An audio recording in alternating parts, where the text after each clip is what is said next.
Peace to all the gods and goddesses. Back again with the vibes of the divine. I am the god Shango, and today, get ready to take another deep dive into this electrifying world of the Young Thug Rico trial. Let's get into it, family.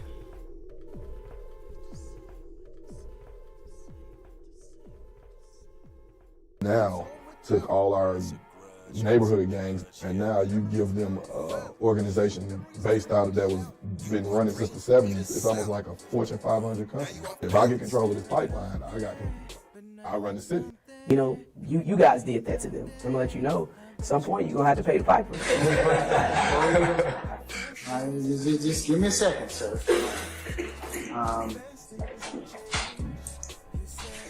You ain't done. I'm wearing the same suit tomorrow, too. Nah, I got a green suit I'm wearing just like you. Don't think I'll beat your style. Okay, sir. The question, I answered the question. No. Rico, you're obviously not familiar with corruption. Excuse me, sir. Excuse me, sir. Excuse me, sir. Rico is not a crime. It is a category. What is the It's a category of crime. Right now, What's the address? what's the address? Huh? What's the address? 3376 Peachtree. 3376 Peachtree Road. Now, what's going on? I mean, we have a group, the Little Wayne group. You know, they are coming to the hotel. They said that they have some people who are pulling them and shooting at them. So now they are just about to come and park in our hotel right now. So they need some police around. They said somebody's been shooting at them? Yes, that's what they said. Okay, are they black, white, or Hispanic? Huh? Are they black, white, or Hispanic? Yes, I mean, looks like black people. They are with Little Wayne, the rapper. They're with Lil Wayne, the rapper? Yeah, the group, yeah, his group members. Okay, how many are there? Well, I don't know exactly how many of them are in the bus. They said that they are in a bus. Are they they're in their bus? Yes, they are in a bus, but they are on the way coming to the hotel. They said that they have these guys following them, so they are coming to park in the hotel. They have somebody following them? Did they give a description of who's following them? No, they did not. Okay, what's your name, sir? My name is Ismaila. Spell that.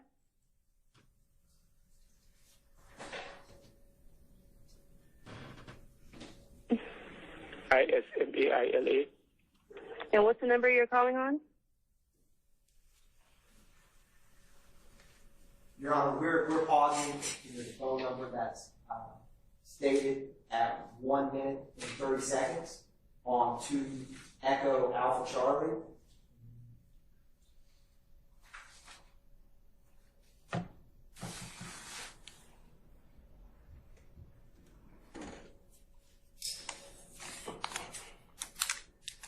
Five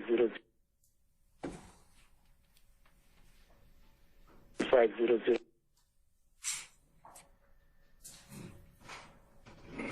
How far away are they from you?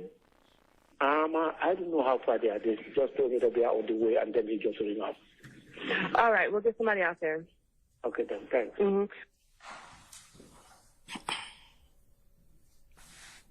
Thank you. And Your Honor, just for the record, we resumed it back at 1 minute and 37 seconds. All right. Ms. Ladders, when we had just... What up, fam? Welcome. Appreciate y'all being here. Hit the like, hit the subscribe, tap in on your way in. Hit the like on your way in. So this is where we left off last time. I skipped a day, I think. But this is where we left off with Miss Latner's, and the court just ended at the end of the day. So we got Detective Dennis coming up. And this is just a little precursor before Detective Dennis come. But this kind of explain of some of what he going to be testifying about. So that's why I put that in there. Appreciate y'all being here, family. I see y'all. What up, Jerome Street, Loa, Three Faces in the Hood, FFS, Lady L, Steph J. Kate. What up, family? I see y'all. Appreciate y'all being here. Let's get into it. discussed a couple minutes ago on 2 Echo Alpha, that CAD report under the CAD narrative when the call changed from 25 shots fired to a 39 info. Do you remember that, Ms. Lattner? Yes. What was the time that the call type changed. 06:24 a.m. hours. Thank you, Ms. Wagner.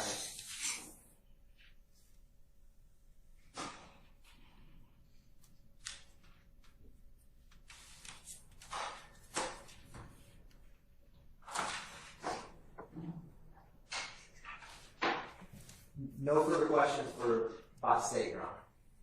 Cross. Mr. Adams, go ahead.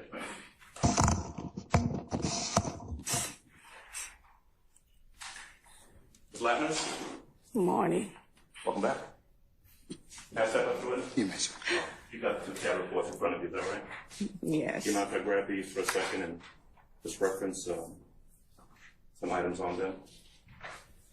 And I'll show them to you in a second, if that's okay.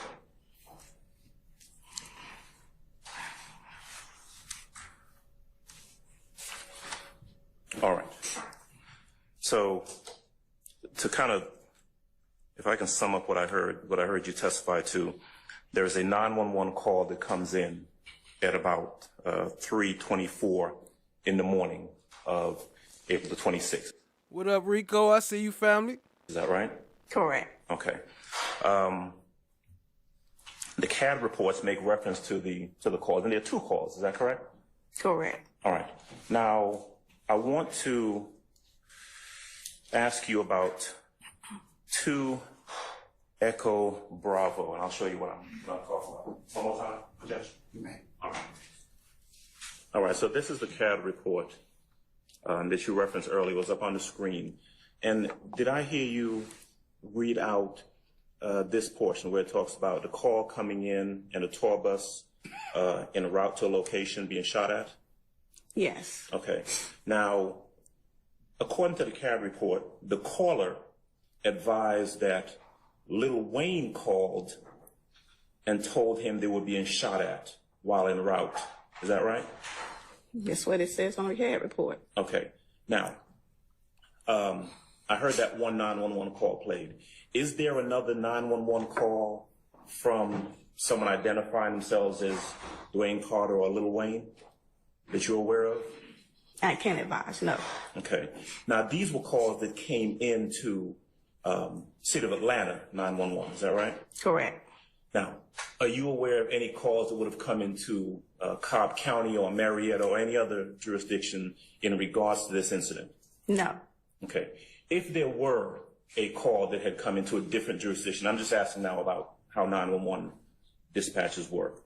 If there were a call that had come into, for example, Cobb County 911, and it was related to this What up, Atlanta Nim? call, I see you. What up, Nim? I see you. Appreciate you, family. would there have been something indicating that a previous call had been made to Cobb County about this? If Cobb County called 911. Okay. But as you sit here and having reviewed the documents, you have no indication that there is a separate call from anyone named Lil Wayne about this incident. Is that right? Correct. Okay. I feel you, Natasha. We all are, fam.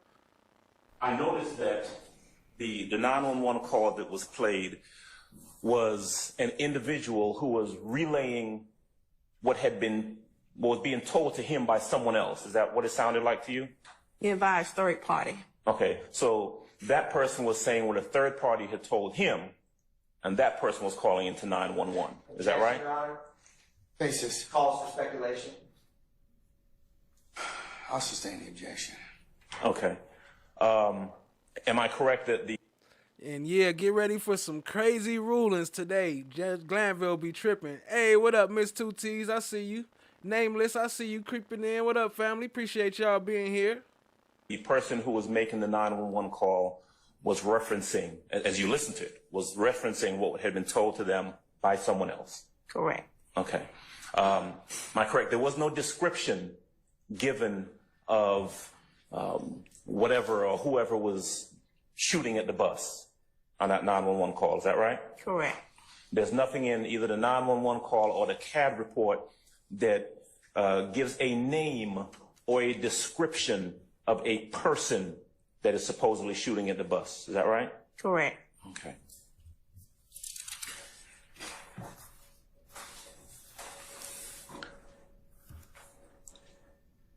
I didn't hear I couldn't make out the name of that person who was calling.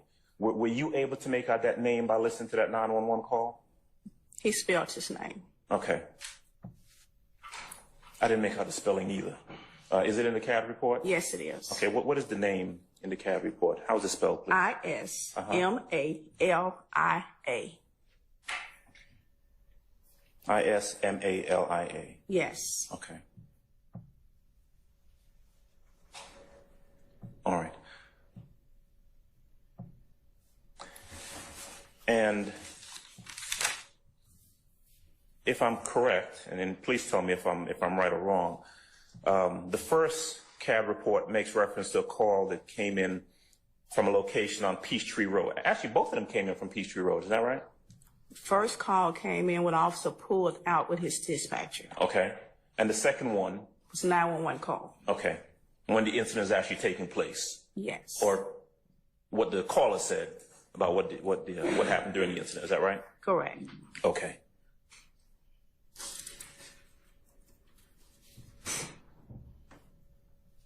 All right. Ms. Latness, hold on 1 second for me, okay? 1 second, Josh. Yes, sir. I think that's it. Ms. Latness, thank you, as always. All right. Any additional? I sustain the objection, Mr. Bagno. Why did you have a calm demeanor on that call? I had to.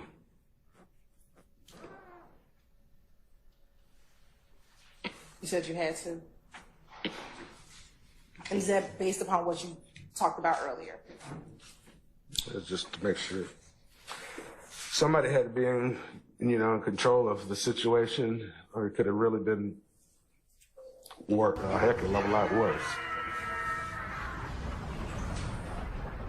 At the time in which you were on the phone with 911, did you realize how much damage had been done to the vehicle? No, I didn't.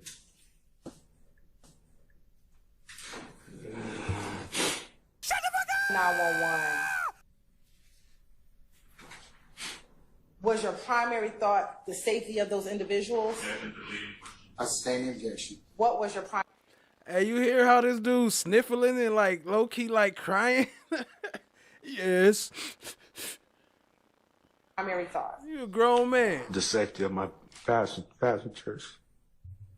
The safety of those individuals? I sustain the objection. What was your primary thought? The safety of my passengers. Between 285 and the hotel, did you make any other stops? No, we went directly to the Mandarin Hotel.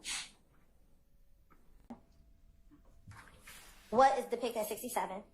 That's a bullet right there. It's a bullet that hit right there. And again, were those defects inside of your vehicle prior to leaving Miami? No. Okay. And earlier, when you testified that you heard gunshots coming from the back of the bus first? Yes. Okay. Now let's go to 68 Echo. And 69 Echo. And 70 Echo. What's depicted in 68, 69, and 70 Echo? This right here is where the radiator is, and that was shot. It was shot. Now, did you at any point in time find anything in the radiator when you were looking at the bus? Yes, I did. After getting to the hotel, and I was just looking around, I looked to see how far the radiator was damaged, and Miss Two T's. And I saw a bullet lodged in there. And what, if anything, did you do with the bullet that was lodged in the radiator? I called, and either Racy or Dennis. Dennis came in, I believe. I met Dennis, Detective Dennis, and gave it to him. And do you know what agency Detective Dennis worked for? No, I don't. Okay.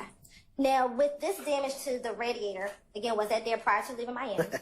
No. Okay. With this damage, were you able to drive the bus after you got it back to the hotel? Damage, were you able to drive the bus after you got it back to the hotel? Luckily, I got it back to the hotel without blowing the engine, yes. Okay. Pulled over to the side. I recall it wasn't a car length. It was about a half a mile or so. They kept on and went on up, and I saw where they were going, and I saw them pull over.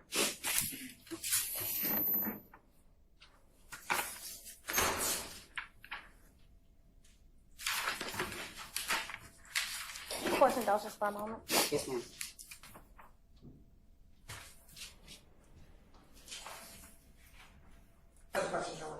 Cross.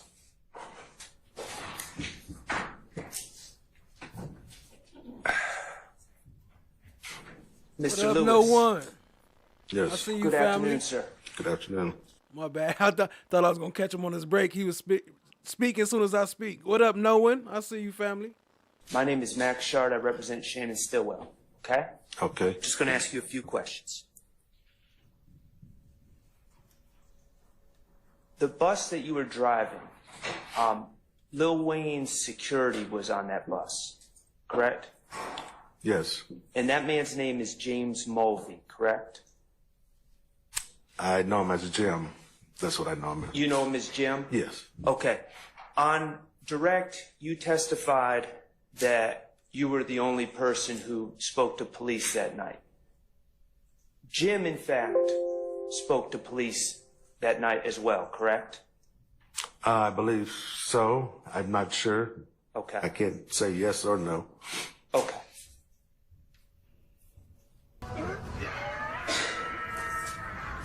Now,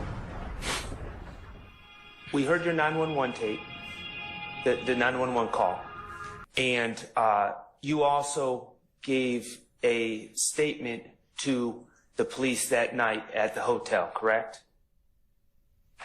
Yes, I did. Okay, and you were willing to cooperate with the police, correct? Yes. In fact, and I'm not saying there's anything wrong with it, you wanted to prosecute this case, correct?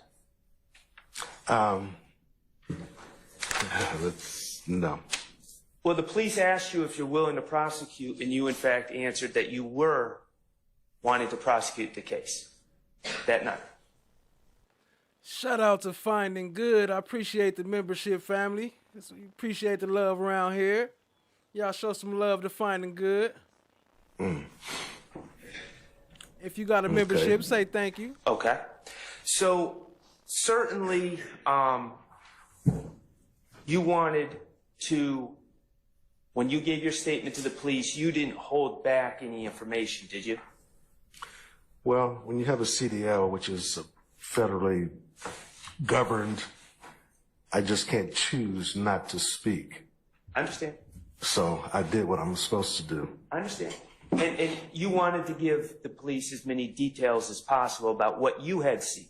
Well, I had a job that I had to maintain, and if I didn't cooperate, I'm sure my company, Pioneer, would have probably told me, because they had insurance, I'm sure, if I didn't cooperate and say... Your Honor, speculation. I'll sustain the objection. Okay, well, I don't want to get too far off field. Okay. All I'm asking is, when you gave your statement to the police, you wanted to give them accurate details about what you had observed. That's my job, yes. Okay, and you weren't seeking to leave anything out, correct? No. Okay. And so I want to talk to you about what you've testified here today.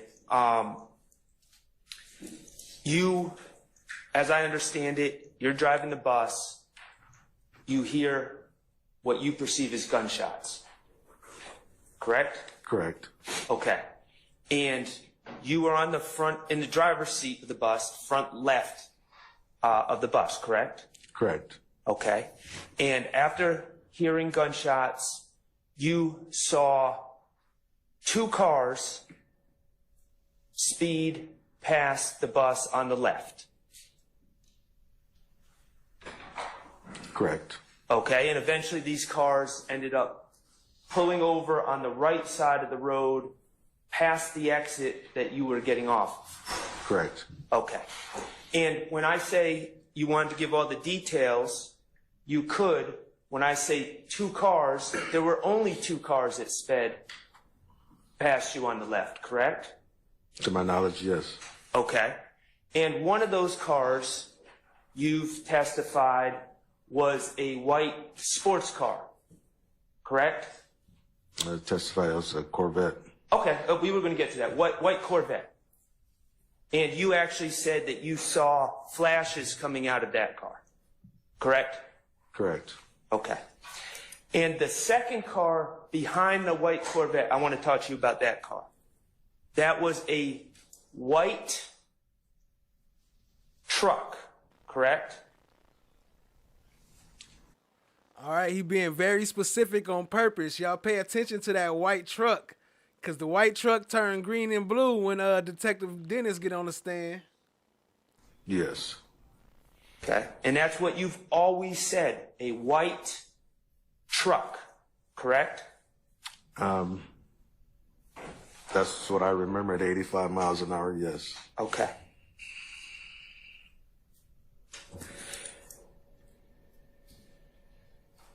And those were, to the best of your recollection, the only two cars that you saw pass the bus, correct? Correct.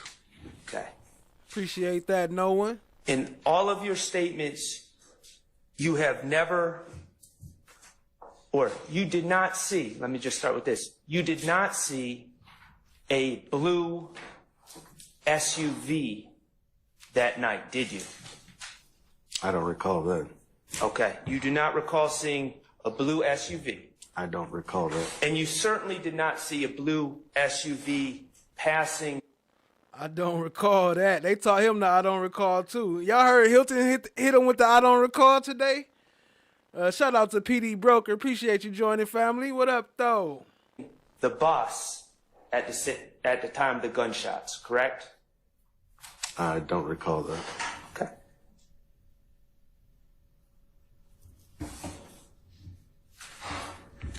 Beg the court's indulgence. Yes, sir.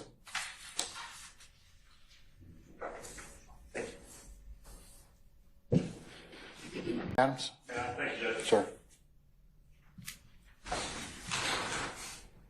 Mr. Lewis, good afternoon, sir. Good afternoon. Good afternoon. My name is Keith Adams, and I represent Jeffrey Williams. You don't know Jeffrey Williams, do you? No. He is, however, someone who is named in your lawsuit that you have filed. Is that correct? Yes, it is. Okay, so you are, as you sit here, you are a witness in this criminal case, true? Yes. You've been subpoenaed as a witness to come in and testify. I've been subpoenaed, yes. Right. And you are also the plaintiff in a lawsuit that you have brought against Jeffrey Williams. What up, Pink Slime? I see you in the chat. Yo, I also got those clips from today, too. If y'all want to watch some of them, I can slide some of them in as we watching. Appreciate y'all being here, family. Let's go. Williams, right? Yes.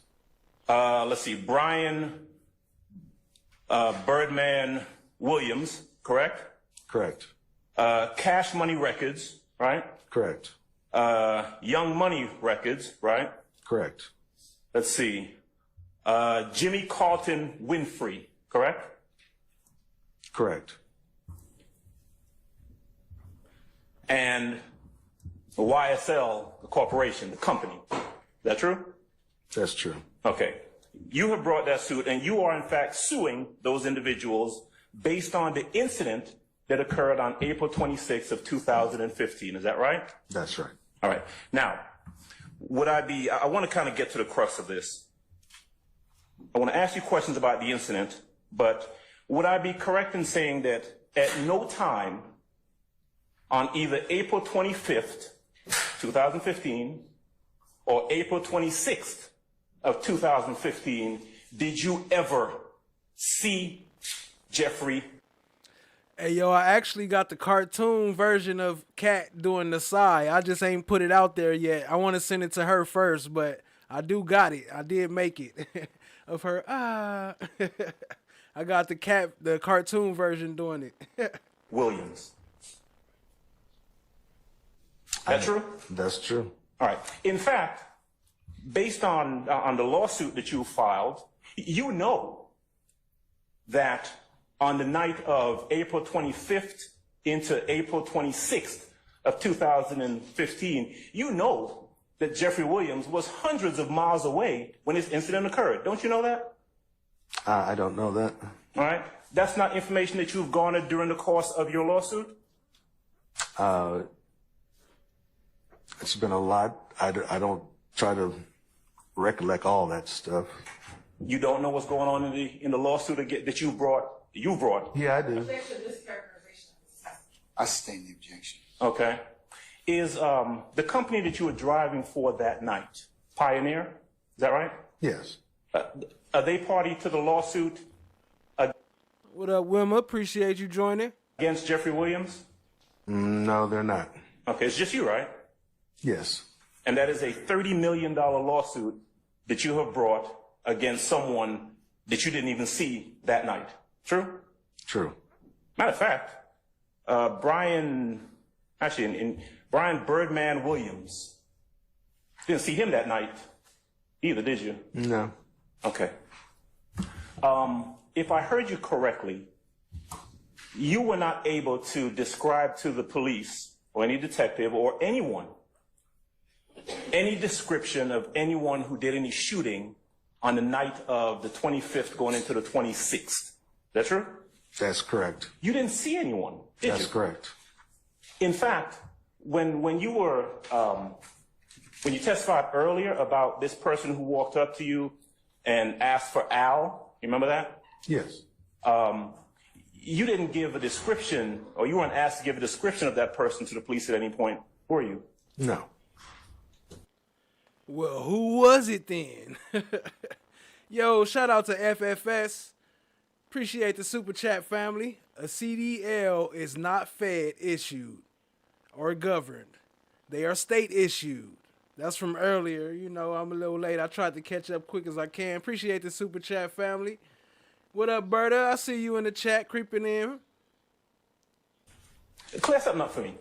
You said it was odd that the person came and asked for Al, right? Right. Your name is Al, isn't it? Yes.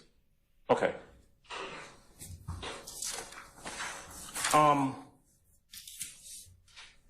And today is not the first time that you have been called upon to give testimony about the incident of the 25th and 26th. Is that true?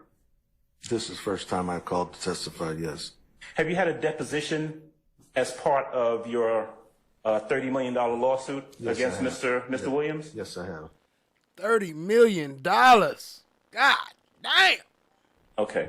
And in that deposition, you were asked questions by attorneys, correct? Correct. And you were asked to recount the incidents or the incident on the 25th going into the 26th. Is that true? Yes. All right. And you were able to recount and give them as many details as you could remember from that night. As I remember, yes. All right. Now, this is 2015, or the incident is 2015. So we're talking about 9 years. About 9 years ago. Yes. Is that true? And it's fair to say that it's a very traumatic incident, right? Very much so. So much so. I mean, obviously, I've noticed that you've been upset and you were crying out. You were upset. I understand as you've been testifying about this. Isn't that right? Yes, it is. All right. Now, the 911 call that we heard a little bit earlier. True to say, that was you on that 911 call, right? Yes. And you were able to hold this together. You were very calm when you were making that 911 call. True? True. You were able to give whatever details you gave during that 911 call, very calm. What up, AK? I see you, family. Appreciate you joining. I see you, Time. What up, though? While the bus was being shot at, right? Yes. Okay. And I heard, you tell me if you heard the same thing, on the 911 call, when you were given a description about this white car and a white truck, there was someone in the background who was kind of telling you, yeah, it was a white car or something like that. Do you remember hearing that? Yes. Okay. Who was that person that was talking to you at that time? Probably was Jim. Probably? He was the one next to me. There was like 12 people on the bus, so I'm not sure who was the one behind me in my ear, but it probably was Jim, which was next to me. That would be James Mulvey, right? I don't know his name. I know him from Jim. I don't know his full name. Okay, Jim, though, is the person that we've described as the security guy, right? Yes. He is Lil Wayne's security person. Yes. Okay, now, so we hear who you think is Jim talking to you, giving a description of a car, right? Yes. Okay, now, and we heard your 911 call. What about Dwayne Carter, Lil Wayne? Where was he when this was going on? Objection made when what was going on? All right. I sustain the objection. You can rephrase, sir. I will. Thank you. When the shooting was going on, or when you were making that 911 call, where was Lil Wayne? He was somewhere on the bus. The curtain was drawn. I can't look behind myself and dodge bullets. So that was not my concern at the time. My concern was to make sure that the bus was safe so everybody would be safe. Do you know whether or not he called 911 at any time while this incident was taking place? Do you know? That Wayne did? Yes, sir. I don't know that. Okay. Let me jump back a little bit, okay? Because I heard you say that you drove from Miami to Atlanta on the night of the 25th, or the day of the 25th, true? Yes. Okay. So you drive to Atlanta, and instead of going to the Mandarin Hotel, because you guys had been on the road for 9.5 hours and it was almost time to be at the club, you went directly to the club? Yes. Okay. You parked the vehicle.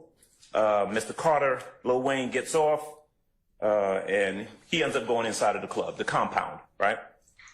Yes. Okay. You are out there for a while. I think you said an hour to an hour and a half. Did I get that correct? Yeah, a few hours, yes. Okay. And essentially, you're waiting for Lil Wayne to get done, right? Right. I heard you describe the scene out there as you said there were all sorts of people out there on the road, on the street. Is that right? Outside the club? Yes. It was pretty crowded. Yes. There were a lot of people. Right? Right. And at some point, you got out and you kind of did a walk around of the bus before Lil Wayne came back to the bus. Is that right? That's right. Now, as you do that walk around, that's when this guy comes up to you and asks about Al. Is that correct? Yes. All right. And he was by himself? There was another guy with, there's two of them. Okay, so two came up initially. Yeah, one was the talker and the other one was, I don't know, he was with him. Just there with him, right? Yeah. Anybody else around those two guys? Not that I recall. Okay, so it wasn't that a whole crowd of 25 or 30 people came up to you. It was these two guys, one of whom asked you, where's Al, or is Al here, or something like that. Yeah, everybody went inside after Wayne went inside, everybody went inside. Okay. And yeah. All right. 10 minutes later, you see these two guys, they kind of walk around the back of the bus, right? Right. All right. Nothing else unusual happens after you see them walk behind the bus. Is that true? Yes. Okay. But when Lil Wayne came back to the bus, he got on the bus and there were a bunch of, at least 6 or so other people who were with him, people who were from the club, right? Yes. Okay. And these were not people who had been on the bus before? To my knowledge, yes. This was, Wayne was there, right? Yes. His security guy, Jim, was there, right? Yes. All right. And at least 6 just kind of random folks who came from the club with Wayne. Correct. You don't know anything about those people, right? No. Don't know who they were, right? Right. You don't know what relationship they had to either Lil Wayne or anyone else inside or outside the club, right? Not at all. Okay, you don't know what had been going on inside of the club because you weren't in there, right? Correct. You don't know what any of these 6 or 7 people were doing inside the club because you weren't in there. Correct. Now, what you didn't see Wayne have any sort of altercation with anyone outside of the club. You didn't see that, right? No, that's not I don't work security, so that's not my job. Right. I mean, you didn't see that. Right. All you know is that Wayne and these folks come back to the bus, they get on the bus, right? Correct. And if I heard you correctly, Wayne's manager seemed like he was kind of agitated, right? Correct. All right. And what you remember him saying, and excuse my language, was something to the effect of, there's some nigger shit going on. Correct. All right. You don't know what he was talking about? Haven't a clue. You don't know what kind of SHIT he was talking about? Haven't a clue. All right.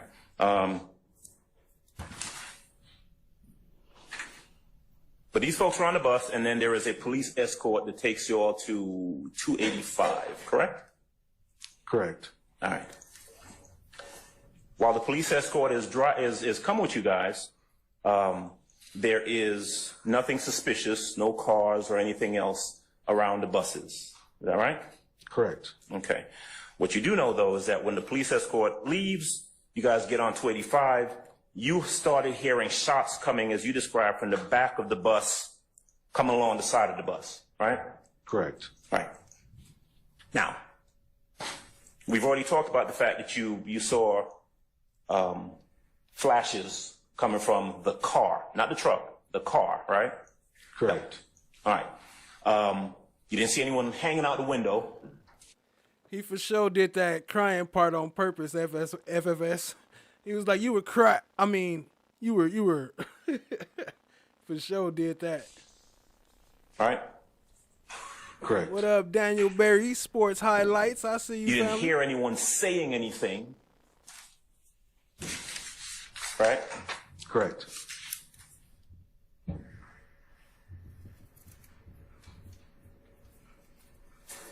But you could tell that someone was shooting at the bus, right?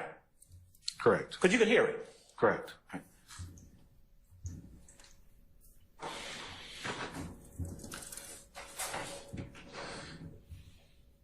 Now, Mr. Short asked you some questions about what you saw. So I'm going to jump over that and just talk about when you got back to the Mandarin. And actually, let me make sure I clear something up, because I heard you say that the cars pulled ahead of you and pulled to the side of the road ahead of the bus. Is that right? Correct. Did they both pull to the side of the road, both of these two white vehicles? I remember seeing one. I wasn't counting, but I remember seeing one at least. Okay. So you saw two vehicles, but in terms of, if we're talking... I wasn't counting. Was it one or two? You don't got to count. Was it one or was it two? Talking about what you saw pulled ahead on the side of the road, we're talking about one car, one white car, right? To my recollection, yes. And that was a sports car, not the truck, right? Right. All right. And you noticed that, and then you all got off that exit right before. Real quick, Miss Two T's, I see the comment down there. It'd be one thing if he was really crying, but he up here fake crying though. Like, who does that? Oh yeah, I know who does that. AC Booker, left, right, front, back, left, right, front. That vehicle, correct? Correct. There was no one shooting from inside of the bus. Is that right? No. Did anyone come running up to the front of the bus? What's going on? What's happening? What's going on? Anything like that? Not at all. Okay. You all eventually made it back to, and by the way, your phone call, your 911 call was before you all actually got back to the Mandarin. Is that right, sir? That's correct. Okay.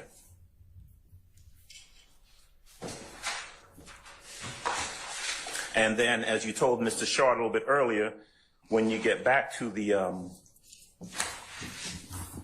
Mandarin Hotel, the police were there and you had an opportunity to talk to them. Correct. Tell me, where did Lil Wayne, I presume he got off the bus when you all got back to the 30 million so he could get a new tour bus. Mandarin, right? Correct. Where did he go? Haven't a clue. What about Jim Mulvey? Where did he go? Nah, Loa, he a bus driver. He don't work in the courtroom. Haven't a clue. Well, he What about was a the bus 6 or driver. 7 or so people who were on the bus, who would have been on the bus when the shooting occurred and potentially been able to describe something to the police? Where did they go? Haven't a clue. Okay.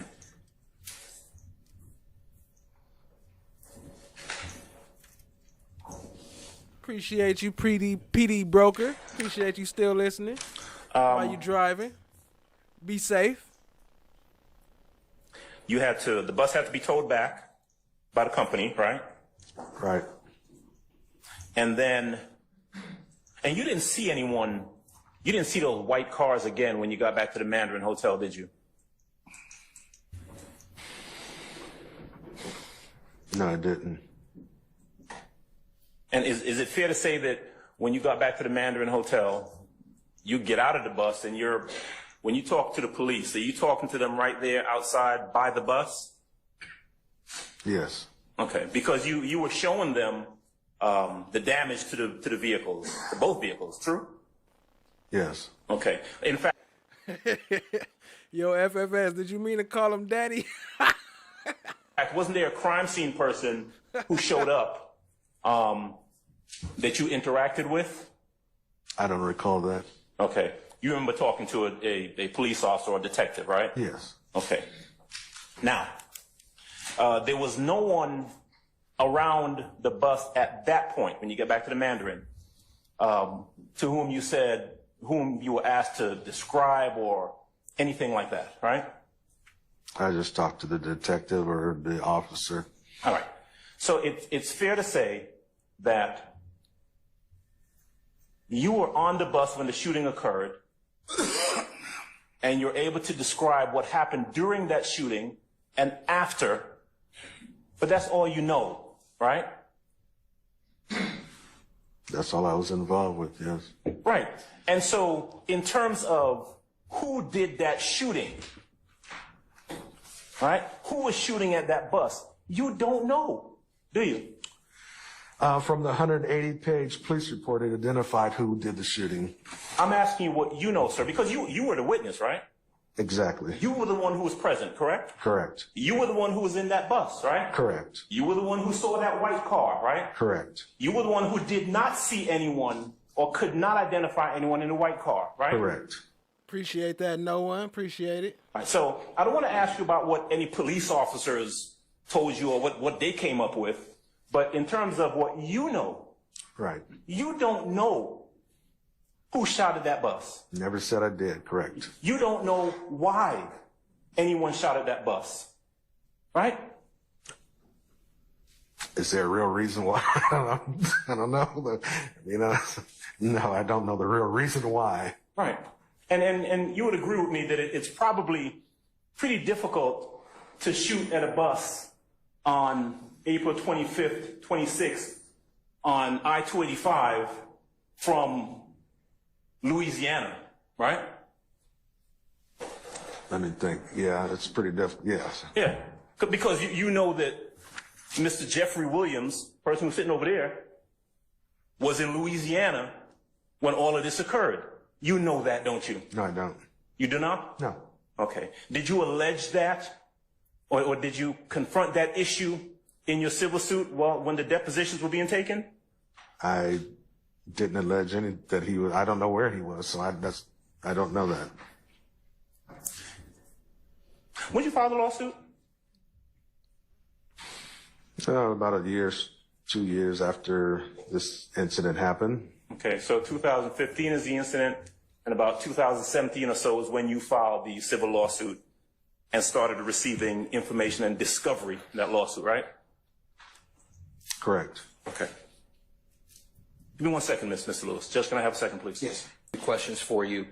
On April 25th and 26th, 2015, you were actually working for Pioneer, the bus company, correct? Yes, I was. And you were, at the time of this incident, you were acting and working within the scope of your employment, correct? Correct. You were on duty, essentially, correct? Correct. Did you file a workers' compensation claim in connection with this case?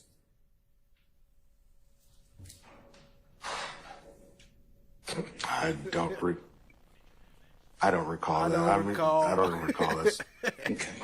Front, driver, side, rear, back, bumper, front. Where the trauma come in then? You were not. I was diagnosed with PTSD, so there's some things I don't recall. So that's one of the things I don't recall. So you because don't of this incident. I understand. Gotcha. You don't recall whether or not you received any compensation Lady as Justice a is result blind. Everybody of can any claim that you would have filed with workers' comp as a result of this alleged incident. During that time, I don't recall a lot of stuff. Okay. Yes.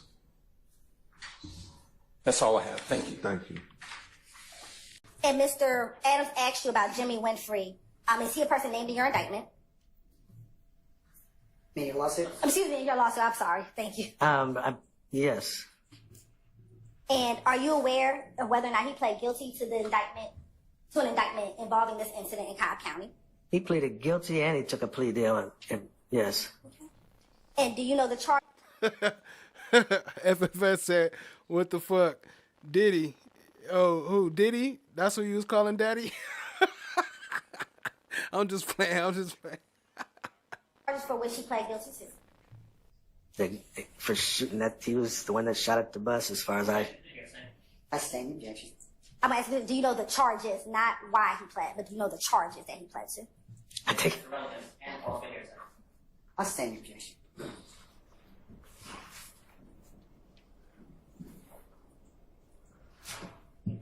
Mr. Adams kept mentioning the $30 million lawsuit. Does that amount of money make you whole after what you went through on the night that this occurred? I stand objection. Your Honor, that's a bias question, and it goes. Well, it's still improper as to the way you have. Oh, okay. The dude in the black with the mask on the wall. Yeah, I got some video. I got some footage of him actually talking to Judge Glanville earlier in the case during the pre-hearings. I was gonna play it before, but I don't know why. I guess I ran out of space. But I do got some clips of him talking to Glanville on camera. What it gets at. Already asked him. You were asked about individuals on the bus and whether or not any of them ever talked to police. State calls retired Detective Tyrone Dennis. All right, summon Detective Dennis, please.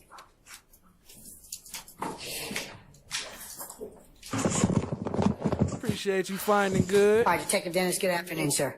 Sir, if you would please approach the witness stand. Once you get there, if you'd be so kind to turn and face Sergeant Ingram, sworn as a witness. That's something you're going to truth. You know about the truth? I do. Yeah, see. Just take and spell your first and last name for the court. My name is Tyrone Dennis, Tyrone, last name Dennis, Dennis. The gatekeeper. Sir, how are you? Good afternoon, how are you? I'm well, thank you. Would you please tell the jury that if I'm not speaking loudly enough, if you're still listening, let me know. Would you please tell the jury where it is that you're currently working? I currently work as the Director of School Safety for Rockwood School District back in St. Louis, Missouri. How long have you worked there? 4 years.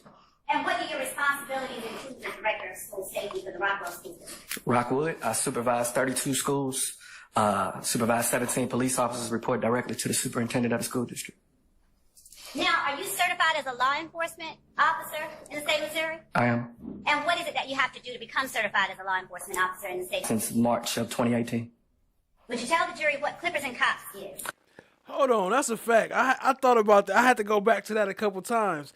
Yo, it's Finding Good say, wait, he doesn't know why, but he knows who to sue. So that's a fact. So if you don't know who shot at you or what happened, then how you know who to sue? You can only know that by the cops coming and the cops giving you these names. And if that ain't true, then that's what is that libel or slander? I don't know if that count, but it should. If he trying to sue you for $30 million, that should be slander, I think.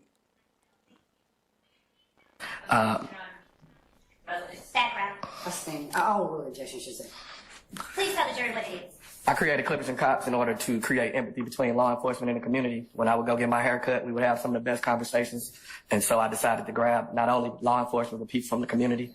And we basically meet once a month, every third Thursday of the month since 2018. And we basically have open dialogue conversations between the community and law enforcement. Yeah, I'm talking about Clippers and Cops. We got some Clippers and Cops coming up today, too. Appreciate y'all being here, family. Let's go. You say between the community and law enforcement, where all do you all have these open communications? Each month we pick a barbershop. When we first started, we couldn't find any barbershops. And then now we have to do a lottery to pick a barbershop because everybody wants us to come. Is it only in the state of Missouri? No, it started here in Atlanta. And when I moved back, I started doing it back in St. Louis as well. Before working in your current capacity, where did you work? I worked for the City of Atlanta Police Department. And what was your last position at the City of Atlanta Police Department? I was a gang detective as well as a ATF task force officer. When did you first start working with the City of Atlanta Police Department? September 7th, 2004. What was your first job there? I was a recruit for 4 months. I went to the academy in December, graduated April of 2005. 6.5 years, where did you start working within APD? I went to Apex for 6 weeks. I then made detective and was assigned to the Zone 6 Criminal Investigations Division for about a year and a half. Tell the jury what Apex is. Apex was the new unit they created after disbanding of Red Dog. And I went over as in an investigative capacity. And what types of crimes did you participate in investigating with Apex? Everything from it was a violent crimes unit, so everything from murder down. Way down to the buses myself. I wasn't necessarily paying attention. They weren't the only people that were out there.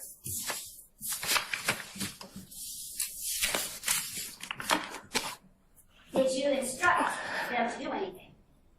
No. Earlier in the night when I saw Mr. Winfrey, we shook hands. And I said, good to see you, good to see you. I was like you got some sense. And keep going. Did anyone with you instruct the group to keep moving? Not that I know of. Do you recall writing in your report of advising the group to keep moving? If I can see my report. I had left a message Sunday for him to give me a call Monday once we talked, explained to him what happened, gave him the details of what happened, and it also explained that I believe I knew who was the driver of the Camaro. I just didn't know his government name. And so on Monday, myself and my partner, Lakia Gaither, she's better at finding people, so she started searching. Basis. Non-responsive? Because he's on direct, so he can testify. Yes. Okay, all right. So, and what else? What's the other basis? His conduct and what he did and what he told Detective Gracie is not relevant to this act. All right, I'm going to overrule that particular objection. I'll sustain the first one now. Okay, so you need to rephrase part of it. That's a fact. I got the clip. I'm going to have to remember to add it in. But that's a fact. I got the clip. By the way, appreciate y'all being here, family, while we're here. Hit the like, hit the subscribe, tap in, share with a friend. You know we on our way to that 3,000 sub goal, so I will definitely appreciate it if y'all hit the subscribe, you know what I'm saying? But yeah, let's get back into it. Monday, when you spoke of Monday, reaching out to Detective Gracie, was that Monday, April 27th? Yes. And when you spoke about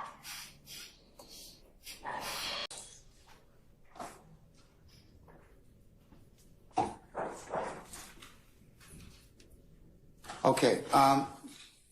For our seminar jurors, Mr. Steele, I did in fact get your email correspondence from yesterday. I did take a look at Teague versus the state of 252 Georgia, 354, and Sullivan versus the state of 311 Georgia, 835.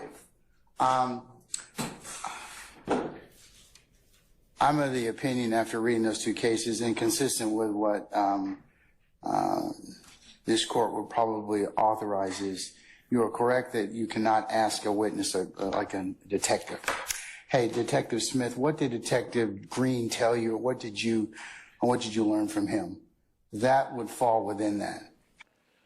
Why is this always like school? Like, why we gotta always take them back to law school? They don't know how to do their job. Ain't they the chief double deputy, chief deputy double? However, if our witness here says, did you talk to Green? Without telling us what you talked to Green, what did you do as a result of that? That would be proper, and I would allow that. But I'm going to it doesn't really kind of, to explain conduct, the two cases that you mentioned, while another officer can't give testimony about what he got from another officer to explain conduct, and in fact, in these two cases, Sullivan and Teague, Sullivan in particular, the issue was that the investigation was attacked, so the court authorized it, said it was harmless. So I'm not going to let the state do that, and you can certainly object. No, and I thank you for making that clear. It was just yesterday, and it was right when we broke, but there was a question, maybe two, whatever the record shows, that the prosecutor was announcing, well, this explains the law enforcement officer's conduct, and that, as What up, Tony? I see you, family. Appreciate you joining. you know. Well, as long as he doesn't conduct, he can, I mean, as long as he just doesn't state. Here go Glanville again, fighting for the state. What somebody else told him to relate to what he did. But he can certainly say, as a result of his interactions with other law enforcement officers or witnesses or the like, what he followed up on. That would not be improper. So, and thank you. I'm just reading out of T in Division 1, third paragraph up from the end of it, and it says, it will be seen that only in rare circumstances will the conduct of the investigator. He got clipped and chopped today. Yo, I got some of that. I'm gonna pull it up today. Officer need to be explained. But you're cutting it off, Mr. Steele. You're not looking at an overall context, okay? That was one officer who got information from another. He testified to what there was some. Damn, y'all hit him with the BBL dentist now? Somebody else told him. Yes, and the reason that was, the court said it was rare because it's what he said to that particular detective that the court clarified, and that was told to the jury. So this is a little different. If he says, for example, his investigation was predicated on X, Y, and Z, as long as he doesn't state what that was from another detective, that would be, I think that would not violate that or not be hearsay. I agree with what you're saying about hearsay. This is what I'm taking, and then obviously we'll go with what the Honorable Court says over objection if needed. But just to continue reading what I said, if I may, it will be seen that only in rare instances will the conduct of an investigating officer need to. It's for sure gonna be denied. That motion that Love put in, it was retarded. It was very amateurish, and she cannot put factual acknowledgments on there, so it's void on its face. Be explained, as in practically every case, the motive, intent, or state of mind of such an officer will not be matters concerning which the truth must be found. At the heart, a criminal prosecution is designed to find the truth of what a defendant did, and on occasion of why he did it. It is most unusual that a prosecution will properly concern itself with why an investigating officer did something. That's what I'm asking. BBL Dennis and BBL Brown. They be twerking for Glanville. The court to consider as we go along. I do hear you. I'm not challenging you. I do agree, obviously. Not hearsay should never come in. I agree with that, or confrontation clause, depending upon the statement. But I'm going a little further, I think, than what you're saying. And I heard you say just make the objection as we go. But the fact that I'm just using his name, a former detective, or excuse me, a retired detective Dennis. He says, well, and the state was getting into this, I believe, maybe I'm wrong. Well, I knew that there was a beef between Lil Wayne and Jeffrey Williams. Whether it's true or not, I don't know, but I believe that was important.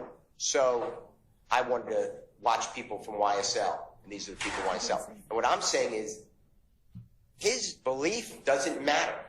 The fact that maybe he watched closely and saw Jimmy Winfrey, almost, God forbid, strike him with a car, That's an observance. That is my position, and that's why I sent you the cases. And I appreciate the court, as always, taking time to, discuss same with us. And Okay. give us your insight, your position. Thank you. All right, sir. Anything, madam?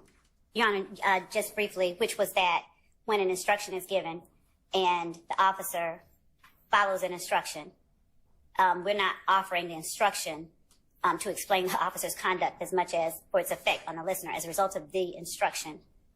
And I believe that that's the way that we've been doing that. What I heard just now was not a sequential set of events that occurred. We did not, investigator didn't testify that there was a beef between YSL and Young Thug. He testified that they were given instructions not to let some people in the club. I understand. Okay. All right. Anybody else? All right. Sergeant Ingram, summon our jurors for us, please. Can we get Detective Dennis to come and rejoin us, please?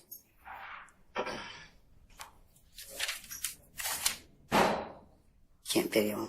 Okay. All right. If you want to video me, that's fine. I don't care. Or Christina.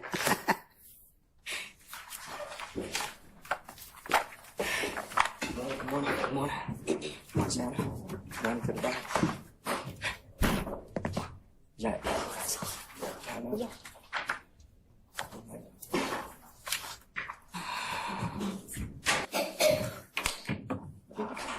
And who was the person you determined had connection with Summer Good that you saw at the compound that night? Quindarius Zachary. Did you investigate any other? What was the next event that you investigated? What up, Destin to be? I see you.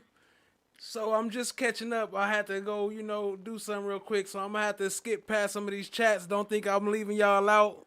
My bad, but I gotta catch up. I'm behind on the chat. Appreciate y'all, family. Hit the like, hit the subscribe, tap in, share with a friend. Chronologically, that you were aware of prior to talking to Detective Grayson about the shooting from April 26, 2015. Yes, sir.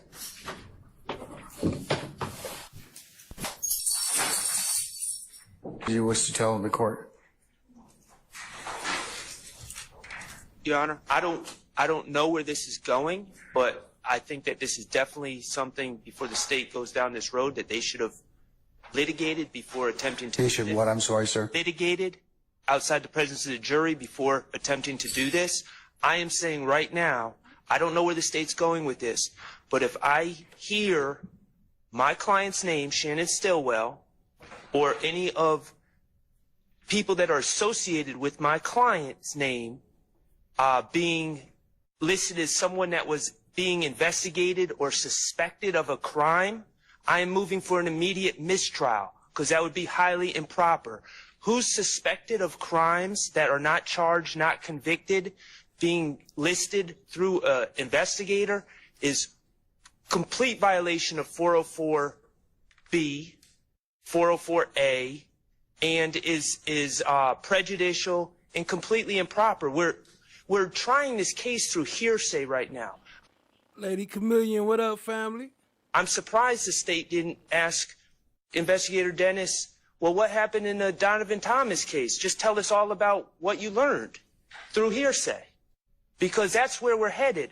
And to just say, who's the victim, who's the suspect, and who's the perpetrator? Yeah, who's the perpetrator? That's highly improper. And right now, the only perpetrator that's been listed is Kelvin Watts, and I think that was improper.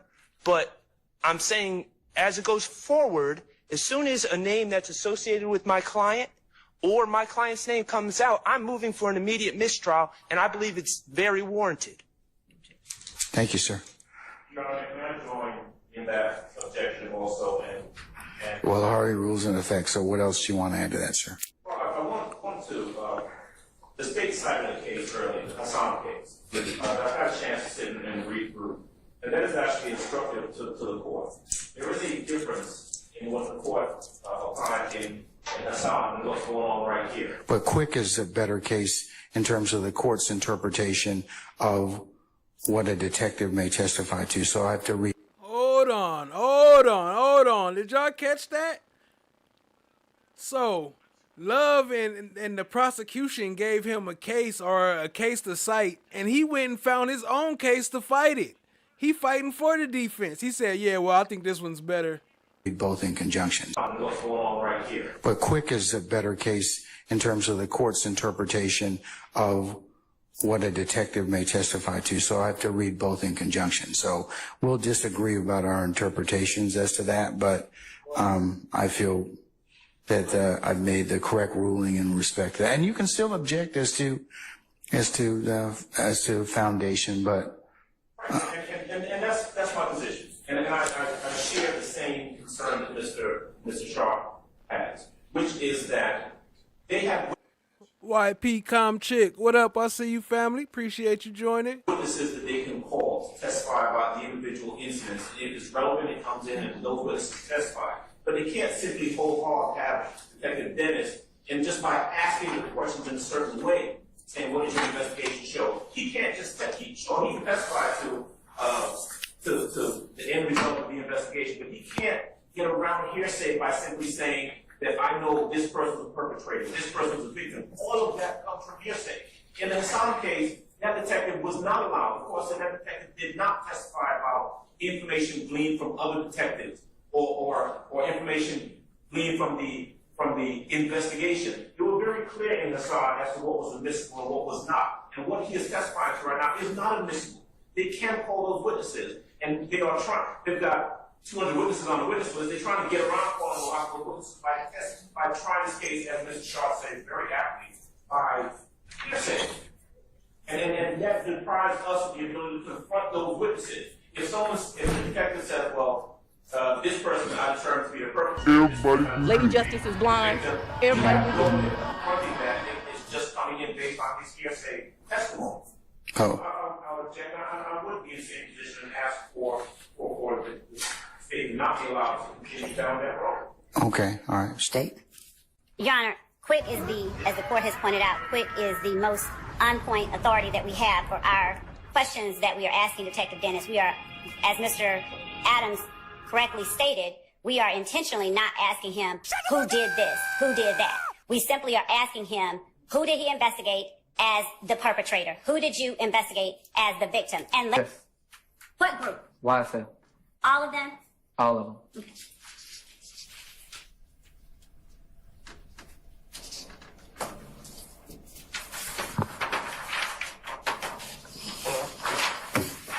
And did you have an occasion to interview Walter Murphy in connection with the April 12, 2015 incident and the April 26, 2015 shooting of the Little Wayne bus? Yes.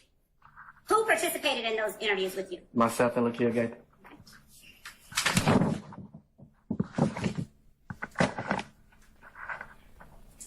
Him and who? Him and Lakia So Gaither. we'll go to 4/26, 2015. Unc T Lakia 8-inch alligator. Little Wayne bus shooting.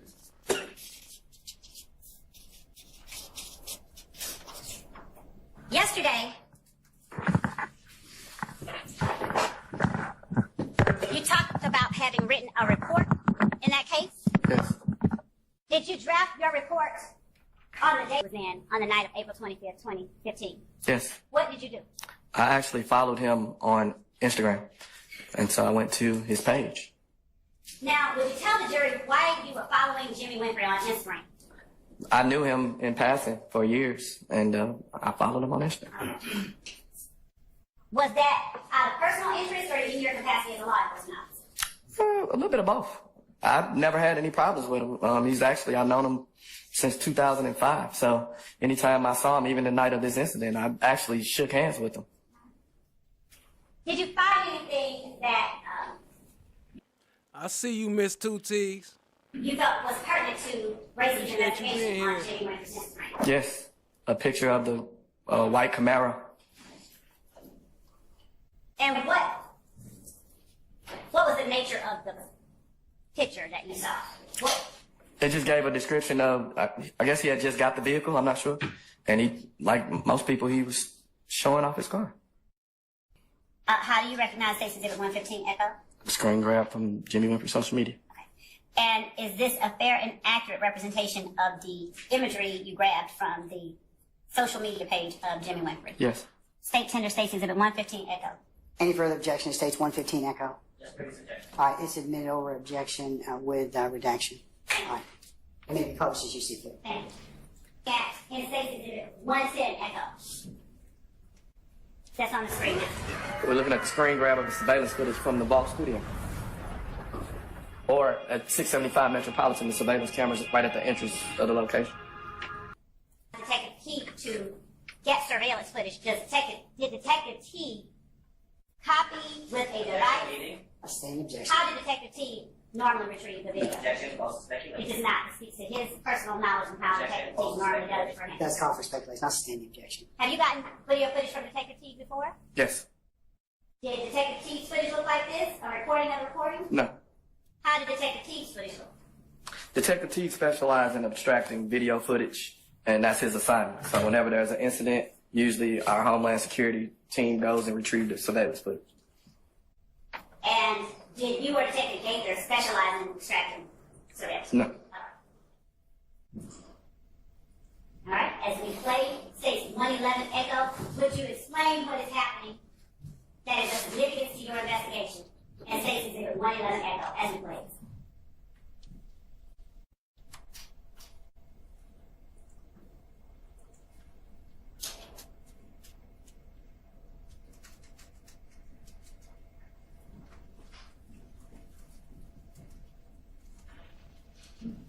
What is happening as...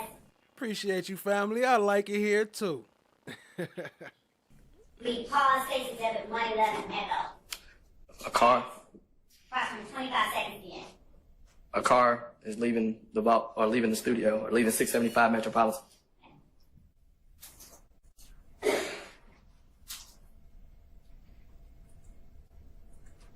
Did you all pause the surveillance footage at that point when the car came out? I believe so.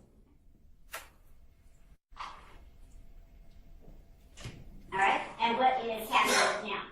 We started the video back, and we basically... Gaith Vader. Gaith Vader.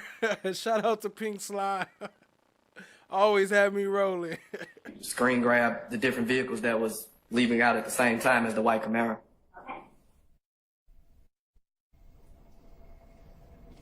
Is testimony that the jury should be allowed to consider in light of Mr. Sharp's questioning of Detective Gaither and her report.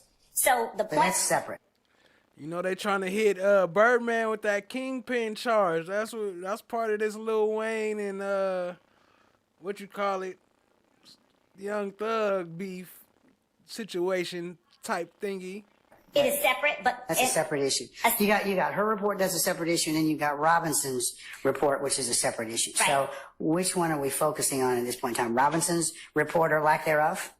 Yes. Okay, all right. So what's Henry from BMF. the issue for the court at this point in time? So what I have asked. No report No, there is a report. from Robinson. And Your Honor, we're talking. Okay, and did you? Was that turned over to you in discovery? It was. Mr. Adams, was that turned over to you in discovery? Yes, the report was turned over. Okay, Robinson's report. Yes. Okay, all right.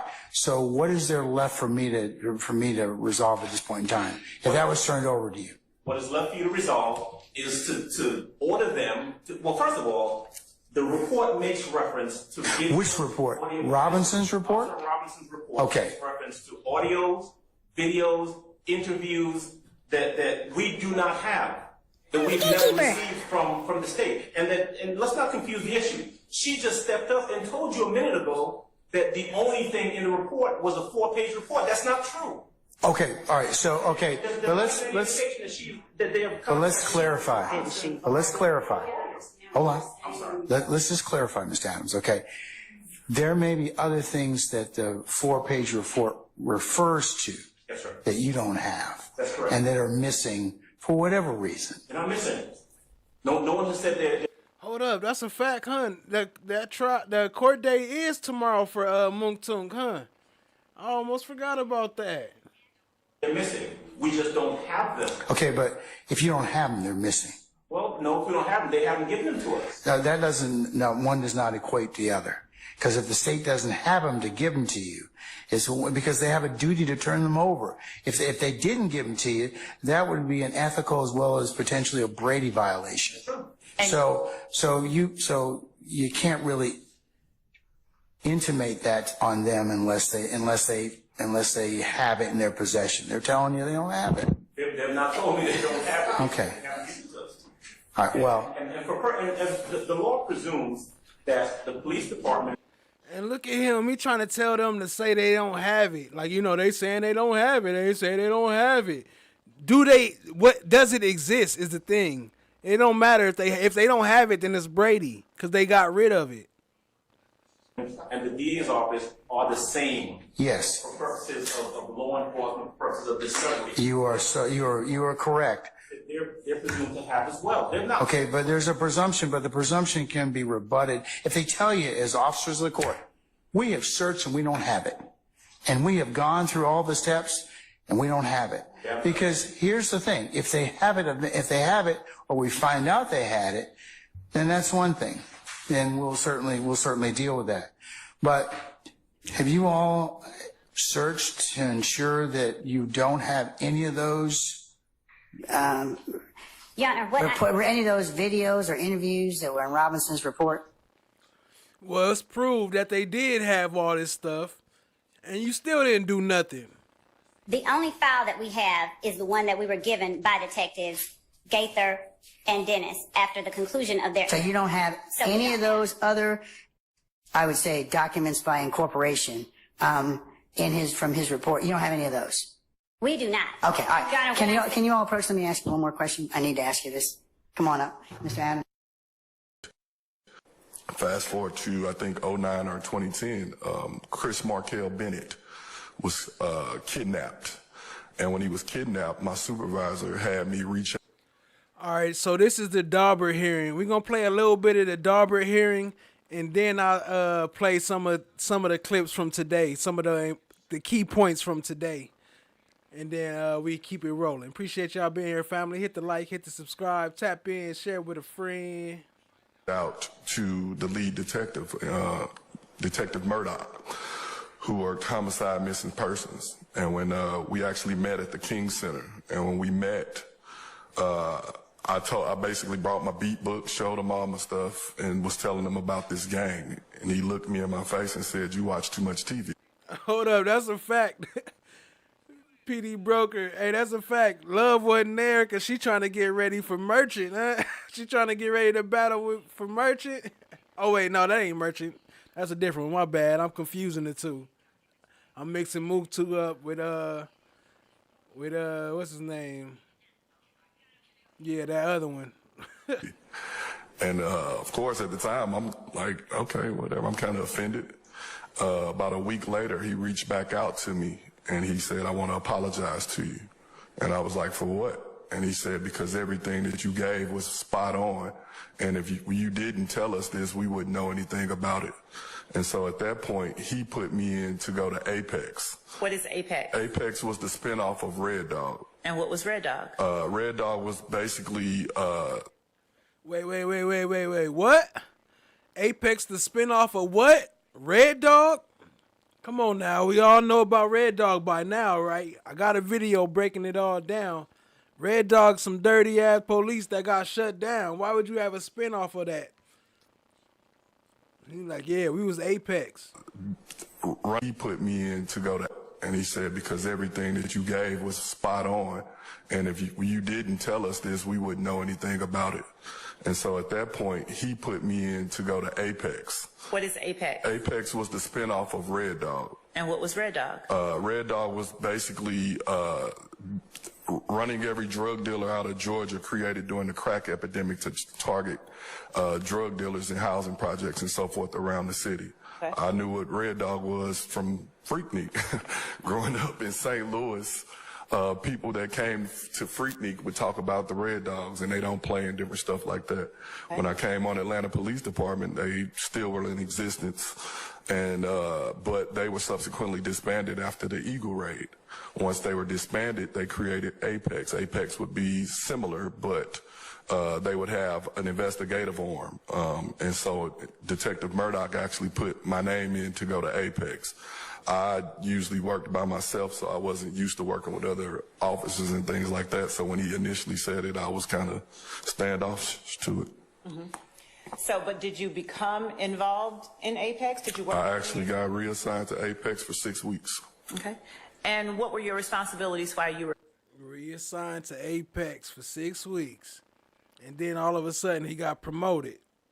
assigned to Apex? Target criminal enterprises and try to see if I can build cases, but I wasn't there long enough to really do anything. Okay. Now, from Apex, is that when you went into the gang unit? No. So 6.5 years on patrol, got assigned to Apex for 6 weeks. Then I made detective, and from detective I got assigned to Zone 6 Criminal Investigations Division. At that time they did a realignment of the city, so parts of Zone 6 became, some of the old Fourth Ward became part of Zone 6. And so basically where I worked patrol became now where I was a detective also. And so when I made detective, started off working burglaries and simple thefts, fraud, stuff like that. And then eventually I became one of the robbery carjacking detectives. What kind of relationships did you form within the community as a beat cop and later as a detective? As a cop, the community is key to what you do, because the relationships that you form helps you do your job at the end of the day. As a cop, I'm only there for 40 hours a week, and the streets talk, and you have to know how to. Your Honor, this one you cannot fix. This is bad character evidence that came in. The state should have. All right, we're going to tap into a little bit of this from today. Appreciate y'all being here. Let's go. Prepared their witness. I move for a mistrial. This absolutely cannot be unheard by the jury. It was heard clear as day in his deep, sonorous voice. They have heard it. They have absorbed it. It cannot be fixed. 404A, Your Honor. Here, whatever response the state might be able to make on that. Your Honor, that was not the state's intention. I'm sure it wasn't. Your Honor, that response didn't even come across my mind that would even have come out of our witness's mouth, Your Honor. The state's intention was to solely talk about the vehicle that he was standing on and the fact that he was standing on that vehicle. If you can just give us an opportunity just to look at some case law just to see if we can. Your Honor, I'm sorry. How many times has this man testified in a trial? How long has he been I know he's a retired investigator. How long has he been an investigator? He knows he is not supposed to say that, Your Honor. I would find it surprising if he isn't aware that that's not supposed to come out. I do not believe that the state intended to elicit that, and I think that you actually yourself acknowledged up here at the bench that you don't believe that was the state's intention. I do not believe it was their intention. Nonetheless, it happened. I'm going to give y'all about 15 minutes or so to find whatever you might be able to find. Thank you, Your Honor. All right. Thank you. In the Swims case cited by the state, correct me if I'm wrong, but I do not believe that was a seasoned officer that testified about the bad character. Is that correct? I don't know if it was seasoned. Yeah, no, I looked. It's not. It's an inmate, right? And I think there's a distinction between a fellow inmate and an officer with decades of experience. And it's not just I that think that. I mean, I think if you go back and look at Posey v. State, which you may have already looked at, 152, Georgia Appeals 216. There you have a case where a seasoned officer testified about bad character of a defendant. The court in that case called for, there should have been a mistrial. It says that when it's impossible for the trial court by corrective instruction to rectify the harm done by improper testimony, a mistrial must be granted. And again, the issue here is you have a seasoned officer, someone with years of experience testifying. That's right, Nameless. Appreciate that. Martinez Arnold. That's who I was thinking of. And in Posey, there's really very instructive language from our courts where they say, we reiterate here. I'm sorry, I'm talking too fast. And too loudly. Yeah, you know what? I'm going to tone it down. We reiterate here what we said in Boyd. It may well be argued that peace officers are not always well acquainted with our rules of evidence and that statements such as the one here are merely inadvertent. I'm going to stop the quote for a second to say something, which is, again, here we have a peace officer, here we have an investigator who is well seasoned. The quote continues, but if we refuse to reverse this judgment, then we provide no incentive to district attorneys and solicitors to counsel their witnesses, especially law enforcement officers, to avoid extraneous and inadmissible outbursts. It is high time that this court go on record as opposing without reservation. Yo, I got a secret chat prompt. I ain't exposed what the chat prompt is for the shut the fuck up, but we got it. Such conduct by law enforcement officers. Posey is exactly on point. Posey calls for a mistrial. This officer should have known better. The state should have properly prepared the witness to not issue, to not blurt out, to not state so clearly that my client Chad, my black is golden. What up? I see you, family. Appreciate you being here. was just getting out of prison. It cannot be corrected, Your Honor. All right. Any last words by the state? Well, actually, never mind. It's the defense's motion, so y'all don't get any last words. All right. I think I am finding that this was not intentionally elicited on the part of the state. However, I also am finding that this witness as a law enforcement officer should have known better than to make any mention of it. It is, however, significant that one of the charges against Mr. Kendrick in this indictment is that he is a convicted felon. Were it not for that, I would grant the mistrial motion. But given that this jury already knows that he's been convicted and is a convicted felon anyway, even without this testimony, I don't think that a mistrial is warranted. I am, however, going to give a curative. Puerto Rican Gloria, what up, family? I see you. Appreciate you being here. I'm going to have to skip past the chats again. I done got backed up again. I'm going to have to skip down. I ain't skipping y'all, but appreciate y'all, family. Instruction and as a sanction for this having occurred, that's the end of the testimony from this witness. There's going to be no more testimony from him. So he's I see Tall Glass up in here. What up, family? Appreciate you. done. All right. What I am proposing to say as an instruction is Defendant Kendrick's prior criminal history has no relevance to this case except as to count 63.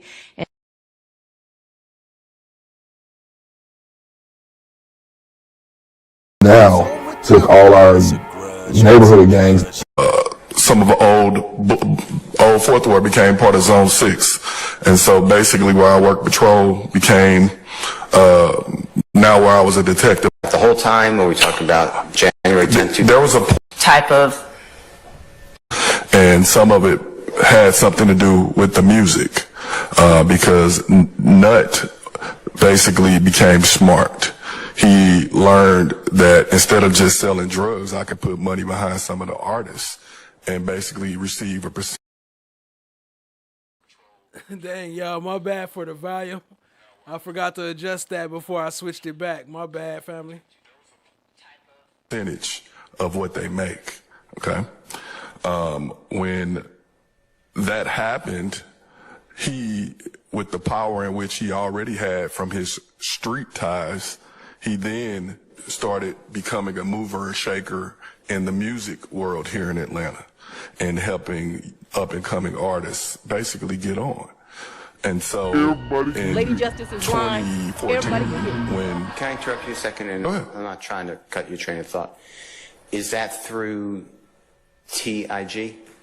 Say that again? Is that through TIG? Record label? Yes, he had a close relationship with Fly, who basically is the owner of TIG record label. Okay, and TIG is, this is not a game? Think it's a game. Think it's a game, thank you. Sorry, can continue. And if you don't Texas T, what up? I see you, family. remember where you were, I can... Appreciate you being here. And so in 2014, the rift began not only between KC and his rival, Mr. Watts, as their own inner beef started to occur. There was other rumblings through Nut and Mr. Williams in reference to the signing of Rich Homie Quan. Can I stop you a minute? Go ahead. Is KC with any, in your belief, any type of gang at that time? Is he affiliated with? Yes. Who is KC affiliated with? YSL. Okay, and we're talking about summer 2014. Yes. And how about Mr. Watts? He's half brother to Mr. Thomas. So is that, take it that he's with IF? Yes. I don't mean to presume. Okay. And is Mr. Watts also a high-ranking member like you denoted Mr. Thomas? I would say yes. He's more of Mr. Watts. Your Honor, I'm going to object to this level of detail in this type of hearing. I understand the court's ruling regarding certain lines of inquiry, but getting into the facts of the individual cases involved here, I don't believe this is the appropriate mechanism. Yeah, let's move on, Mr. Steele. Okay. Well, then just go back to the original question. What caused the IF in your investigation to become a qualified expert, expert for the Honorable Court's consideration to be qualified as to why IF and YSL are rivals? A part of it was music, a part of it was gang, part of it was power, part of it was money. And all those factors balled into subsequently the assassination of Donovan Thomas. And where do you get the information? And I'll tell you what I wrote down if it helps you. But you're asserting a lot of facts. Okay. So what's the background of those facts? Sitting through countless interviews with individuals that were either A, charged, B, suspects, or C, interacted with law enforcement, and doing my own investigations through witnesses, the family. Facts at Tall Glass. I know Love was mad as a mother today. I know she was probably hitting walls and all type of shit. Appreciate you, family. These are victims, social media, all this information. We're talking about this is from 8 years ago for myself. And 2015. Correct. And some of the individuals that are sitting in here, I actually sat in the interviews with them and discussed some of these things. And some of the points that were made or confirmed, some of them helped do that. So when you ask that question, this isn't necessarily just. I know it's Think It's a Game Records, but I'm not sure if the studio name was T.I. Studio. I'm not sure. It might be though, but I know the record label is Think It's a Game Records that Rich Homie Quan was signed to. That was Big Nut record label. One person told us this or one thing happened. We're talking about my expertise as an investigator, as a police officer. Oh yeah, and appreciate you being here, family. Appreciate you joining Poppy Cats, by the way. And as a human, being able to listen to what they're telling me, following up to corroborate and so forth, to confirm or dismiss some of the information as, okay, did this happen? Could this happen? Or, okay, we tried to confirm a lot of the things that was told to us through actual case numbers and incidents that we can follow up on, or a witness that we can follow up on to confirm the stories that were being told to us. We didn't just say, okay, well, he said this, and okay, let's go get a warrant. It didn't happen like that. Is this, I heard you say earlier about, and if I'm misstating, I apologize, but the Black Beat book, is that what you said? My beat book, yes. Okay. I don't know where I got black from, I apologize. It was black. That's where you got it from. Okay. It was a black binder. Money, power, respect. It's the key to life. I don't think that was DMX, though. Oh, actually, he had one, too, huh? Basically, as a police officer, I learned that knowledge was power. I didn't like touching on people every day. I didn't like searching people every day. And so I started to gather knowledge and information. And with that information, things started to make sense. It's almost like the Matrix or something. Once you start understanding gangs and the things that are going around, other stuff start making sense. The shooting that just happened that comes on the news at night to the common person might think, oh, it's just a random shooting. Well, I'm going to dig and find the backstory. And then you find that backstory was that shooting was a retaliation to an incident that happened somewhere else. And they were retaliating from that incident that happened elsewhere and so forth. And so my beat book became information gathering. And so that it made sense not only for myself, but my colleagues. And when other people would have incidents, gather that information and compile it in one place. I got the idea from the book. Yo, Pink Slime said, you think, let me see, you think Fonny's gonna throw 88 to the Wolves? Well, you already heard her opening statement. You already know she about that Wolfpack life. But I'll tell you what her answer is. Well, I think it is right here. Everybody Lady Justice is blind. Everybody can get it. Everybody could get it. Anybody could get it. ABG Fonny. From someone else. They had a beat book, and when we needed the information, it was jumbled up. And so for myself, I started to catalog it, and it helped with identifications. It helped with, I didn't know I was doing gang work before I became a gang detective. Where did that beat book go into any of your knowledge that you bring here today on the 14th day of November 2000? I would say yes and no. Once I retired, I left my files where I'm required to leave them, which is at APD. And like I said, I've been gone almost 3-4 years. I don't know where it is now. Do you know whether it was turned over to the prosecution in this case? I don't know. I honestly don't know. Okay. Are you whether it was turned over to the prosecution in this case? But somehow they only have the ones that help the defense. Help the prosecution. They got those files, the ones that the prosecution won't. But anything that they don't want to put in, we don't know what happened to those. Look at his face. I don't know. I honestly don't know. Okay. Are you familiar with the discovery provided in this case by any chance? Somewhat. Is the beat book included in the discovery that you're familiar with? I don't know. Okay. I wasn't here for all of that.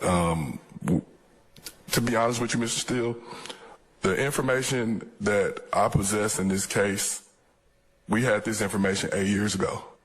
And if what's just in my personal opinion, some of the people that represent some of the individuals in some of these cases. Yo, shout out to FFS and Steph JK and any of the mods in here. I don't do it the same as everybody else, so you don't have to block it just because YouTube block it. Only block it if it's offensive or if it's something that might be restrictive, but you don't have to block it just because they block it. Just read it first and make sure it's not nothing offensive or harmful or, nothing that's damaging or, real bad. And y'all can allow it in. If it's just an opinion or just some capital letters or something, y'all, it's cool. Y'all can let it in because we gotta let YouTube know that we not banning freedom of speech. This what this whole case is about. Y'all banning freedom of speech, and we should be allowed to speak as long as it's not offensive. And even still, you know, that's a different situation. But please don't be blocking us for freedom of speech. As long as it's not, you know, causing no problems and no real offensive type stuff, then y'all can let them ride. Appreciate y'all, family. They had the opportunity to compile this information and had access to this information 8 years ago. For myself and the people that worked on this case, we did our job and we presented it the way that we had it. That's why you see some people who took pleas years ago, because we did our job. And honestly, a part of me, when this case came back, I felt that I moved on with my life. I don't live here, I don't work here anymore, and I did my job.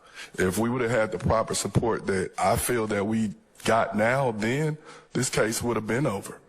Because the information that I'm telling you, it's in black and white. It's in our warrants, it's in our indictments, all of that.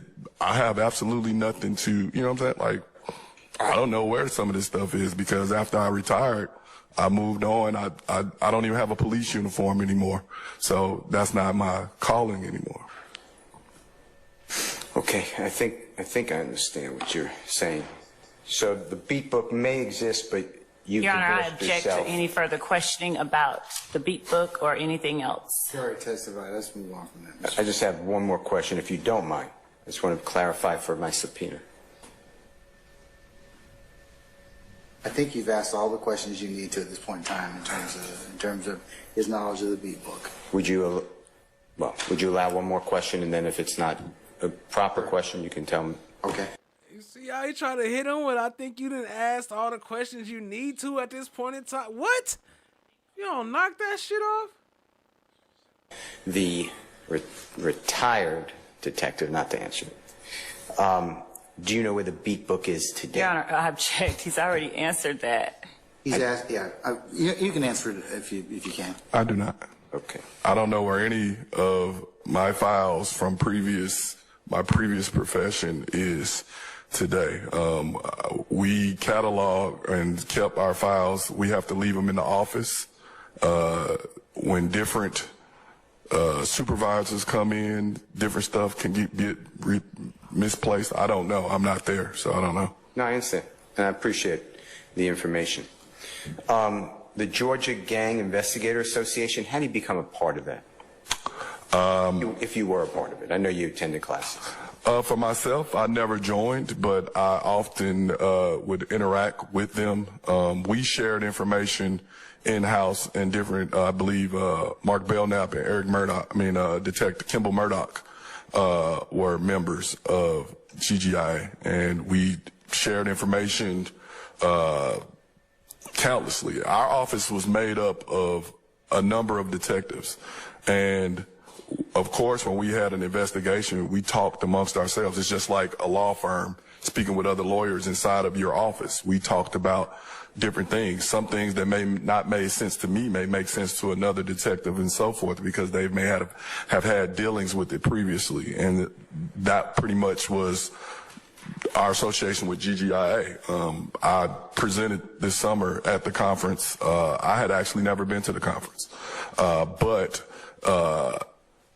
we interacted with them on a regular basis if we had to. Do you know how, and if you don't, just say I'm not sure. I don't. How, well, let me ask the question. Do you know how to become a member or a participant in the Georgia Gang Investigator Association? Your Honor, I object. That question was asked earlier and answered, I believe. I did not ask it You want to earlier. ask him, so. I don't. Okay.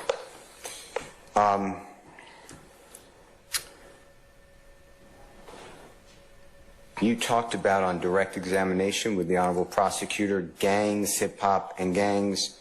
And I'm just looking at State's Exhibit 2B, as in Barry and Bravo. You asked about police reform. I created a program called Clippers and Cops, basically in an attempt to try to have.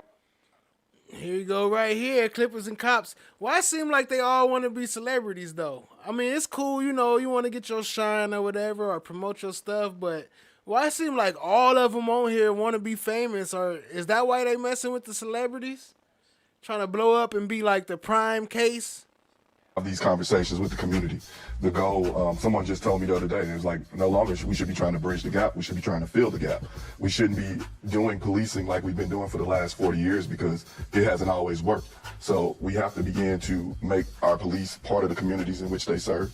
They have to get out of the car, take the earbuds out, get to know the community. But the community has to, if they're trying, they have to accept them as well. Because if, say, for example, a 21-year-old white kid that never grew up in the inner city is dropped in Southwest Atlanta, somebody's going to have to school them on the way of the land. And I think that once again... What up, Daniel Hauser? That's a fact. Appreciate you, family. Where is the freedom of speech? And then people like this sitting here fighting against it and don't even realize that's what they fighting against. Oh, I'm just doing my job. Oh, I'm just a squirrel brain. Yeah, we have to get back to community and Clippers and Cops. We talk about everything under the sun. Whatever people want to talk about, we're there. No one forces us to be there. We don't get paid to be there.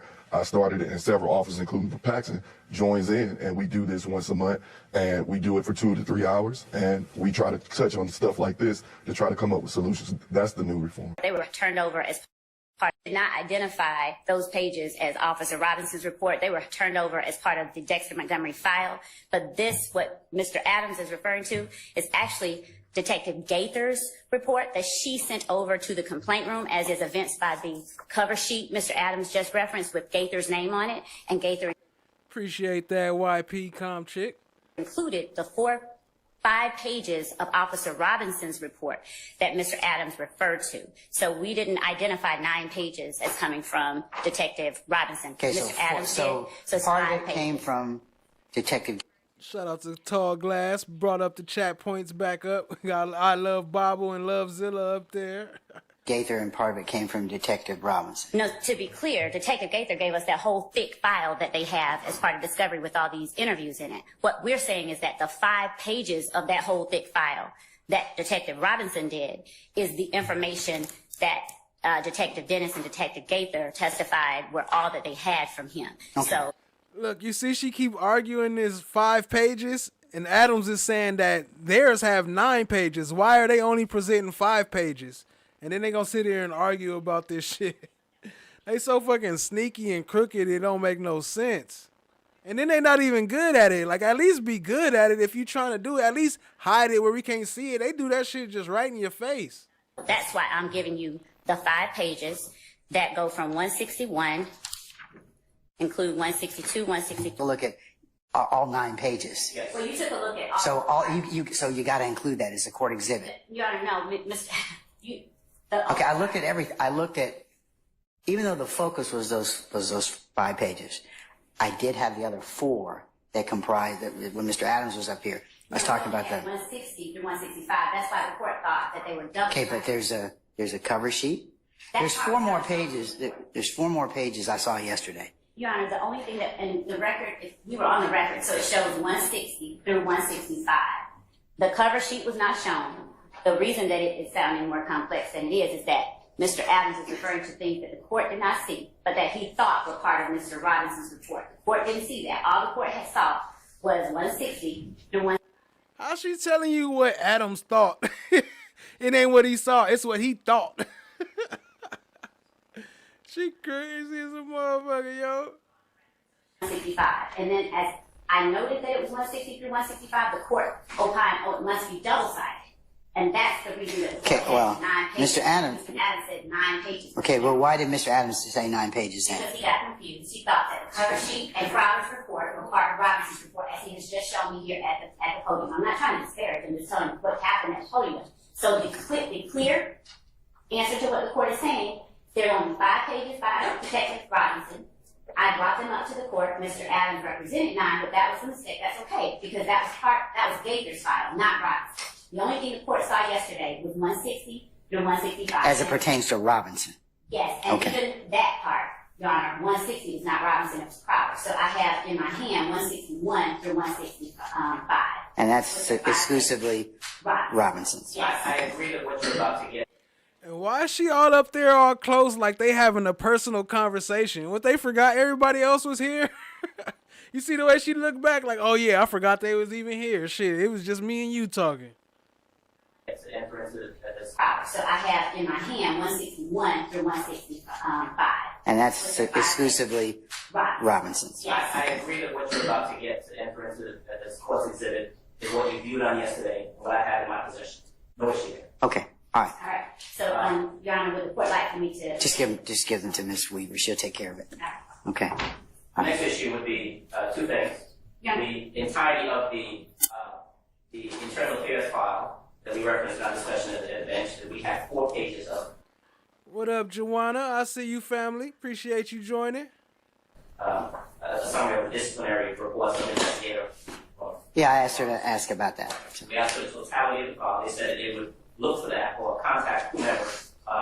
And we asked for the totality of Robinson's file, including the audio tape and videotape items that were referenced in his report, that they said their investigator Green had made contact with the Atlanta Police Department about, that there was an email that Ms. Hilton had, that they would provide the email, number one, and they would have investigator Green or someone reach out to the Atlanta Police Department again to see about the totality of Officer Robinson's report. And that's what we need an answer for this morning, as to whether they've done any of that and what they have. Okay. Your Honor, we did go back and reach back out once again to the Atlanta Police Department, the major that we spoke of yesterday.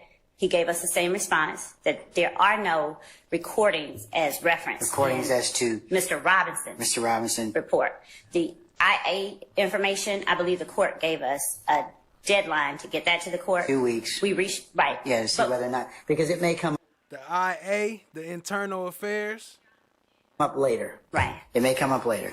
And so we also just referenced in their conversation with Detective Dennis, that we spoke to him about Officer Robinson, that there's some interview or some discussion between Dennis and Gaither and Officer Robinson that they obviously know about now, that there's some possibility of an FBI file or something, the case may have been turned over, that it appears. But that's, he's speculating. He being Robinson is speculating. Right, he being Dennis. I think Dennis is speculating. Obviously, Dennis has some information about that he shared with the state. So it looks like there's more stuff out there we simply don't have or don't know about, and certainly should have had, and really should have known about, in order to properly cross-examine any witnesses, including that. There are two. Because if it goes to the Montgomery case, if there was something in that investigation done by Detective or Officer Robinson that's relevant to our cross-examination of any witnesses in that case, then we should have had that, and we did not have it. Okay, here's how I'm gonna solve this issue, because we're going around the mulberry bush.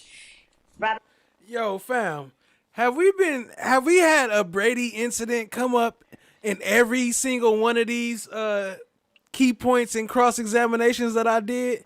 It's been at least one disclosure of Brady evidence in every episode. How is this shit still going? Summarize what he did in that case. All right. He didn't summarize. There's nothing that's in Robinson's summary that is contrary or counter to anything anyone later told Detectives Gaither. But that's not. But we don't. Mr. Adams, hold on. We don't know that. That's why you need to try and find the other information. If you can't find it, you can't find it. If Green's inquired again, but know this: if it comes up later and we find it. I'm going to take some other remedies. I don't even know that it exists, but we will. Okay, but I'm just telling you. If it comes up, fine. It surfaces. And Your Honor, that was part of the reason that Detectives Gaither and Dennis took it over, because they did not see all of this stuff that should have been in a file. Okay, and that's but that's fine. But here, I think you gotten all the mileage you're going to get out of it.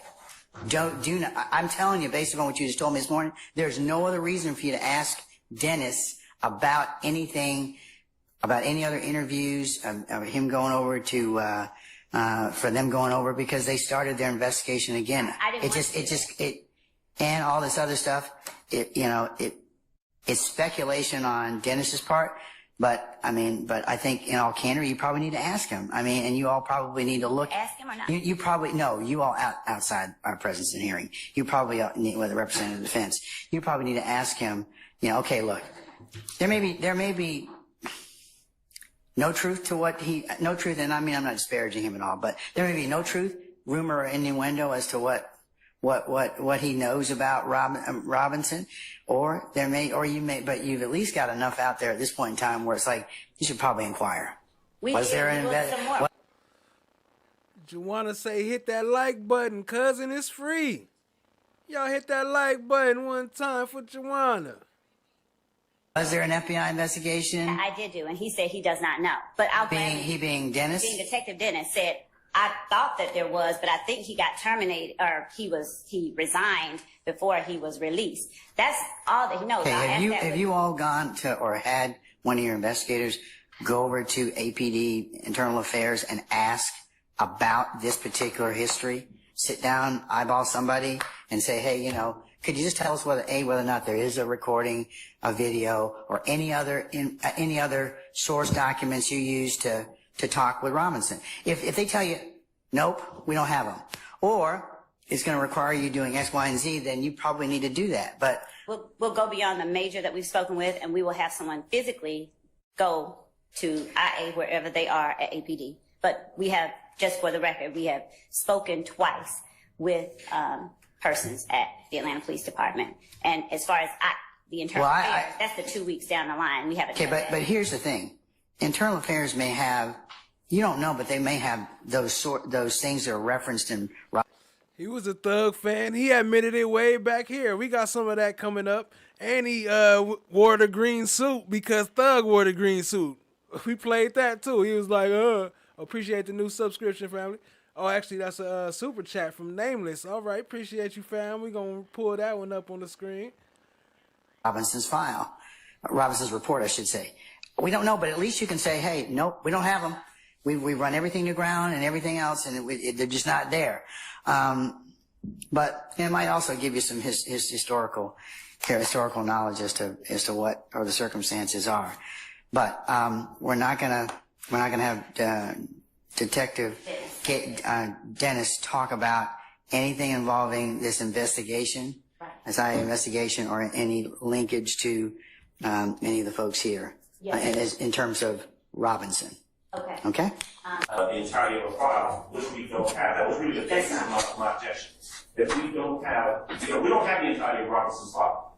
And then that's what those questions were about. No, you're not. Those questions. Let me finish. And so, not only are we talking about potential Brady material that may have been in Robinson's, that wasn't Robinson's file, that we don't have, but we're talking about her asking questions now about something that we can't properly cross-examine on because we don't have it. And that's the question. Wait, see, but you all can.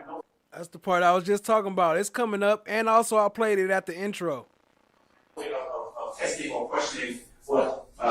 Well, Mr. Adams, I'm going to let the state complete their examination as to what is in the file. You can ask thorough and consistent cross-examination about to Dennis about what may or may not have considered based upon the pages you got, 4 pages you got.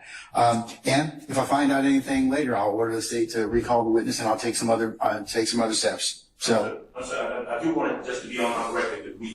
Facts at Nim. She was like, nah, I don't know what he said about that. I wasn't paying attention. That wasn't my concern. I may have said this at the event yesterday. If I did not, then I will let it on record now. That from our position, on behalf of Mr. Williams, we believe that there's Brady material that should have been turned over to us, that was not turned over, that it was at some point and possibly still is in the possession of the police department, which is the same as being in possession of the DA's office, and that I believe that they have violated our constitutional right to receive Brady material in doing so. So I just want to make sure that that's on record. We don't waive anything. I understand that, but they also have other ethical and responsibilities under Brady, and of course that's why they would have to turn it over immediately. I think that they've asked twice for the material. As a court, I'm going to make sure that they exhaust that particular path. But I've noted your objection. Yes, sir. Okay. At some point, we need. Every week, because I only been doing about a week at a time, and they got a Brady violation in every video, so it got to be at least about a week. To move on and get the jury out there at some point. When we have a break, I'd like to address the issue in regards to some other items that we have requested a while back. I think Mr. Steele has filed a motion. I've been trying to find that motion so I can reference it properly in regards to reports done by Detective Dennis regarding someone named Marquavius, and I'm going to refer to as M-U-Q-U-A-V-I-O-U-S, Curtis, last name is Curtis. An investigation done by investigator Dennis in regards to that individual that's relative to this case. We have requested, I believe the court had instructed the state to turn it over, we've not received it. But again, at the appropriate time, I'd like to address that. I don't want that to go past this. Your Honor, I can address that pretty quickly. I think they can look in the discovery that has been provided. Have you personally seen the people in the video outside of the video? Yes. And does the video accurately depict the people that you have seen? Daniel Hauser say every day. What you mean? It's every day, not every week. Outside of the video? Yes. The state tender states that 118 echo.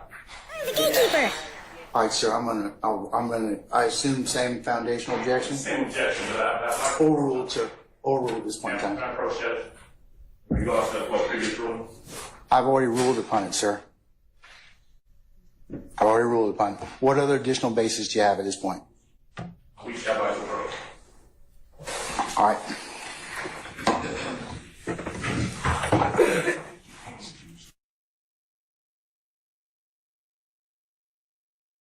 Okay. There's been some discussion at the bench. I'm sure all of you have heard it at this point in time, counsels, in terms of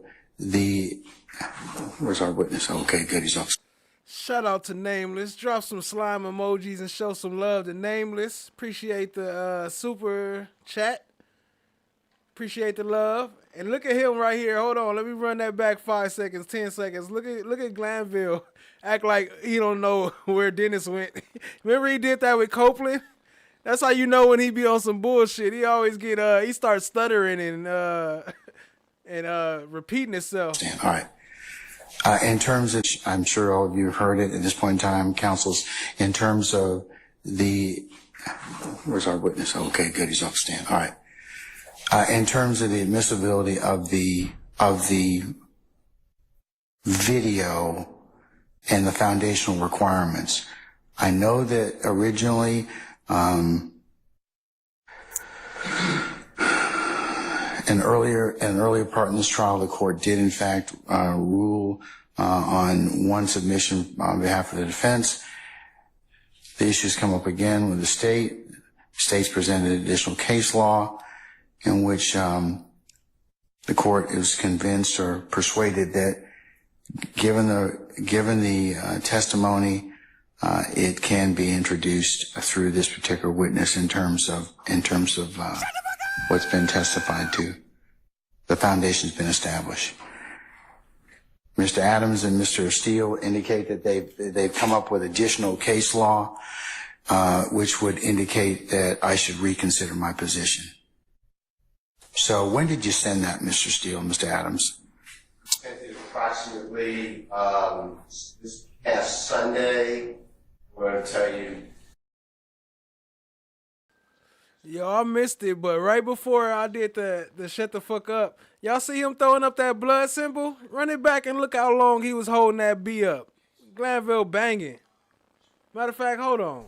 And that Mr. They've persuaded that the issues come up again with the state. States presented additional case law in which the court is Glanville banging. Look how I'm throwing that B up. Convinced or persuaded that Judge Suge Knight. I knew he was a banger. Rico conspiracy. Lock him up. Given the testimony, I mean, you can with this particular type of evidence, as long as the evidence itself is that there's testimony about how it was achieved or how it was. What up, Miss Shanti? I see you, family. Appreciate you joining. Gathered and collected, that as long as that is satisfied, along with some other things, is satisfied, that I can go ahead and consider it. It's wrong. Okay, well, that's your opinion. How is it wrong? This is coming, all I did was take the state's brief, and I read the cases, and then I gave you additional cases. But the state filed its brief. Okay. if that was Sunday, why did you bring this up Monday morning? Yes, I sent it to everyone. Did Yes. you bring it up Monday morning? So I mean, here's the thing. Here's the thing. Here's the thing. Okay, it's Wednesday right now. This witness is on the stand. I could have taken it up last night or then Monday night. I could have taken it up Tuesday at some point in time. So that's why I'm saying by time, poor timing, I would think, because I can rule upon it. I don't mind it. But when a witness is on the stand and you're asking me to reconsider that, that's not timely. Well, listen, nobody is trying, I don't think anybody is trying to delay this case any more than it's delayed. So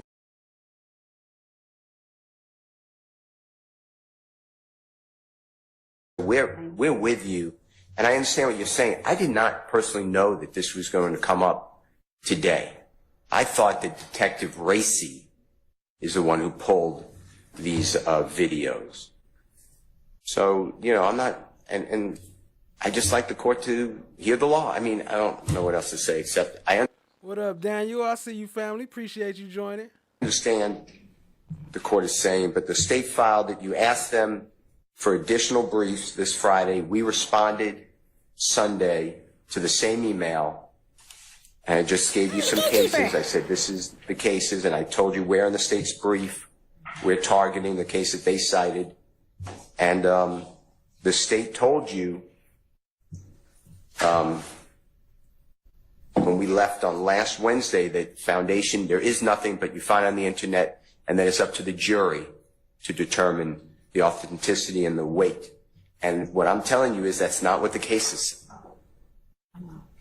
And I have the states, I'm just using their brief. I read their cases.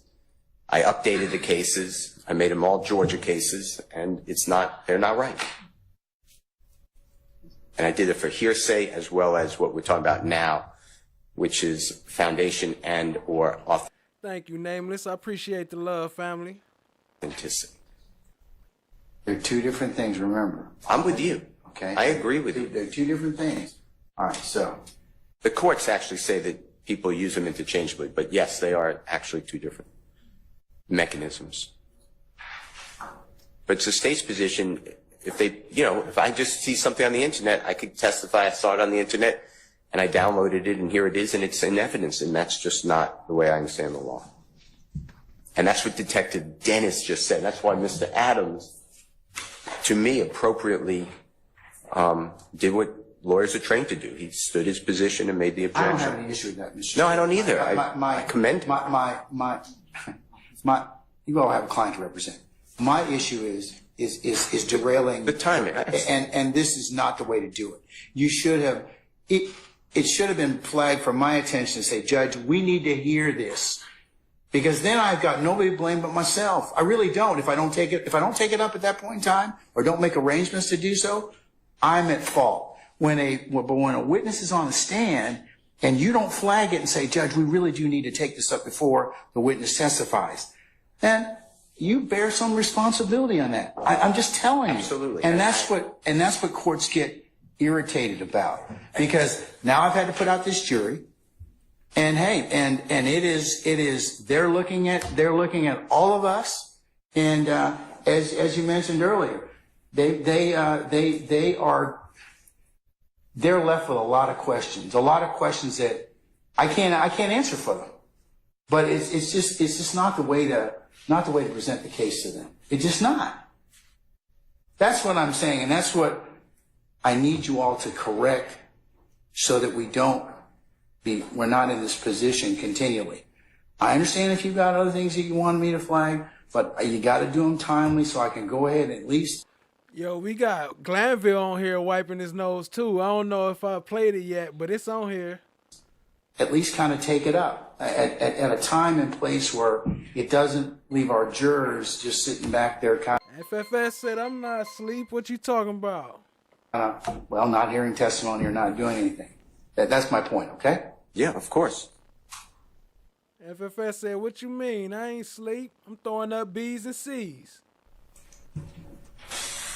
Okay, what's the case you want me to take a look at? Okay, well, we go through all of them, but I'm just going to start. You got 5 minutes, okay? I'm gonna get a green light like the appellate court up there, okay? So you can feel at home. And yellow lights. Yeah, yellow light Now you want to rush them, give them 5 minutes and green lights and shit? as well. Okay, so but see if you can kind of give me the nickel version, okay, of that. The most important salient thing that I need to, because I understand the premise, but what is it you're All right, PD Broker. Appreciate you, family.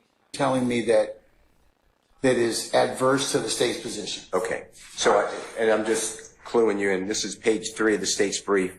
They cite United States versus Broomfield, Broomfield. It's 591 Fed Appendix, so it's APP'(X) 847 and 851. It's 11th Circuit 2014. This case is cited in Georgia in Cooper versus State, which is 317 Georgia 676 Division 2. What's Cooper again? I'm sorry. Yes, no problem. 317 Georgia 676 Division 2. And that's a 2023 case, Your Honor. So I just used Cooper, but we can go to Bloomfield too. And this is a video, so it's the same thing that we're dealing with Detective Dennis right now is dealing with the video. There were actually no statements in that video though.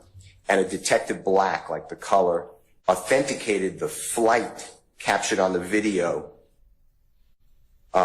which was videotaped by a gentleman named Mr. Mason, M-A-S-O-N.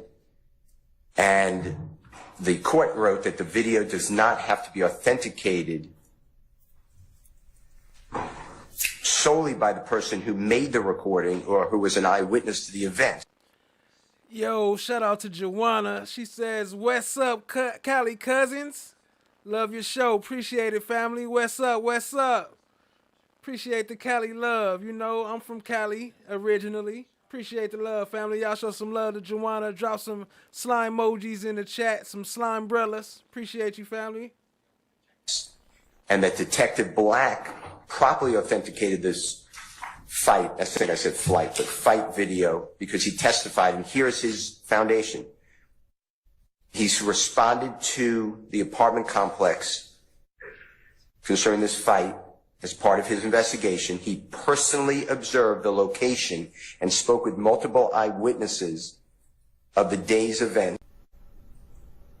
Thank you, Your Honor. This time we have no further questions. Cross.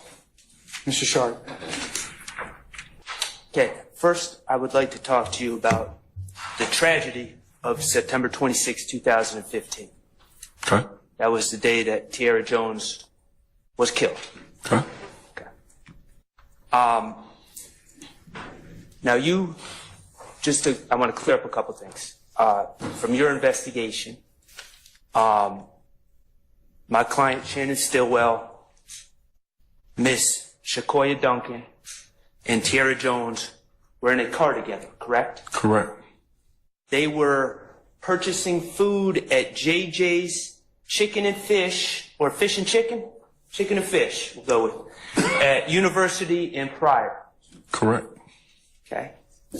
And some individuals followed them from that restaurant, shot in a car. Objection, Your Honor. Compound. That's standing objection. You can rephrase, sir. Did some individuals follow the car that Miss Jones, Mr. Stillwell, and Miss Duncan were in? Yes. Okay. Did individuals shoot into that car? They did. Did they shoot Miss Jones in the head? Shot her in the face. In the face? Yes. Killed her? They did. The car crashed? Yes. Miss Duncan suffered severe leg injuries. Yes. Mr. Jackson suffered severe injuries that put him in the hospital as well. Correct? Yes. He had a collapsed lung and broken bones and different things of that nature. That is correct. Now, you testified about things that Mr. Stillwell told you. Mr. Stillwell never said he saw who shot. He said he saw who was waiting to follow them outside of JJ's Fish, correct? That's not what I recall. Did he not say that he saw the individuals at JJ's Fish? He said that as well. Okay. Now, I appreciate your candor. That he I object. I should say I want to sustain the objection. He was shaken up. Watch this though. Pay attention and watch how Glanville do him. But he going off love frequency. But watch, Glanville about to bang on him though for no reason though. Watch, pay attention. Mr. Stillwell. Appreciate y'all. Obviously so. He had just been in a shot at and a car that flipped over. So yeah, he was shaking up. And from your observations, he felt horrible about what happened to Miss Jones, correct? He did. You can repeat your answer. It was vague. It was vague. Please repeat your answer. Still get 5 minutes, but the state get 5 years. Make it make sense. That's a fact. The math ain't mathing. He felt horrible? Yes. Thank you. Now, additionally, you testified in September of 2015. An incident occurred at the Green Store. Yes. And that Green Store is on Glen Street, correct? Correct. Do you know the address? 322 Glen Street. Okay. 322 Glen Street. And your investigation is someone, we don't know who, correct? Someone what? Someone shot at Mr. Stillwell's head. That is correct. And we don't know who. I had speculation. Okay, well, I don't want you to speculate. Was anyone charged? No, sir.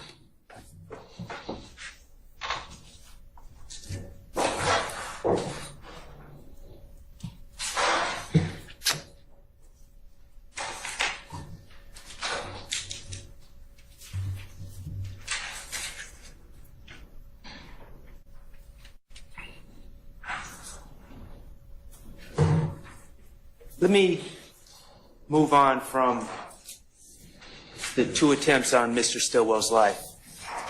And let's talk about your work at the compound. Okay.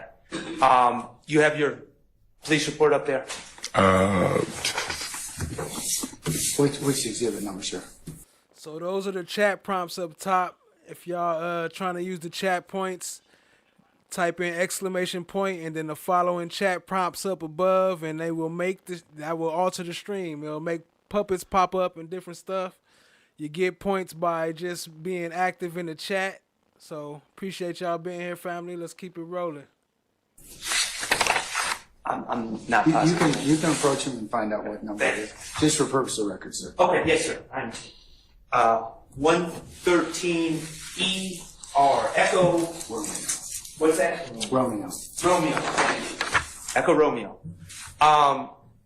So I don't want you to read off the report, but if you need to refer to the report, that's fine. Okay. The incident in question at the compound, the night you were working, was April 25th, 2015, correct? Correct. Okay. You wrote the report on May 26, 2015, correct? That's correct. About a month later, and you testified to that. I did. All right. Now, as part of, you worked for APD for how long? 16 and a half years. 16 and a half years. And was that your first police job, APD? Yes. Okay. In 16 and a half years, APD trains all the officers on how to write reports, correct? Yes. And in your 16 years, I guess you didn't have 16 years at this time, maybe about, 12 years at this time? Yep. You had experience in writing reports, correct? Correct. You knew how to write reports. Objection asked and answered. I stand the objection. I never asked that question. The objection, okay. sir. You would agree that accuracy. Look, he just sustained whatever she say. He ain't even reading it. He over there watching, what's her name? Miss D. Williams OnlyFans again. Is essential in reports. Yes. Okay. You want to put as many details as possible in the reports, correct? Correct. And you want to be complete. You want a complete rendition of what you observed. Correct. Okay. And these reports are important for times like this, correct? When you write things, and I understand it was a month later, but it was still relatively fresh in your mind, correct? Correct. Okay, and now we're asking you questions about something that happened, what, about 9 years ago? That's correct. Okay, and this report can be helpful in a situation like this, correct? Correct. All right, excellent. You wrote a report in this case that's in front of you, even though it was outside of your jurisdiction, correct? Correct. Okay, and it's because you thought it was important to write a report. Objection, Your Honor, asking you. Okay. Even though you were on an extra job, you thought it was important to write a report. Objection, asked and answered. Stand the objection. Okay.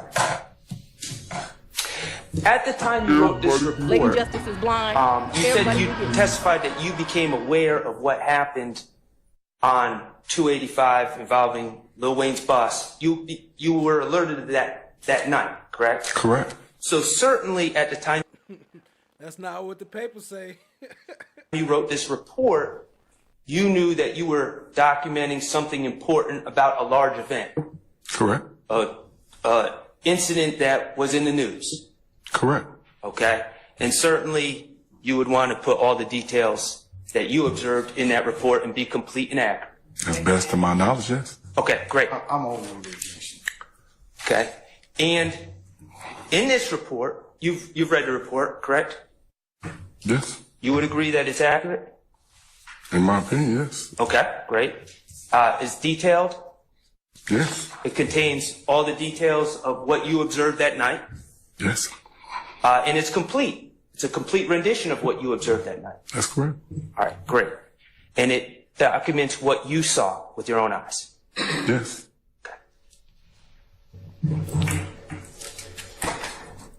You would have, if you observed any illegality that night. That is a big ass stack of papers, though. And then she'd be like, "Nah, I didn't take no notes. We don't got no notes." Look at her big ass encyclopedia collection in front of Miss Love. You would have documented that, correct? Objection, Your Honor, vague. It's Cause for speculation. Objection. if you observed crimes being committed at the compound on April 25th of 2015, you would have put that in your report, correct? Objection, Your Honor, vague. There's nothing vague about that. I stand objection, sir. In writing reports, if you observe a crime, you write it in a report, correct? Objection, Your Honor, vague. I'm going to sustain the objection. Plus, it's been asked and answered. Mr. Sharp, let's move on to something else, okay? Okay. If you observed any individuals displaying threatening, any particular individuals displaying threatening behavior, you would have documented that in your report, correct?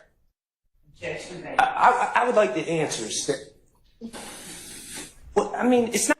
You ain't got the answers, Sway. He said, I would like the answers. She just making random ass objections. He just, I sustain. I sustain the behavior. You would have documented that in your report, correct? Objection, vague. I would like the answers. Well, I mean, it's not vague. I sustain the objection, sir. Okay. Are you understanding my questions? Judge, objection. Ladies and gentlemen, can I ask you to step outside for a second, please? That's me too. Yes, sir. Yeah, nigga, you too.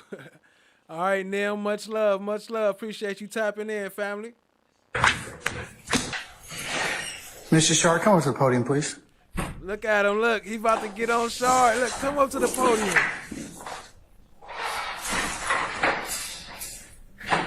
Sir, Georgia law allows you to have a thorough and sifting cross-examination. What it doesn't allow you to do is to be rude and condescending to any witness. So if you do that again, I'm going to hold you in contempt. That's fine now. Okay. All right. So as long as we understand one another.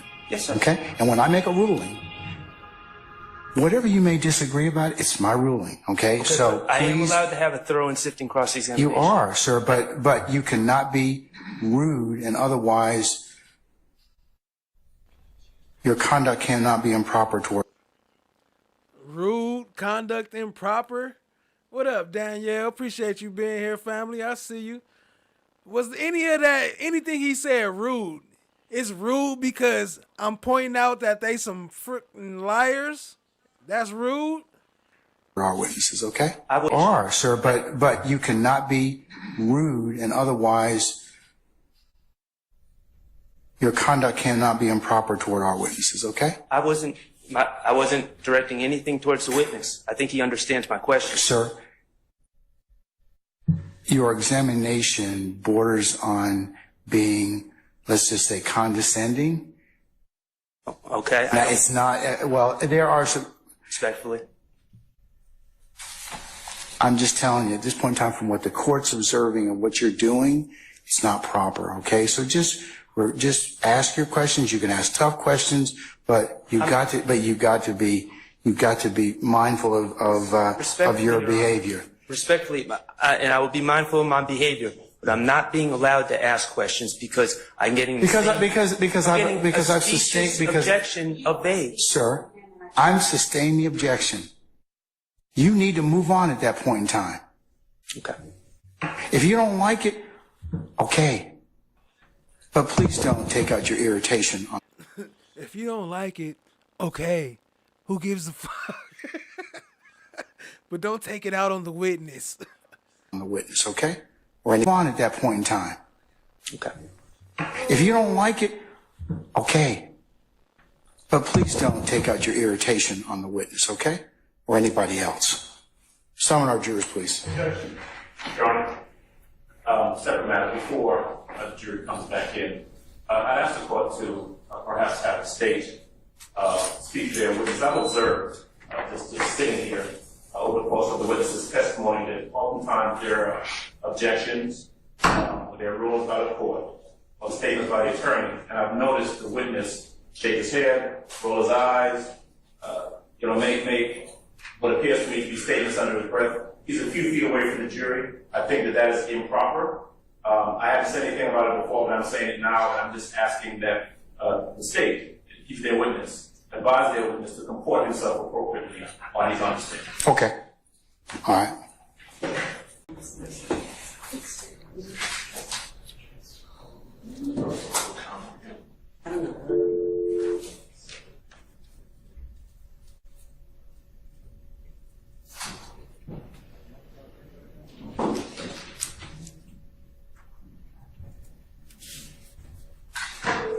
Yo, shout out to Elizabeth Wright. Hold on. That threw me off right there. Shout out to Elizabeth Wright real quick for the 10 gifted membership. Appreciate that, family. Y'all dropped some and she just hit me with the 10 spot too. Appreciate you, family. Appreciate the 10. Appreciate the 10. 10 to 10. Yo, drop some rain slime brothers. She making it rain up in here. Appreciate the love with the slime brothers. Hey y'all, remember the phone started ringing while what's her name? Whitaker was on the stand, and she was like, I don't know why the phone was up here. I don't know why it's up here on the bench. This show you right here why it's on the bench. It's showing you right here. Watch. Yo, but shout out to Elizabeth Wright. Appreciate the love, family. Yeah, drop them slime brellas.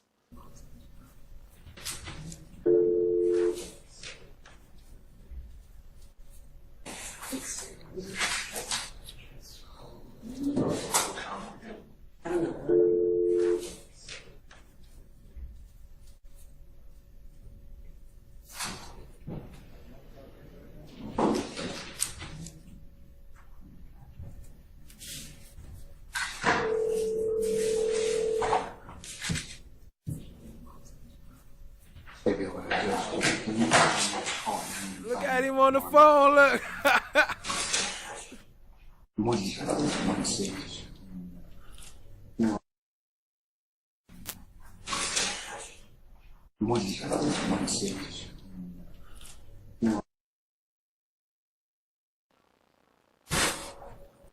'86 Vera. Wait, hold on. Vera in the chat? Where's she at? I'll get her out of here right now. Shout out to Elizabeth Wright. Drop them slime brothers. Let me look her up. I ain't seen her. I'll get her up out of here. Appreciate the love, family. It is your practice to include all relevant details in your reports, correct? It's the best that I can remember, yeah. Okay. In writing a report about Little Wayne bus incident. You're working that night. People threatening Little Wayne would have been a relevant detail. Look how he talking now. He talking all extra cautious cause Glanville was banging on him. To that case, correct? Dang, my bad. Yes. I didn't mean to hit that ad. And you would, if you observed an individual do that, you would have put that in your report, correct? Yes. Okay, great. Okay. At the time that you wrote this report on May 26th of 2015, I think you already testified. You knew my client Shannon Stillwell's name, correct? Yes. You were familiar with him. Yes. You called his government name when you saw him that night. I did. Okay. And if you observed Mr. Stillwell committing any crimes that night, you would have documented that in your report, correct? Not objection as to vagueness. I'll rule the objection. He can answer that. Yes. And if you observed Mr. Stillwell personally threatening anyone that night, you would have documented that, correct? Yes. Thank you. Okay, let's talk about your interactions with Mr. Stillwell on the night of April 25th, 2015. You testified that you saw my client Shannon in a car, correct? Yes. Okay. And what type of car was it? From the video. Nah, real quick, shout out to Joanna. Nah, I appreciate it, family. Shoot, Joanna over here trying to get a wrench on her first day. I see you, family. I think about it, but I appreciate what you're doing. So do your thing. That I later recovered. It looks like a gold Merc. I don't want you to speculate. Okay. Do you know what type of car it was? Not off the top of my head now. Okay. Was it, can you tell me if it was a white pickup truck? I don't recall that. I don't recall what type of vehicle or what color it was. Okay, but was it a white pickup truck? I don't think so. There go that white pickup truck we was talking about earlier. He said, I don't think so. So it wasn't no white pickup truck. Why is all they stories always mixed up and confused? But y'all want to lock up the YOUNGTHUG for not remembering what happened. But they sit here lying on the stand with no problems. And from your review of the video that you just talked about, you can definitively say it wasn't a white pickup truck, correct? Yes. Okay. And it wasn't a white Camaro? Did I see your client in a white Camaro? Yes. No. Okay, great. Okay. You indicated that when you saw my client in this car, and he was in the car with two other individuals? Yes. Okay. And that was Demekion Garlington and Trontavious Stevens? Correct. Trontavious was driving? Yes. By the way, if y'all was gifted a membership by Elizabeth Wright, please say thank you, family. Check your phones. I know sometimes we don't know if we got gifted, so, look down and see if you might have got a gift, so you might get a chance to say thank you while they here. So appreciate you, family. And when you saw this car, it was headed, and correct me if I'm wrong, it was headed northbound on Brady Avenue? South. South, okay. It was headed south on Brady Avenue. And I believe you testified that it was bumper-to-bumper traffic. Yes. Going both ways. Correct. And I have in my notes you said it was a typical urban club night in Atlanta. Is that accurate? Very accurate. Okay. And so bumper-to-bumper traffic, and also foot traffic. That is correct. That sounded kind of suspicious the way you said very accurate. Okay, people walking. Oh, hold on. And just to be clear, you didn't see a white pickup truck traveling with the car that Mr. Stillwell was in either, did you? You mentioning a white pickup truck is the Yo, Elizabeth Wright making it rain up in here. I ain't even got a chance to catch up with the last ones. Appreciate the love, family. Yo, if y'all got some memberships from Elizabeth Wright, please say thank you in the chat. We appreciate the love around here. Much love to Elizabeth Wright. Drop some Slime Brothers up in the chat. Spam the chat with the Slime Brothers. Appreciate you, family. First that I recall of a white pickup truck. Okay, so and I'm asking, did you notice a white pickup truck? I sustain objection. You can rephrase, sir. Okay. One or two. Did you, when you were interacting with Mr. Stillwell, did you notice a white pickup truck anywhere? And Your Honor, may I answer that? Because he never answered it. He just said this is the first he's heard of a white pickup truck. I won't overrule the objection. You can answer it, sir. I don't recall a white pickup truck until you just mentioned it. I don't, like I said, I believe the first they asked, I don't remember the exact car that they were traveling in that night. Okay, and I'm not suggesting that they were in a white pickup truck. Your recollection is they were in some sort of sedan, correct? Objection has been answered. I sustain objection. When you dealt with Mr. Stillwell, you called him by his government name, correct? Mm-hmm. Okay. Was he responsive to you? He looked like. Okay. I don't think he knew me at that time. I think he was as shocked as Demikian. I sustain the objection. And correct, remind me, were you in police clothes? I was in full uniform, yes. Full uniform, okay. The interview with Walter Murphy, if you indicate that it's blue on that tape, you would not dispute that, would you? If that's what you pull up, yes, I would love to see it. Okay. And if you said it was blue, it was blue? I remember it as being green, sir. Okay, then that's fine. The bottom line is it wasn't a white pickup truck. Correct. Okay. I sustain the objection.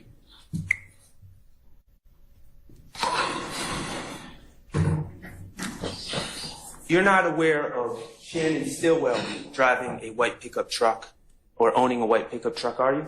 I'm not. Okay. What about Trontavious Stevens? I'm not. What about Demikian Garlington? I'm not. What about Alexis Greer? I'm not. Okay. Okay. I'm going to move on from April 25th. Okay. You know, we've heard about Detective Gaither. How long were you a partner with Detective Gaither? I think we were partners from 2013 until about 16, I believe, or 17, whenever she got promoted. All right. Are you still in contact with Detective Gaither? Ever so often. Okay. Yeah, they be talking. They go hang out at the club, at the Rainbow Club. She looked for hers and he looked for hims. You know, that's why they best friends. But anyway, shout out to Elizabeth Wright. Yo, Elizabeth, I'm gonna let Steph JK know that you pushed us over to get the next emoji. The next emoji I'm gonna be doing is the love dozer, the bulldozer love. So that's gonna be the next one. So appreciate you, family, for helping us get there. And yeah, so the love dozer. Everybody thank her. That's coming next. Thank Elizabeth Wright. I'm going to take you back to the Dexter Montgomery case. Talk about D'Angelo White and Dexter Montgomery. Okay, there were 3 other individuals in that car, correct? Or in car. Correct. I believe so. Who timed out Nameless? What Nameless get timed out for? I didn't catch it. Terry Moody. Okay. Christian James. Okay. And Cornelius Davis, who is Dexter Montgomery's cousin, correct? Okay. Okay. In your investigation,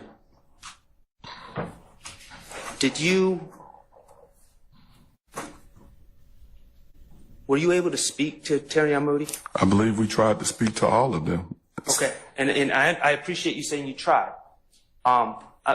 Specifically, I'm asking, did you speak to Terry Moody? I don't necessarily recall if we did or if we didn't. So you don't recall speaking to Terry Moody? Nameless, that's my bad. If you still here, I gave you a wrench so you won't get blocked. So if you still here, we still good. We still rocking and rolling. Appreciate you, family. Honestly, I didn't even recall speaking to D'Angelo Washington until I was. D'Angelo White. So when y'all do the slime-brellas, only do like 5 or 6 or include words like say a name or something, Elizabeth or something, and then that way YouTube won't block you. Just don't do all slime-brellas, but it should be good though. It shouldn't be a problem. They just got to get used to the algorithm. You know what I'm saying? YouTube is very strict on their stuff, but you know, it's open platform. It's freedom, right? So they let other channels do it. Why would they block my channel from doing it? So either way, I appreciate y'all, family. Keep on doing it until we get it right. And my bad if y'all get blocked, but let's go. I mean, not blocked, but timed out. And I keep y'all. I get y'all back in there. Appreciate you, family. White, correct. Okay. All right. So Terry Moody, you do not recall speaking to, and you don't. And I'm just asking. You don't have any reports that indicate that you spoke to Terry Moody. No, sir. Okay. Do you have any reports written by Investigator Gaither that indicate that you spoke to Terry Moody? I don't think so, no. Okay. Christian James. Did you speak to Christian James? I don't even recall who that is.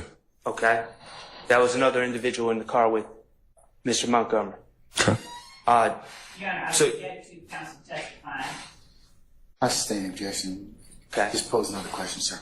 do you you don't recall speaking to Mr. James? I don't. Okay. And you don't have any reports that indicate that you spoke to Mr. James? Anytime we investigate a case, we try to speak to any and everybody that we could in reference to our investigation. Whether they decide to cooperate or not is not necessarily our call. Working in inner city crime, everybody don't want to talk to the police, including victims. And so we dealt with whoever we could deal with on what we could deal with. The same thing with this case. Okay, and I appreciate that. Okay. But I'm just asking if they were spoke to you. I don't blame to you. So you don't have any recollection of speaking to Christian James? No, sir. Okay. And Cornelius Davis, who's Dexter Montgomery's cousin, you don't have any recollections speaking to him? No, sir.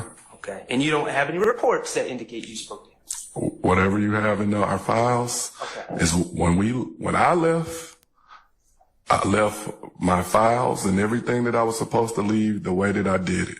The fact that we are 9 years later, I'm not in control of our files. I've been gone for 4 years, and whatever reports or anything, that's not, I did what I was supposed to do when I was supposed to do it. I got you. And I'm just going to ask, you don't have any reports written by Investigator Gaither? Objection, Your Honor. Regarding Christian James or Cornelius Davis? No, sir. I didn't ask about those. I didn't ask that question. I'm going to leave the objection. Okay. And the answer was no? Correct. All right. Thank you. Okay. FFS. Nah, it wasn't you, family.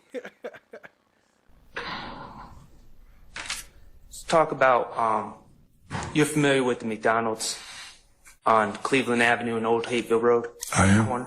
Okay.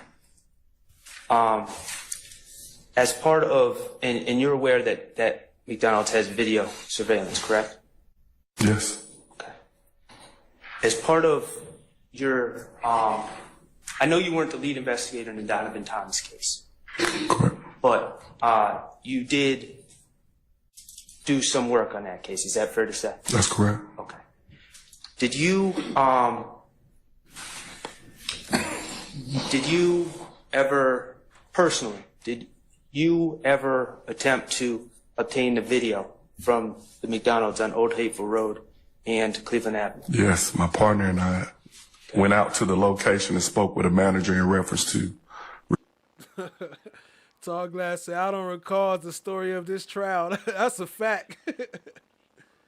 Yo, hold on. Nameless said, forget that. Y'all dropped some slime emojis for me. Y'all got me restricted. It got me a wrench. Now y'all drop some slime emojis for me. Appreciate you, family. And Elizabeth came in too. We're going to pull that one up next. We're going to let this one marinate a little bit. Drop some slime emojis. Appreciate y'all, family. Hit the like, hit the subscribe, tap in, share it with a friend. Retrieving the video. Okay. And that manager gave you a business card, correct? Correct. And you brought that business card regarding the video from the McDonald's. You brought that business card you were handed, you brought that to Investigator Thorpe, is that correct? Yes. Okay.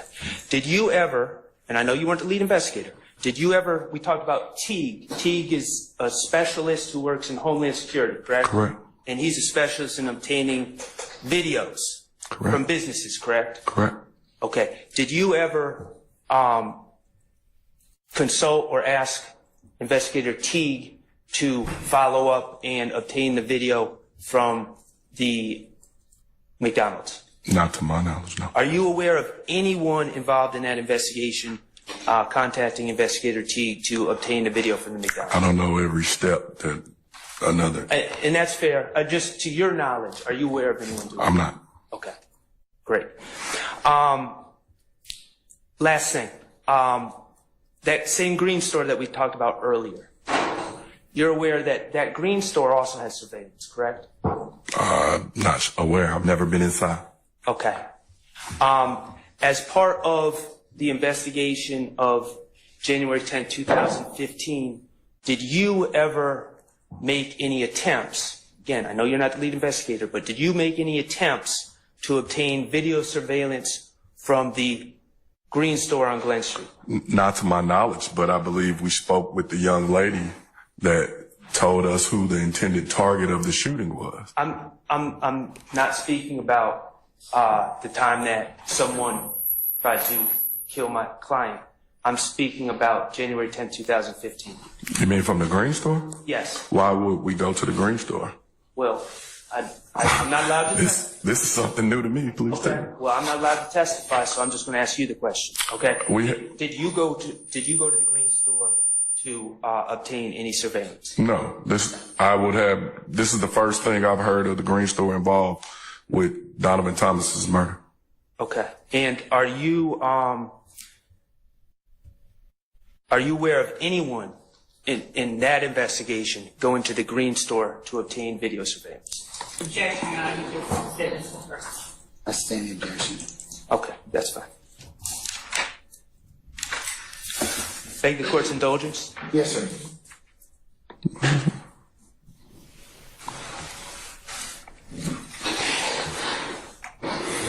Your Honor, I don't have any further questions. Thank you, sir. Thank you. Mr. Adams? Yes, sir. All right, go ahead.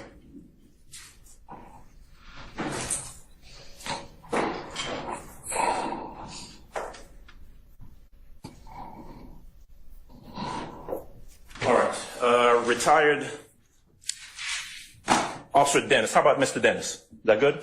You can call me whatever you like, sir, just not former. I think we went over that before. All right. All right. You're still in law enforcement, all right? Yes. In Missouri? Yes. Gotcha. All right. So in 2015, you were an investigator, a police officer with APD. True? Yes. By that time, you'd been on the force for how long? About 12 years. And you were in what you indicated was the gang unit in 2015. Correct. Is that when you went into the gang unit? I went in the gang unit May of 2013. Okay. And so by the time 2015 rolled around, you'd been in the gang unit for about 2 years, roughly, right? And because you'd been on the force before that for a good number of years, you were familiar with conducting investigations, right? Yes. I mean, Yo. Shout out to Elizabeth Wright. She says, finally made it home. I've been having YSL chat withdrawals. Laugh out loud. Been having to listen to KNW from the bushes all week. Shout out to Cat Knott Williams, family. I've been in the bushes working too. So appreciate you, family. Appreciate the love. Appreciate the super chat. Shout out to Cat Knott Williams. Y'all show some love. Keep them slime brothers rolling for Elizabeth Wright. She killing it, family. Making it rain. you knew how to police. Yes. And now you here. You can chat all you want, family. You right here. Appreciate you. Okay. You knew that generally in investigations, your job was to go out and gather information in regards to an alleged crime that had been committed, right? Correct. Okay. I heard you say something interesting when you first started testifying. You said, the streets will talk. All right? I did. And I think you were talking about, and you correct me if I'm wrong, you were talking about gathering information, maybe in your investigation, from essentially the streets. Correct. As a detective in a metropolitan city like Atlanta, the streets will talk. Right. But it's not what I know, it's what I can prove. And working inner city crime, a lot of people don't want to put themselves in harm's way by being witnesses or being in a discovery package. So they are reluctant to go on record as talking to you. But that doesn't mean as a detective, you don't have the information. Well, let me ask you this, because this is the second time I heard you say this about in inner city. I mean, crime happens everywhere, right? It does. Crime happens down on Cleveland Avenue, right? It does. Happens up in Milton County, right? It does. Now, happens in Johns Creek. It does. Right. And regardless of whether it's in Cleveland Avenue or up in Johns Creek, you know, you may come across an investigation people who don't want to talk to you. That's correct. Right. So, you know, crime happens all over the place, and it may be different in some areas or it may not, right? That's correct. Okay, so back to this whole thing about the streets will talk, but you gotta know how to listen to them. I think that's what you said. I did. Give me 1 second. All right, you can get it. All right. You gotta be careful when you listen to the streets talk, right? That's an objection. Okay. When you say the streets talk, you're talking about information that you may gather from individuals in the community, right? That is correct. Right. Now, you've got to be careful when you gather that information because you've got to vet it, right? That is correct as well. You can get information from, quote unquote, the streets that's accurate, yes? Yes. You can get information from the street that's not accurate. That is correct. You don't know what people's motivations are when they're talking to you, right? You are correct. You don't know who their allegiances are to, right? That's correct. Someone could very well tell you something and it ain't true. That is correct. And so the way that investigations... All right. Somebody got a metal plate. Me? Oh, my bad. I'll sit back. It's you. I've been talking on it for 3 days and we had no problem. Why all of a sudden now? Street talk. Been talking on it for 3 days. That's because you've been on 3 days talking to the prosecution. As soon as the defense start talking, then there's mic problems. And yo, shout out to Elizabeth Wright making it rain with 5 more members. Appreciate the love, family. If y'all got some membership, show some love to Elizabeth Wright. Appreciate you, man. Yo, I don't even know how to react. I appreciate it. I appreciate the love, family. If you're conducting an investigation where obviously it's... I think you might have broke a new record for my donations and a new supporter. You might have broke a new record. I appreciate you, fam. To get at the truth of the matter, you've got to be really careful about the source that information is coming from. That is correct. That's why as a detective, you have to vet pretty much all the information that you come in to. People tell you stuff all the time and it doesn't always add up. And so we always prided ourselves on doing our due diligence to follow up on the lead to make sure that it was accurate, because I don't want to wrong. Shut the fuck up!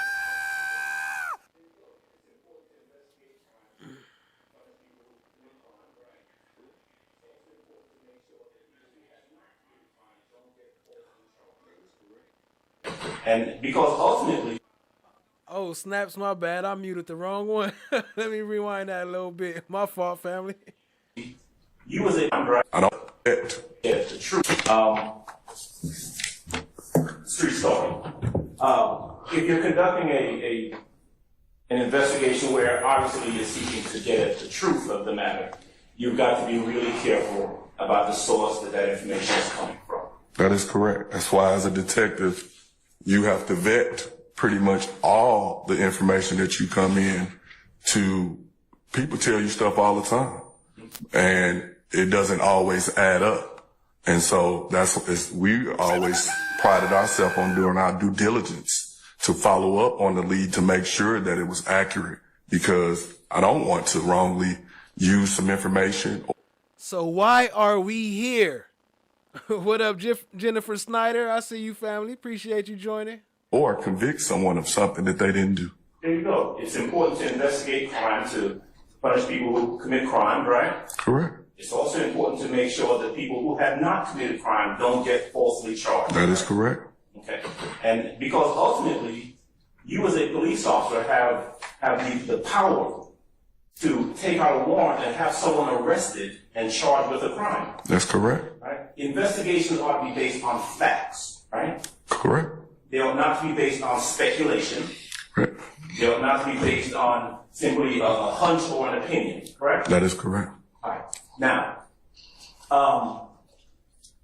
in April of 2015, the night that you're at the compound, you're there in your capacity as security, police, and law enforcement. Correct. Okay. You're there to observe and to monitor traffic and all of that, right? Correct. Okay. Now, you would learn that. Correct. Shout out to YP Comchick said, love hitting her irritating dog whistle. On the 26th of April, there's this shooting of Mr. Carter's tour bus, right? Mm-hmm. But what you testified about earlier is your part of it earlier on the night of the 25th, true? Yes. And what you observed. Yes. And what you saw. Yes. And who you saw. That's correct. All right. Now, I want to come back to that, but let me jump for a moment to the video that you were shown earlier. All right, you remember the video, the halftime video? Yes. Which exhibit number is that, sir? That is exhibit number 1, and I'm 118, I think. Thank you. That's going to be 118 Echo. And with this stuff, I'm going to ask Ms. Knight if she can pull that up, because I want to show you that video and ask you some questions about it, okay? Sure. Now, you were shown the video, and you were asked some questions about the individuals in that video. All right? Yes. And you were familiar with the video. You've seen it before. I have. You were familiar with Dwayne Carter, right? And the halftime video? No, just in period. Am I familiar with Lil Wayne? You knew who he was. Yeah. All right. I think I heard you say you like his music. I listen to rap music. I like all rap music pretty much. Trap music, all kind of rap music, right? Correct. You knew who Jeffrey Williams was. I did. I listened to his music too. Him as Young Thug. I do. 2015, you know that he is a performing artist who's got some name notoriety in Atlanta and really nationwide and worldwide at that point. Most definitely. Faces. I stand the thing. You can rephrase, sir. Okay. When that video was shot? I do not. If I told you it was shot in June of 2015, would you disagree with that? I have no clue. You don't know? I don't. So let's see. We have the Lil Wayne tour bus thing in April 26th of 2015, right? Mm-hmm. And then during your direct exam, you were showing this halftime video. Do you know who produced that video? Not a Billy Bill or whoever does his films. Do you know who wrote the lyrics in that video? No, sir. Okay. Do you know the individuals who were in the video? Some of them, yes. Yeah. Well, do you know whether they were paid to be in the video? I do not. Okay. You got the video yet?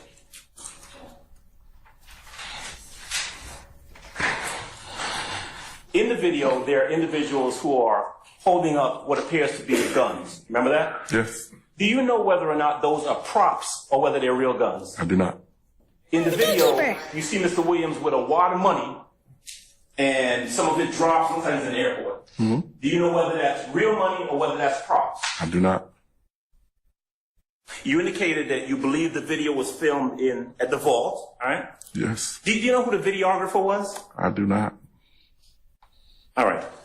Here's what I want you to do. We've got States Exhibit 118E up on the screen. I want you to, because you were asked some questions about some of the verbiage, some of the words in the video. I want you to watch the video, all right? And I want you to listen to it, and then I want to ask you some questions, okay? All right. And before we do that, you agree with me that artists, all kind of artists, make music videos, true? Correct. Including rap artists, right? Mm-hmm. And sometimes you may have... He like rap music, but he want to put people in jail for singing it. Have some language in, especially in some rap videos, that's kind of dicey. True? That's correct. All right. There's some dicey language in this video, ain't there? All right. Depends on the listener. Here you go. All right. Let's go ahead and play that video. Once you pay attention, then I got some questions for you on the other side. All right. Oh, snaps. I forgot to edit this out. I mean, or edit it. They're going to be trying to block me. Oh, snaps. Yeah, for saying make halftime. So appreciate y'all being here, family. Hit the like, hit the subscribe, tap in, share with a friend.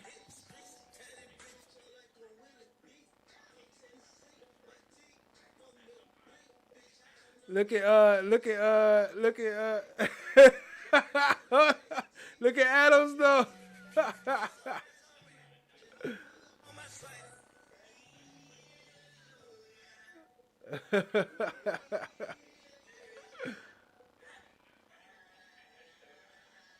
Yeah.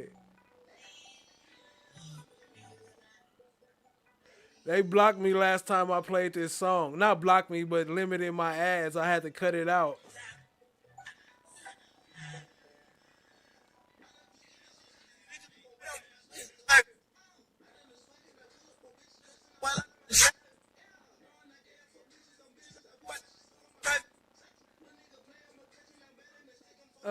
Here you go, Lil Woody part.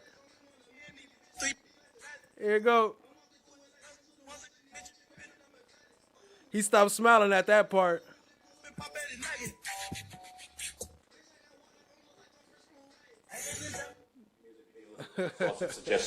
suggested lyrics and images in it. Sure? Yes, true. I meant to edit some music in right there. But you would agree that in this video, Mr. Williams is the main character, right? Correct. These videos sell records, right?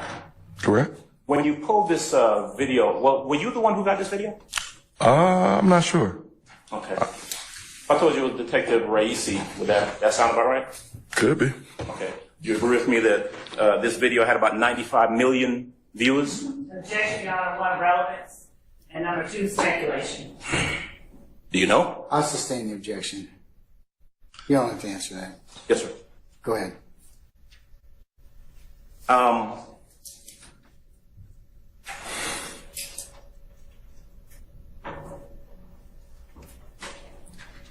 think I asked you if you knew when the video was made. Do you know when it was released? I don't. In listening to the video, did you hear, did you pay attention to some of the lyrics as I asked you to do? Yeah, I knew the lyrics myself. Okay. I was actually singing along. Sing along, bopping your head. I was. Right? Because they're catchy, right? Very. And there's a lot of wordplay in there. True? Objection, Your Honor. Speculation. I'll remove the objection. Because when in places where he says, I'm gonna tear up this bitch like I'm Willie B, right? You would recognize that as, remember Willie B from the Atlanta Zoo, the gorilla? I'm not from here. I don't even know what that meant. Okay, you know Willie B from Zoo? I thought it was Willie. Willie B from the zoo, the gorilla. I thought it was Willie Beeman from Any Given Sunday. Beaming from the movie. The movie with Jamie Foxx. There you go. Okay. When you listen to this and you look at the video, for example, and you hear lyrics about, white like Justin Bieber or dressed in all white like Miley Cyrus, you recognize that as an artist who's engaging in wordplay in a video, don't you? Objection, Your Honor. It calls for speculation. I'll overrule the objection. True? Possibly true. I mean, when he says, I'm like a fish in water, I mean, Jeffrey Williams ain't a fish, right? Correct. But when he also says, F with me, Lil Woody gonna come pop at your noggin, is that wordplay or is Lil Woody really gonna come pop at your noggin? Well, so let me ask you about that. Go ahead. Have you heard other lyrics by artists who talk about shooting or robbing or anything like that? I stand objection. Okay. Do you know whether or not Mr. Williams was the one who wrote those lyrics? I'm not sure, but I know Mr. Copeland, and I know that he might come pop at your noggin. Okay. Well, let me ask you, though, about Mr. Williams, because that was a question. Go ahead. And about the song, right? Do you know what was intended or what anyone thought about when they were writing, whoever it was, writing the lyrics to this song? And foundation in terms of someone else's intent. I stand objection. So is it that it's art, but if you think you can pick something out of there and try and put it into a case? Your Honor, one speculation, two was form and compound question. I stand objection. The name of that song is Halftime. For anybody that want to play that song, that's Halftime by Young Thug. Did the Woolly pull up and pop at your noggin? Boo boo boo boo boo boo. If I heard you correctly, you don't know when the video was produced, and you don't know when it was aired. True? I stand objection. All right. Let me ask you about another thing that the state put up in one of their exhibits. Let's go to Exhibit 115E. And actually, before we go there, let me ask you a question. You're familiar with the fact that Mr. Williams spent some time or grew up in the Cleveland Avenue area. Is that correct? I'm aware, yes. And you know that there are a lot of folks in that area who know each other. True? True. Right. I mean, you talked earlier about the association between Trontavia Stevens, and you mentioned some other names, right? Yes. And would you find it odd for an individual who grew up with some folks to put him in a music video of his? Objection, Your Honor. Relevance and speculation. I stand objection.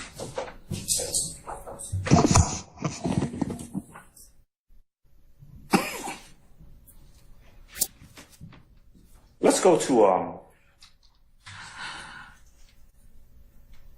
actually, I do have one last question about that. The items that you see in that video, guns, the jewelry, the money, you don't have any personal independent knowledge whether those are real or not, right? I don't. Okay. I don't. No knowledge, no personal knowledge, and none of that. Shout out to Elizabeth Wright, killing it right now. Appreciate the love, family.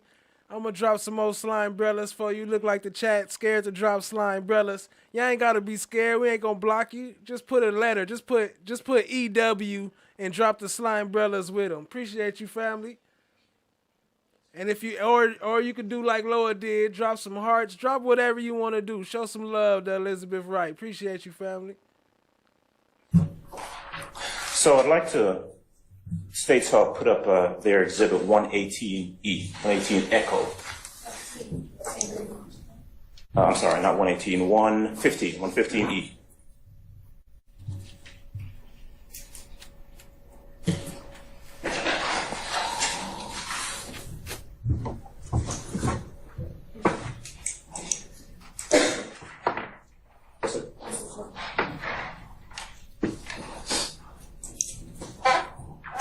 Identified earlier as Jimmy Winfrey, is that right? That is correct.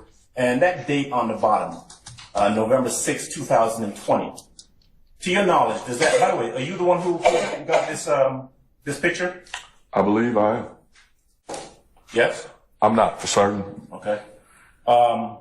November 6, 2020. Do you know is that the date that this picture was posted, or was that picture taken some other time? I believe that's the day that it was posted. Okay. And how do you know that?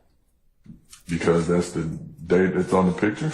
Okay. You don't know whether it was reposted or not? I don't know that, sir. So when it says up there, and I'm pointing to the verbiage at the top on the right, 62W, that's 62 weeks, right? Mm-hmm. That refers to the amount of time or when, how long ago that image was posted. Is that right? That's possible, yeah. All right, 62 weeks. So would that mean that it was posted 62 weeks before November 6th, 2020? Standing objection. Do you know? I don't know, sir. A standing objection. Okay. Death before dishonor is a phrase that the prosecutor made sure she asked you about a little bit earlier, right? Yes, sir. And I think your response to that was, it means, quote, not to snitch, right? Correct. Death before dishonor is also a widely used term, kind of like the unofficial motto of the Marines, isn't it? I wasn't a Marine, so I don't know. Okay. So you don't know whether that term is used in other contexts? Mr. Expert Man, you don't know Mr. Expert Man? Well, I don't. Okay. Don't know whether it originated with samurais way back when? I do not. Okay. I specialize in gangs. Right. And in gang culture, it means to remain silent. Does it? To have death before dishonor. Does it? In my expertise, yes. Okay. And so you are an expert, or in your expertise, but you've never heard the phrase used in any other context before? I'll sustain the objection. Maybe not Mr. Adams quite yet. You only know of it in one context? The context that I know it as is to remain silent and not to snitch. That wasn't my question. I don't know. That's not even what death before dishonor mean. It's more or less talking about loyalty, being loyal and not perpetrating your friends. Now, of course, snitching is included, but that's not what death before dishonor mean. It's a part of it, but that's not what it mean. Mr. Expert Man. Know it in any other context. Never heard it in any other context before. Relevant objection, ask and answer. I stand objection. And yo, if y'all got any gifted memberships from Elizabeth Wright, please say thank you and show some love to Elizabeth Wright for the gifted memberships.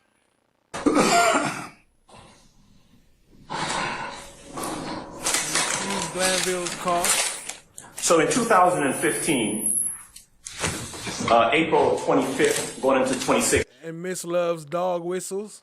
To be specific. You're at the compound, right? Yes, sir. And you see all of the names that you've mentioned before. You see Trontavia Stevens, right, at some point. Yes? Yes, sir. You see Jimmy Winfrey at some point, right? Yes, sir. The person that you don't see is Jeffrey Williams. I do not. I noticed you mentioned earlier that you saw Jeffrey Williams' sister. Correct. What is the name of the sister? I believe it was either Dolly or Dora. I don't know them apart. Okay, but her name is either Dolly or Dora. Correct. Her name ain't Jeffrey Williams' sister, right? Correct. Okay. And what we know for a fact about the 25th. There he go laughing again. You know what? Him laughing. Let me see. 241. 241.30. Let's bring up the rest of that other clip from today. Mr. Giggles, man.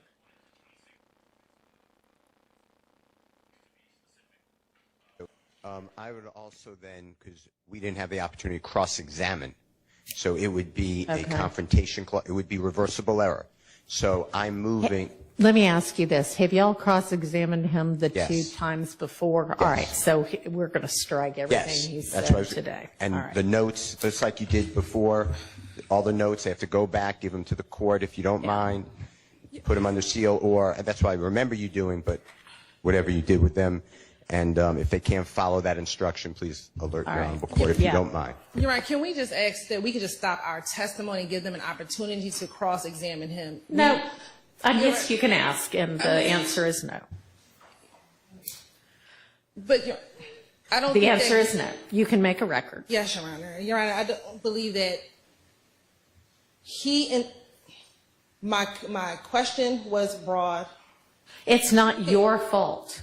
And I understand that, but Your Honor, the testimony that was given today, this was a one-time infraction, Your Honor. And we would just ask, we can understand that if his testimony, if the state no longer can question him, we would ask that all of his testimony from today is not stricken because of one mistake. Like, this was one mistake that he made, Your Honor. We would stop our questioning of him, allow the defense to cross him on what has come out now, but all of the information that he's provided this far, he has been careful. He has not said anything today that was even remotely close to what happened here right now.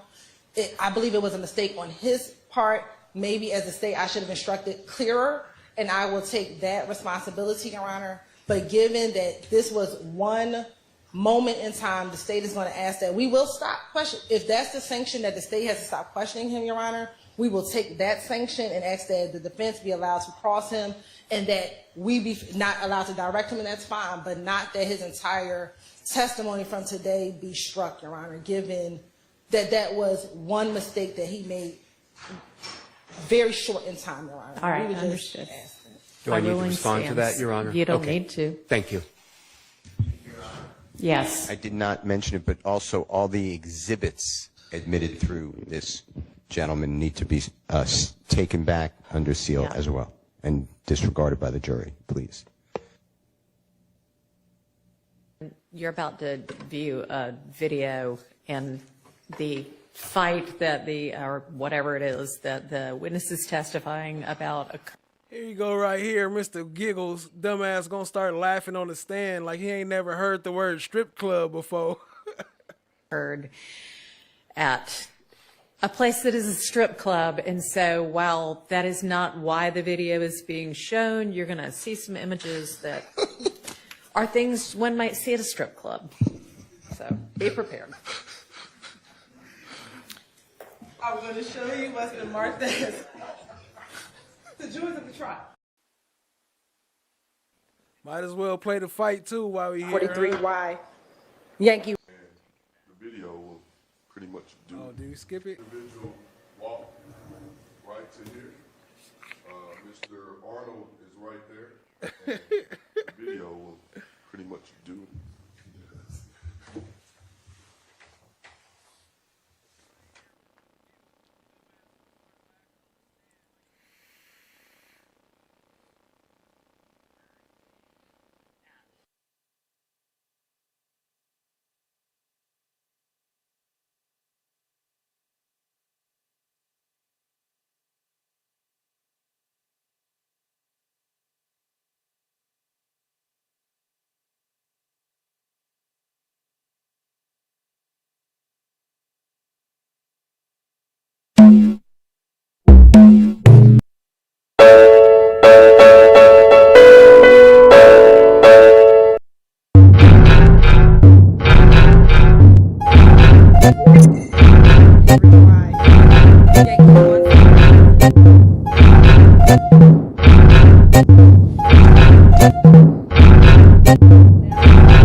Then this is where it's going to.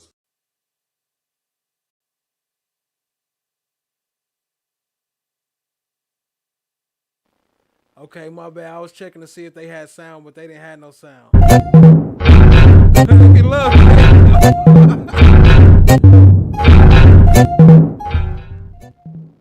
oh, my bad, y'all. I did not mean to do y'all like that.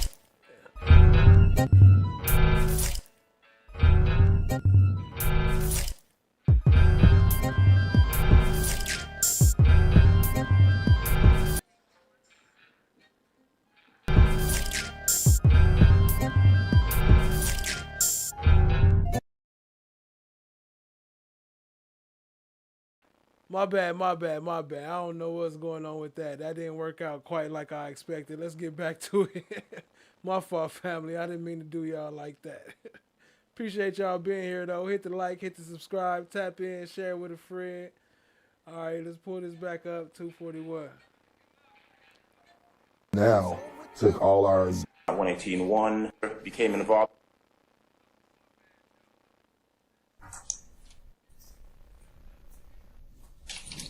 All right. You were asked a number of questions about a quote-unquote timeline, the thing that's behind you, right? Yes, sir. Okay, so I want to ask you some questions about that. All right. And I want to get your assistance if I can.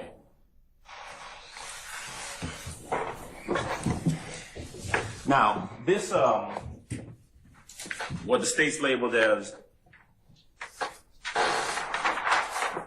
a timeline is some incidents that you've referenced in your investigation, right? Correct. And just to be clear, when a lot of times during your testimony, you said, we did this or we did that. Correct. And that's because there were other individuals involved in these investigations, right? Correct. So a lot of the ones that you talked about, you didn't actually go out and speak to folks. This is stuff that other people, other investigators knew and told to you. In some instances, yes.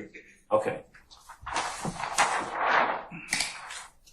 Now, the timeline, the state's timeline starts in January of 2015, right? Correct.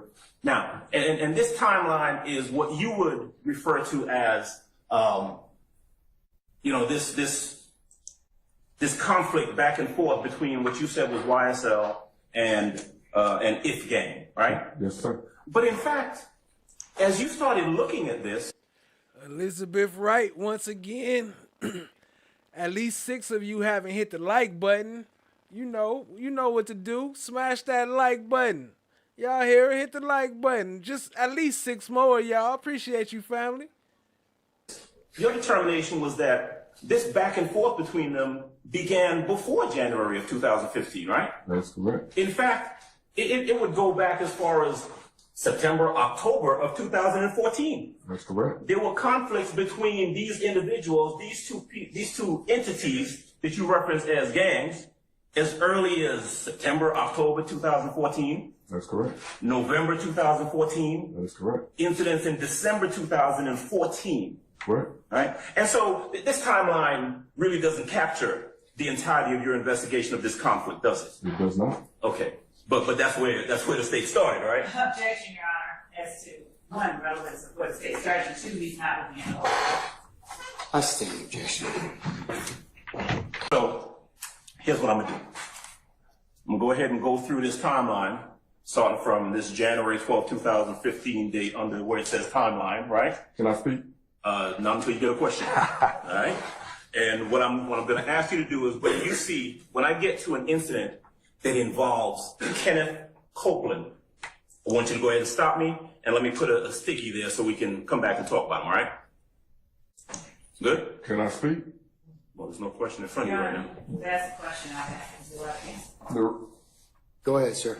The reason I want to speak is the timeline, if you go to the next page, actually starts January 6th. Okay, that's good. You know what? That's why I'm just trying to help you out. Thank you. That's good too. And frankly, January 6th of 2015 is after September, October of 2014, right? That's correct. So we're still in a position where this back and forth conflict starts back in 2014 as opposed to 2015. Correct. It escalated upon the murder of Donovan Thomas. Right. Myself and my partner were tasked with another investigation, long-term investigation before this. It wasn't until Donovan Thomas got assassinated that we got involved, and then we backtracked as we investigated and learned other information and other incidents that we are aware of, but we didn't know all of this stuff was tied together. Okay. Did you say assassinated? Is that what you said?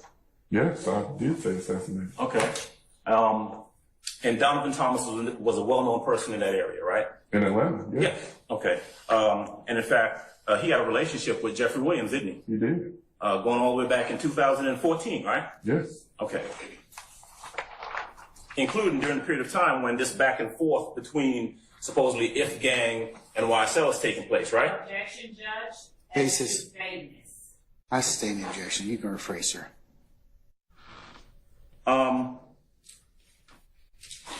Remember a little while ago we talked about the back and forth between YSL and If Gang going back to September, October, November, and December of 2014? Yes. Right.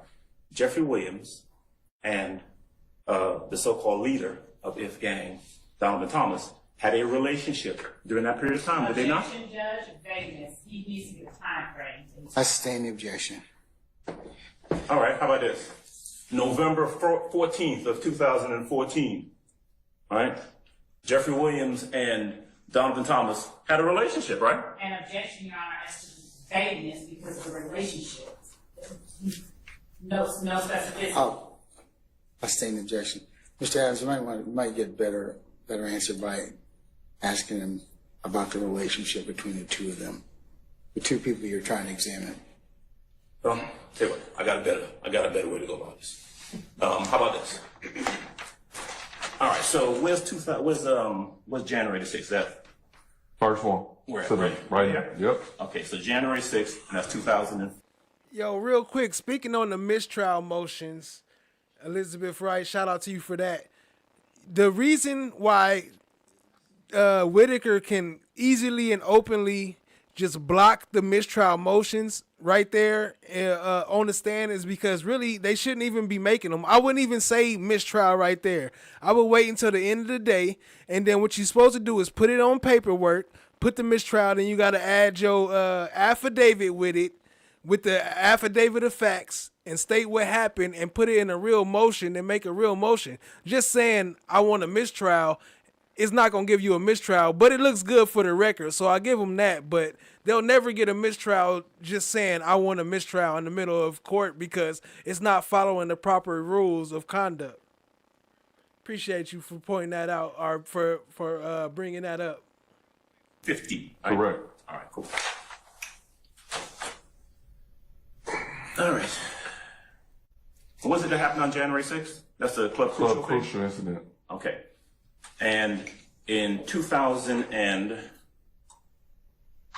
the January 6th incident. Oh yeah, but to answer your question, it'd probably be one every day from now on until we get one, until they get one. Involved Kenneth Copeland, didn't it? Correct. All right, so I'm gonna put that right there. We're gonna come back to that. January 12th, there's this shooting involving Kenneth Copeland's brother, right? You skipped January 10th, which would be the murder of Donovan Thomas. Okay. All right, but let me ask you, I'm talking about Kenneth Copeland. That's what I want to focus on, okay? Okay. All right. And speaking of Kenneth Copeland came up in the homicide investigation. Okay. And that night actually came in to speak. So if we're going to talk about the incidents. I'm going to object. Basis. Hearsay. Overruled, sir. Well, let's do it this way, right? I'm gonna ask you questions. And answer those questions for me. Good? I'm here for you. All right, there you go. Facts at FFS. That's what I like. All right, so January 12th, 2015 is a shooting that involves a relative of Kenneth Copeland, correct? Correct. All right. January 13th, 2015 is a shooting that involves Kenneth Copeland's sister, correct? Correct.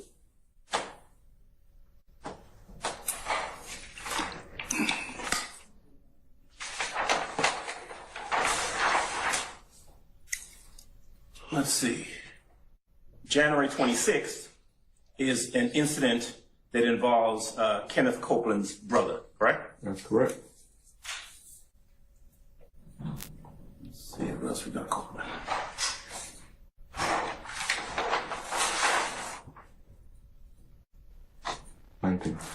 Definitely said assassinated and clarified it. Make sure you heard him. Yeah, I said assassinated. Like, okay, what that? Okay.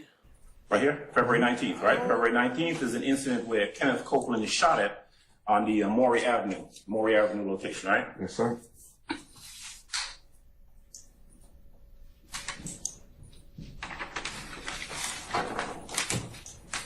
And actually, let me ask you something. Ms. D said, glad Judge sustained the objection is gone. Judge sustained the objection. Before February 19th, there was an incident where you and Gaither went looking for Kenneth Copeland, right? Looking for him? What incident? Well, was there a time when you and You ain't got a mirror to look into. How the fuck you gonna tell me about myself? Tell him, FFS. Detective Gaither approached Kenneth Copeland and he pulled a gun on you? That is correct. Okay. You would like me to elaborate on it? No, I'm just asking whether that happened. Because it happened, right? He didn't pull a gun. He attempted. I never met Kenneth Copeland. Okay. And amongst this investigation, just like with everybody else, I never. Lois said more than a week is too charitable. Never. So when we saw him get off the highway, my partner knew him. She said, "There you go." I started following. Okay. Based on all this that's going on, he pulled up in front of 322 Glen Street. Hold on, you heard that? He said, "There you go." I started following him based on all that. I pulled up. I followed him. He pulled up based on all that. Based on what? How you gonna say he pulled up where based on what? And you was following him. He didn't. My partner knew him. She said, "There you go." I started following. Okay. Based on all this that's going on, he pulled up in front of 322 Glen Street. He didn't know. They've been shooting at him multiple times. Okay. So when we started following him, he pulled off to the side and he looked as if he was pulling a gun. We were plainclothes detectives. I pulled my service weapon because I didn't know if he knew who I was. Plainclothes detectives. And I wasn't trying to find out. And the moment that he saw that it was Detective Gaither and myself, yeah, we believe he had a gun. Did we see the gun? No. Okay. But we were in a plainclothes capacity, and 322 Glen Street is a known gang hangout. We pulled away and let it go because we didn't have vests on and we were not in a position to engage him. You never engaged him? Not that day, no. Didn't speak to him that day? We spoke to him and told him that we were the police. Yes. Okay. We identified ourselves. Yes, I think we were in a Charger or something at the time. So he didn't know if we were the police. We weren't in a marked vehicle. So once we did that, yeah, we let him know that, no, this is us. Like, we know we had to deal with this every day. So we knew what was going on and was very aware of the danger of it all and our actions, my actions, because I was the driver. Okay. So you pull up on him. Looks like he has a gun. You don't know for sure. Correct. You didn't see a gun. I did not. You pulled your gun. I sure did. Right. But that certainly was Kenneth Copeland, right? That definitely was Kenneth Copeland. Okay. Let's see. And so when we go to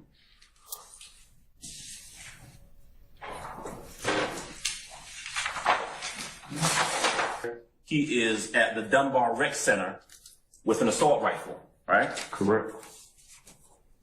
All right. That's all we got for Kenneth Copeland on this, right?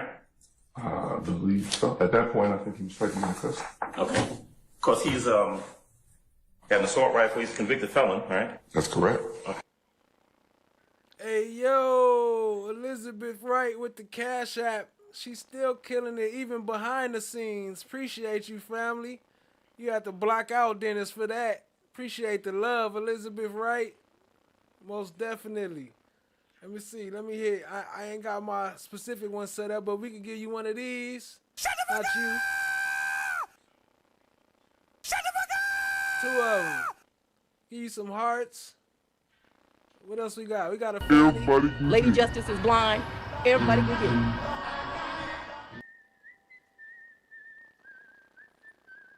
Appreciate the love, family. Appreciate it. Okay. So, on my count,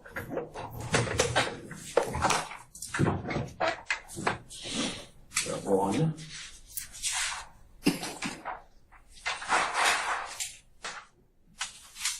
six things that we've identified Kenneth Copeland, right? Correct. All right.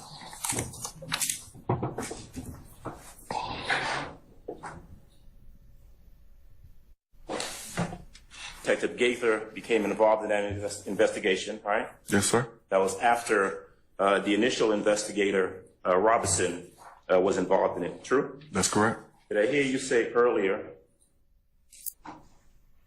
that you and Investigator Gaither took over and did your own investigation? That is correct.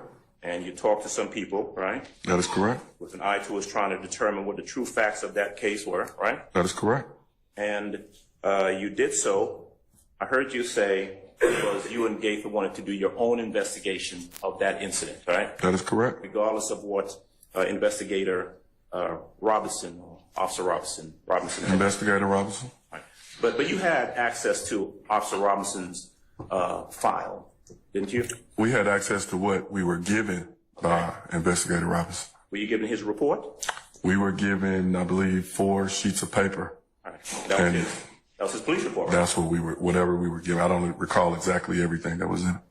But I mean, I would presume that before you and Gaither began y'all's investigation, trying to figure out what really happened with this Dexter Montgomery thing, that y'all would look to see what it is Investigator Robinson had done or hadn't done, right? That's correct. You knew from looking at his file that Robinson had actually already done video interviews or audio video interviews of individuals involved in that case, didn't you?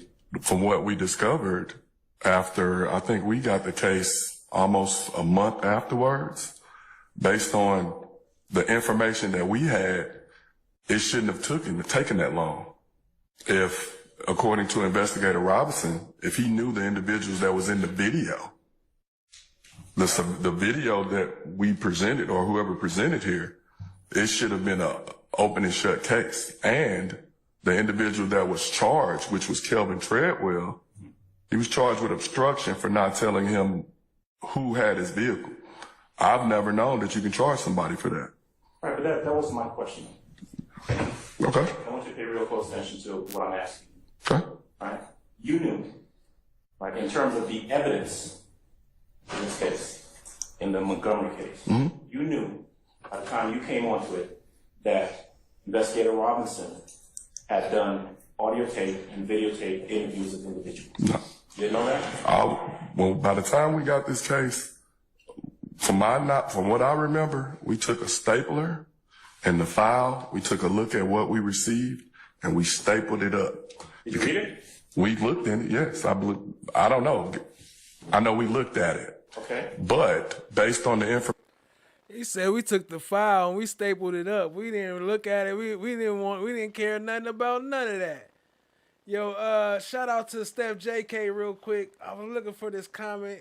I'm trying to catch up with the comments, but I hear you having a bad day. I hope we was able to make it better. Here we go. I hope you having a better day. I hope being here makes it better. Appreciate you being here, family. Y'all show some love to Steph JK. Make her feel loved and make her have a better day. Appreciate the love, family.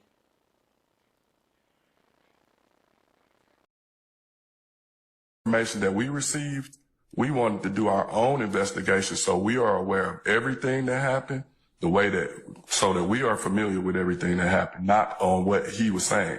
Well, Investigator Robinson is one thing, but witnesses that he would have interviewed, all right, who you guys would subsequently interview, you'd want to know what those people said initially to Investigator Robinson, right? Correct. All right, so when you read Investigator Robinson's report, did you see, for example, whether or not he had done interviews with Tina Clark, one of the women in one of the vehicles? I believe he attempted to call her and didn't speak to her or something along those lines. I don't recall him speaking to Tina Clark.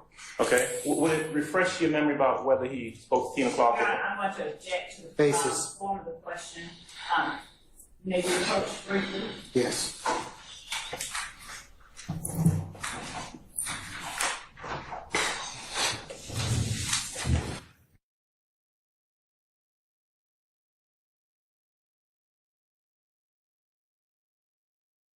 We have a gang problem.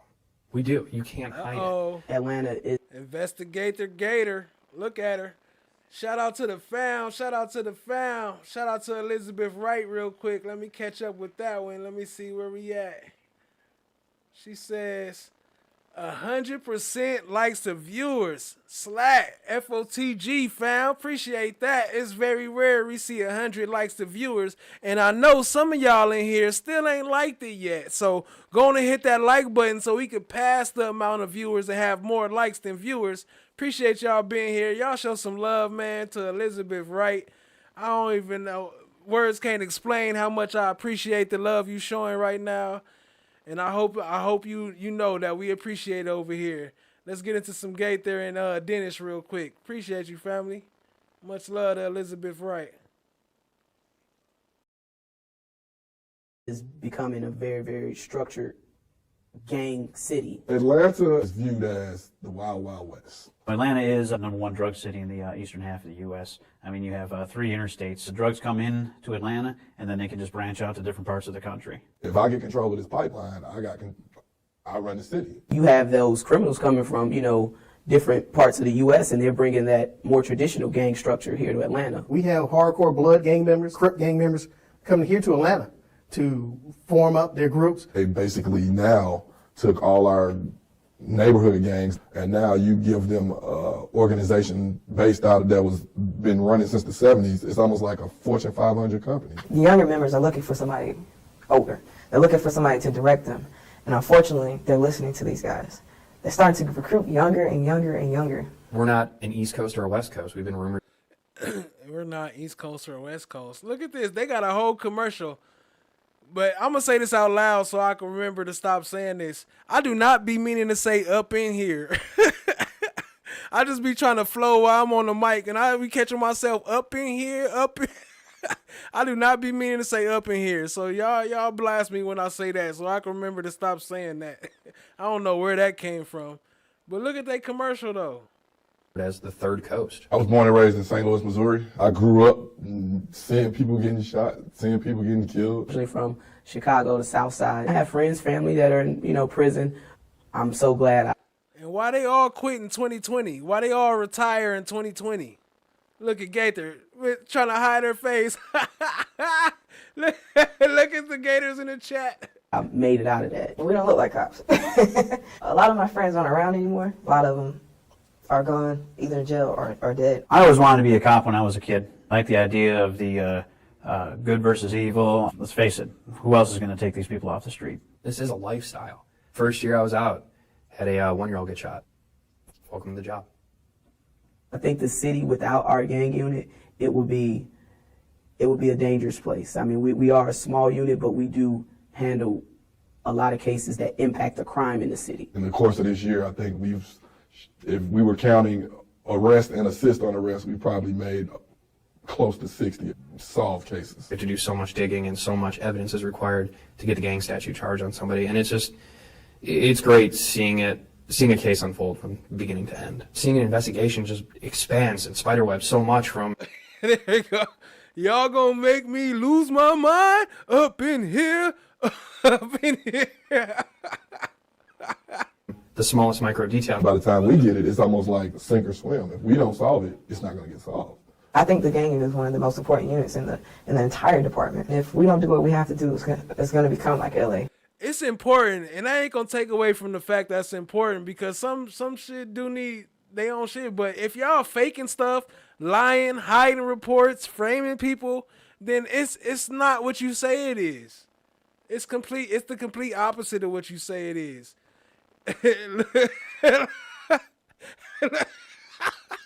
I just looked at the picture, my bad. Let me not do that. Hey, ain't nothing wrong with looking like that. She beautiful. Or New York. A lot of the crimes that we investigate here in the gang unit are the high-profile, robbery cases, carjackings, home invasions, shootings. These are the people that are driving crime. These are the people that the public see on the news doing stuff, and they're saying, "Oh my God, how are these people walking the street?" Those are the people we want. Those are the people we go after, and those are the people that we put in jail. There's some violent people, carjackings, murder. We're a sponge, and we're trying to sponge the problem, but it's an ocean. One of the largest cities in the Southeast. Look, do that make sense? We trying to sponge the problem, but it's an ocean. You absolutely right. Think about how much sense that make, Mr. Squirrel Brain, Mr. Expert Man. We trying to sponge the problem, but it's an ocean. Stupid. You got 10 guys working every gang, and I couldn't even tell you an estimated number of how many gang members that we've documented just in this area. You're trapped in a system that is not rehabilitating them, is not helping them. You can help only those who want to be helped. It is sad because even though they've made that choice to go out and rob and steal and gangbang, there's still people that they're still kids. At the same time, I think about the people who were victimized. You guys did that to them. I'm gonna let you know. At some point, you're going to have to pay the piper. This is a unit that, if you want to be in it, you really I know what to make Steph JK happy. Post the ice cream emoji. Just give me a second, sir.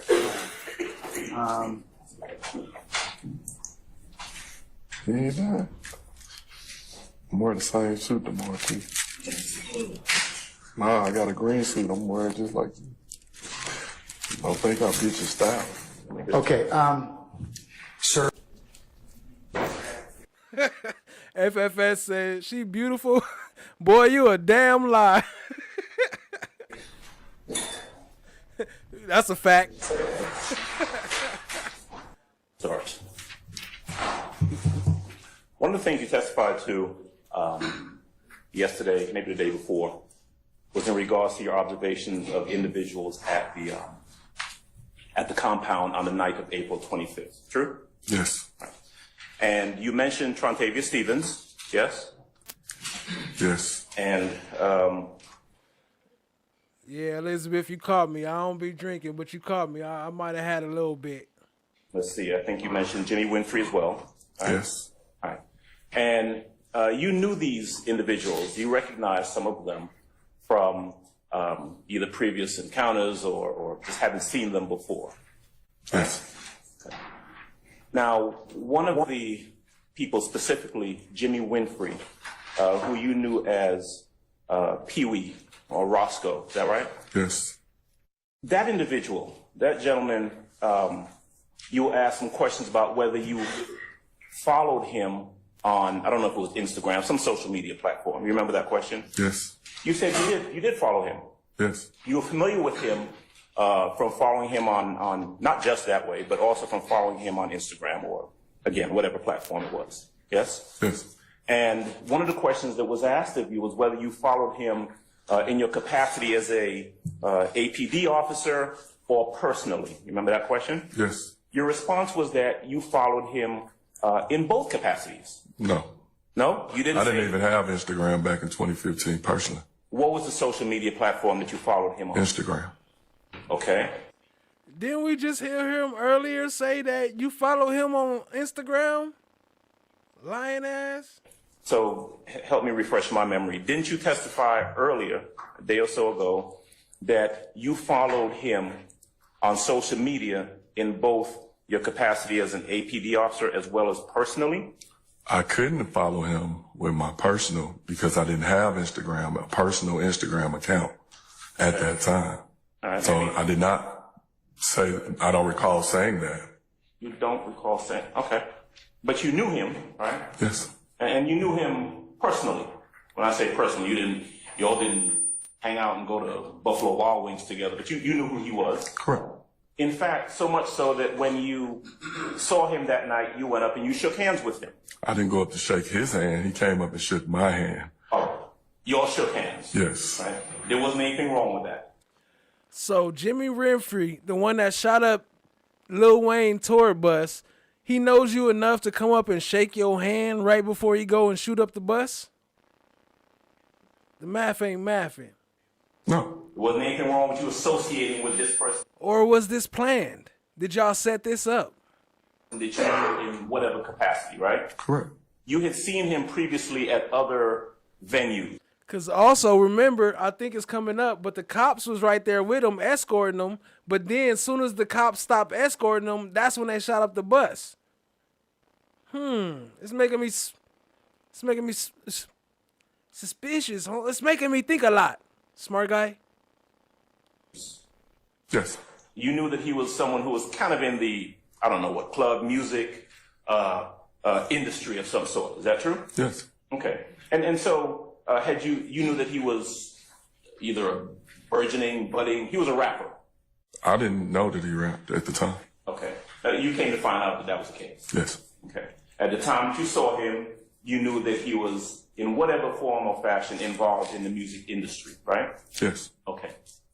Now, and there's nothing wrong with you shaking his hand, being associated with him or talking to him. Your Honor, compound and form about something you're wrong. He told you he was gonna wear the green suit. He said, "Don't think I'm buying your style. I'm gonna wear that same suit tomorrow. I'm gonna wear a green suit just like yours, Mr. Thugger." I'll sustain the objection. Just rephrase, Mr. Adams. Okay. At any rate, when you saw him that night, you interacted with him. Yes. Okay. When you saw some of the other individuals you referenced earlier, you either said something to them or interacted with them in some form or fashion. Yes.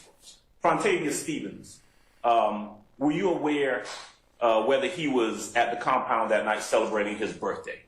No clue. You don't know why he was there. I didn't. You don't know why anybody was there.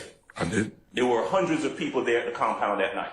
Yes. And as you described it as I think you described it as either an urban or an inner city, maybe you said hood, neighborhood type of establishment, right? Yes. Where people come and hang out for whatever reason they want to hang out. Correct. Okay. Now,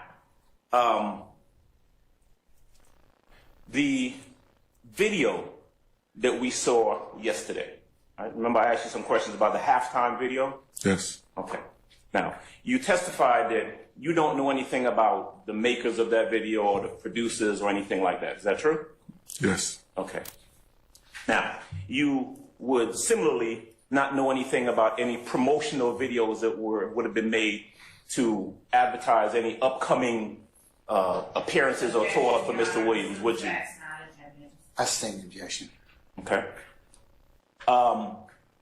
You were shown a video where Mr. Williams is talking about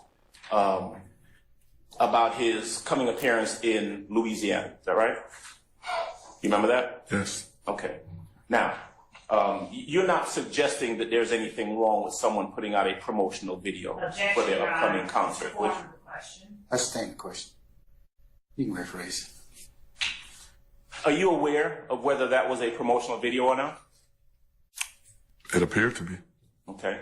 Are you aware of whose direction or at whose direction that video was produced? What do you rephrase? I don't understand what you're asking. Okay. Do you know whether or not some management of Mr. Williams suggested that that video be made to promote his upcoming appearance in Louisiana? I don't know. And that's true. You don't know anything about the inner workings of any productions of any of these videos that have been testified to or shown, right? When you say the inner workings, what do you mean? Well, who made them, right? Correct. Who suggested they be made, right? Correct. For what purpose in regards to his profession they were made, right? Objection to assuming facts. I sustain the objection. Well, I sustain the objection. I sustain the objection. when we talked yesterday, you recollected or you agreed that Mr. Williams, by the time in 2015, you knew him to be a local, national, international performer. Isn't that true, sir? Yes. Okay.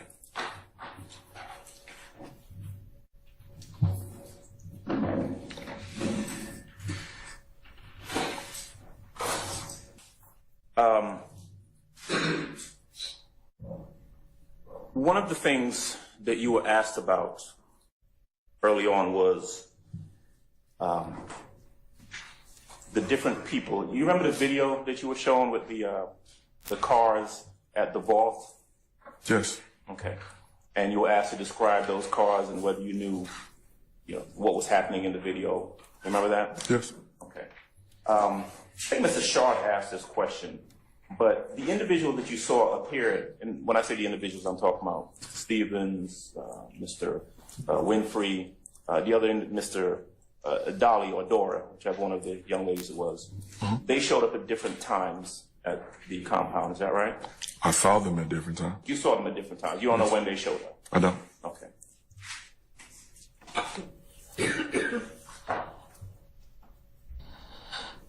You described them in one of a piece of your testimony as Jeffrey Williams's people or something like that. You remember that? Objection, Your Honor. Mischaracterizes testimony. I sustain the objection. You can rephrase. Do you remember how you described them? Do you remember describing them in some form or fashion based on their association with Jeffrey Williams? Hold. Yes. Okay. Now, it is true that you know that certainly Jeffrey Williams knows and is associated with his sisters, right? Say that question again. You know that Jeffrey Williams, for example, is associated or knows his sisters, right? Yes. Right.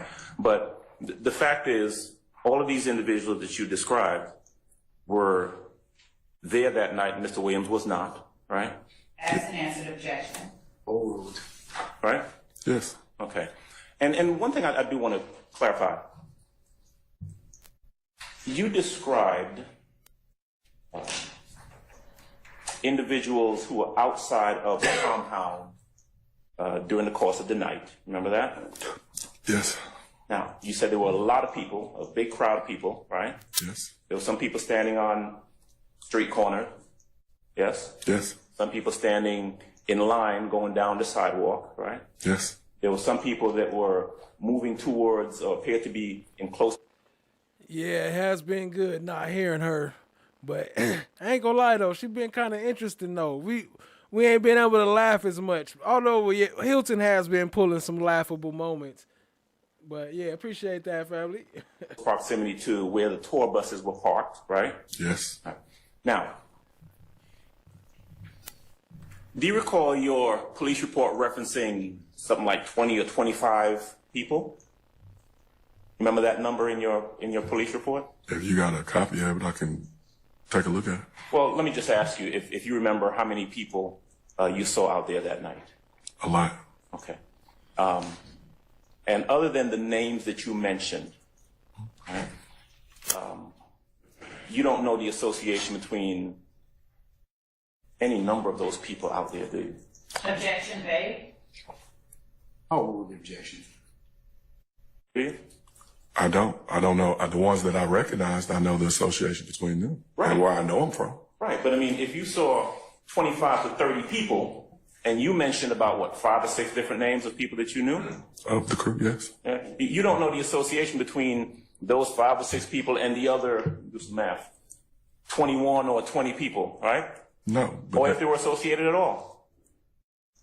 If I'm working and I appear to see a group of people congregating together, and it appears that they're together, then one could make the assumption that they're all together. Right, so if you see 25 people on a street corner, you're going to associate that all 25 of those people are associated with each other, as opposed to them just being in the same proximity? That's a strong possibility, but on that night, I saw the people that I recognized and people that I didn't recognize standing together on the same corner. Right.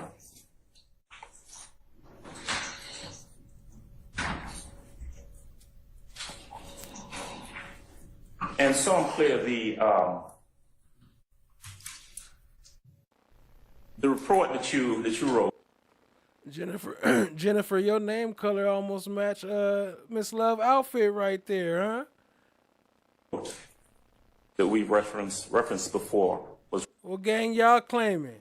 Written about a month or so after the night of the compound. Is that about right? That's correct. The night of the compound was April 25th. Your report was maybe May 25th or 26th. That sound about right? Yes. Okay. You were asked a lot of questions about different events, right? Remember that little timeline board thing behind you, right? Yeah. Magenta clues. That's the magenta clues. You asked about those different events. Is it fair to say that in most of those incidents, you were not the person going out personally investigating those? Love still the ringleader of this shite show. Is that fair to say? That's not. No? In a lot of those, there would have been other detectives or police officers who relayed information to you. Is that right? We worked in a conjunction with other detectives. Usually a patrol officer took the initial report. Mm-hmm. We would then look into that report and then follow up. All right, Miss 2T's, appreciate you, family. We almost up out of here. Appreciate the love. Appreciate y'all rocking with me. We tapping in. Correspond with other detectives as we needed to. Right. And you keep saying we, right? Mm-hmm. And when you say we, you mean sometimes you, right? Yes. Sometimes Detective Gaither, right? Yes. Sometimes some other detective, right? Yes? Yes. And a lot of times, a lot of the things that you testify to, right, doesn't come from your personal knowledge. It comes from, Hey, look. When there's an objection, stop talking. Well, can I ask a question before she... If there's an objection, stop talking. I'll give you directions after that. Okay? Yes, sir. All right. Basis. Your Honor, he said a lot of the times it's of the stage. I'll sustain the objection. You can rephrase, sir. Okay.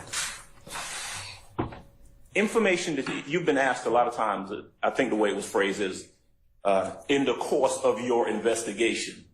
You remember hearing that phrase? Objection vague, Your Honor. Sustain the objection. Well, in the course of the investigation that you've been testifying about, a lot of the information that you got came... That's what the papers say. ...from hearsay statements from either officers or individuals. Isn't that true? Sustain the objection. Right.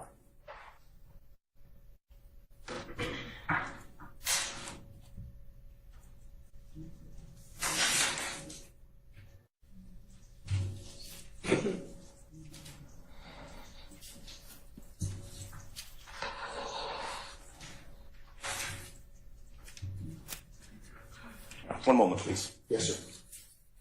Objection, Your Honor. Objection. Did I hear you correctly that you don't know the time frame between which this Lil Wayne tour bus shooting occurred and the halftime video, when it was released? I don't know the exact date, no. Okay.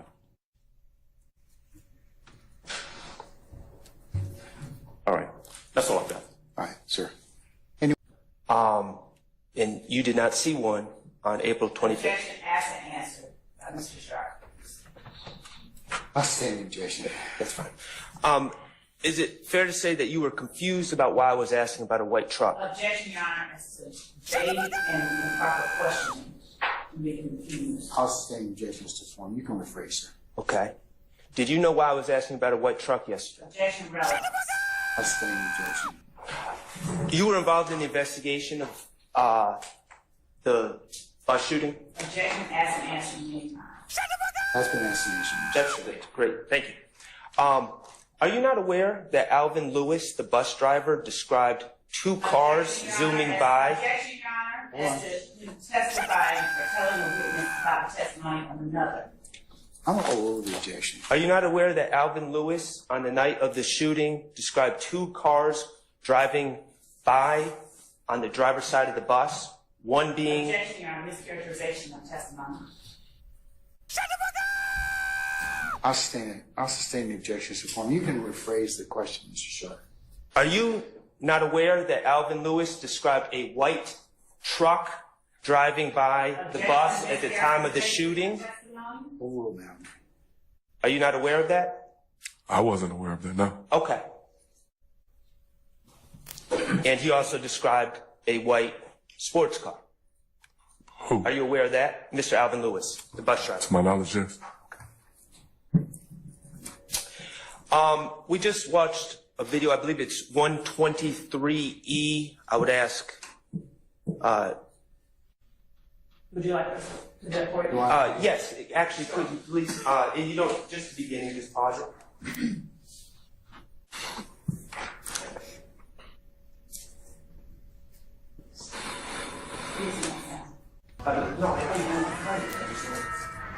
You pull this video off the internet? I don't recall. I just know that at some point I viewed it. So you don't know who pulled this off the internet? Do you know when it was pulled off the internet? It was pulled off during the time that we were this investigation. Do you know a date? I do not. Do you have a police report indicating a date of when it was pulled? I do not. Do you have a police report indicating who pulled it off the internet? I do not. Okay, at balleralert.com. Why is that on the bottom right of this video? Shout out to balleralert.com. Because it was probably screen grabbed from... Admitted into evidence. It was probably screen grabbed, according to Dennis. From balleralert.com. So balleralert.com is a website that reposts things? Is that correct? Yes, How many people, is it a popular website in your opinion? it is. Okay, millions of people view balleralert.com? Yes. Okay, what about Repost Wiz app? Why is that there? It probably was screen grabbed when it was pulled. Okay, and in the beginning of this video, I don't believe it was played, but you're familiar with this video, correct? Yes. Doesn't it have something in the beginning, even before Mr. Stillwell comes on, that says college kids or something to that nature? If you play it, I can see it. Well, it's been edited out here. Objection, Your Honor. We have that one. It has not been edited out. There are two different. So, what's the base for the objection, madam? The testimony that has been edited out that Mr. Sharp was made. So, objection to the testimony of Mr. Sharp. I'm going to sustain the objection. Ladies and gentlemen, you usually disregard counsel's last questions. So we got a video. Oh, I'm sorry, Your Honor. You can rephrase, sir. I'm sorry. Hey, yo, Cha Diggy, what up, family? Appreciate you joining. We have a video. You don't know who posted the video, but you're recognizing my client in the video. Yes. Okay. And somehow it goes through Repost Wiz app and then ends up on Baller Alert where it's viewed by potentially millions of people. Yes. All right. Let's talk about the game. You're a fan of hip hop. Yes. Okay. Now, the game, as I understand, his government name is Jason Taylor. Do you know that to be a fact? Don't know. Okay. The game is a West Coast artist out of California, correct? Yes. Okay. The game, even in now we'll just say 2015. Again, we don't know when this was posted, but as of 2015, you would agree that the game was a very popular artist. Yes. Okay. Wins awards, known in the hip hop community. I'm over the objection. Wins awards, known in the hip hop community. I sustain the objection. Wins awards. I don't know if he wins awards, but he's a I sustain the objection. popular artist. Okay, known in the hip hop community. Yes. On videos, back when videos were on TV, the videos would actually be on TV, correct? Yes. MTV, BET. Objection, Your Honor. Everybody. Lady Justice is blind. Everybody can get it.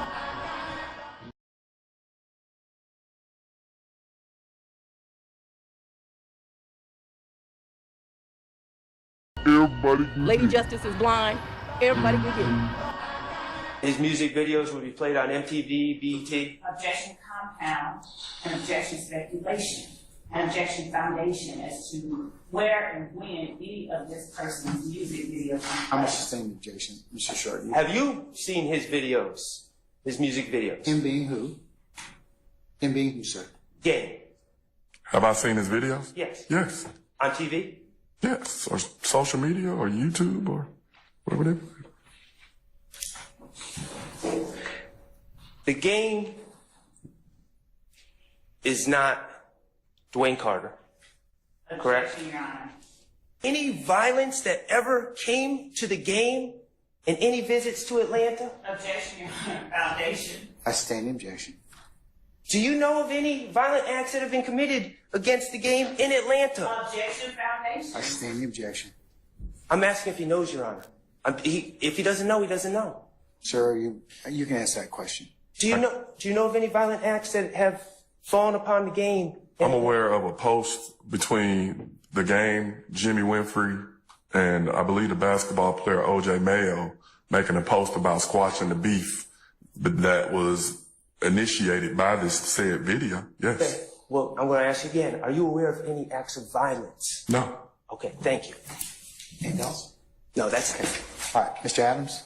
Was that so hard to Directed answer? by BLB. Remember seeing that? Like, why do they avoid that? Well, that's what you're supposed to do anyway. If you don't know, you don't answer questions. But why do they do that as police officers? That's crazy. That should be the defense talking like that. Yes. You know who that is? A producer or a music producer. Okay. Did you ever, after grabbing this video, where did you get this video from? Did you get it? I don't believe so. I believe at some point I viewed it. You viewed it? Yes. You weren't the one who got it? No. All right. Did you, in the course of this investigation that Ms. Love's been asking you about, speak to BLB about the video? I did not. Okay. And you remember where it says also directed by Jeffrey Williams? Yes. Who else directed the video? I guess the first person you said. Anybody else? I don't know. You don't know? All right. Who produced it? I do not know. Were you present for any of the planning meetings for this particular music video for this? Hold on. I stand objection. All right. Of music artists putting out music videos to their songs and keeping them private? All right. Last I got was, are you aware of music artists putting out music, objection, relevance? I'm going to sustain the objection. Okay. I said, dilly dally, I ran through the alley.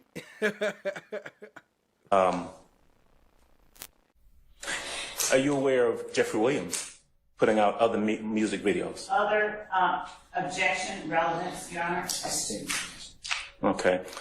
In your investigation, as you were pulling these videos and gathering this evidence, did it appear to you that these music videos were to be kept private for someone who's actually putting out music? Objection, Your Honor. Foundation, false speculation. I sustain the objection. How about the song Halftime itself? Was that song distributed to the public? Objection, Your Honor, asked and answered. That question has not been asked and answered. You can answer it. Was it distributed to the public? Yes. In your experience, when an artist puts out music, do they normally put it out to the public for public consumption? Folks, cannot talk at the same time. Well, I'd ask to be allowed to finish my question. Mr. Adams, respectfully, I have told you, if an objection is posed, stop talking. Please. I would object to my being interrupted simply so I can't ask the question. I'm allowed to ask the question. If she has an objection, then she can interpose it then. All right, so in the future, Ms. Love, wait till he finishes the question, and then I'll pose, or before the witness answers, I'll make a ruling, okay? It's the improper question. The problem is that both of you can't talk at the same time because Ms. Weaver, she's great. She should work she should work at Congress, but because she takes down stuff that fast. But she cannot take simultaneous transactions. So don't. She takes down stuff that fast, but she can't take simultaneous. Simultaneous. Do that. And Your Honor, I would ask that the court, when there is an objection made, that the court continue to require the stopping of the question because it's the improper question that I have to check. But I got to listen to the question first to determine whether or not it's objectionable. Okay? So please do that. Yes, Your Honor. In the future, all counsel going forward. Yes, Your Honor. All right. And so, Your Honor, I still object to that question, the portion that he asked up until the point that the objection is made. I'm going to overrule the objection. Mr. Adams, you make. Hey, what up, Rainy Rain? I've been looking for you, family. Hey, real quick, shout out to Rainy Rain. First off, I want to apologize because I tried to respond back to you in Catch Not William chat, but I guess by the time I seen it, you wasn't there no more. I was like, damn, I was trying to type your name and get the tag so I could tag you.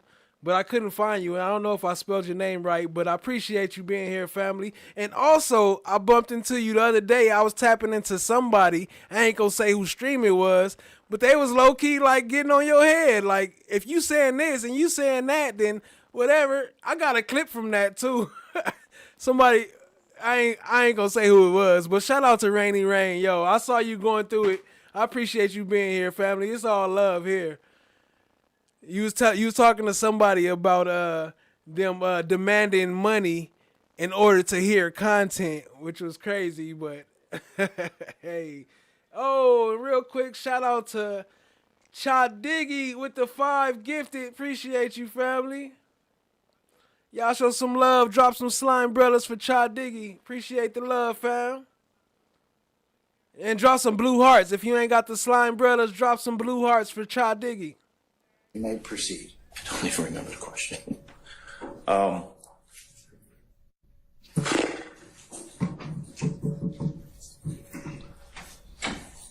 As you were looking at and pulling these videos for the entertainer Jeffrey Williams, Young Thug, did you pull other? He hasn't finished yet, Miss Love. If you do that again, we're going to have some problems. Do you know Jeffrey Williams to be an entertainer? Yes. Do you know him to perform under the name Young Thug? Yes. During the course of your investigation, you testified about this particular video that the state showed. Are there other videos that you also looked at and pulled? Other music videos from Mr. Williams? You said, are there other videos? Yes. Did you, during the course of your investigation, pull other music videos from Mr. Williams? Objection, Your Honor. Vague and irrelevance. I'm going to overrule the objection. You can answer, sir. I viewed other videos. I don't know necessarily pulled.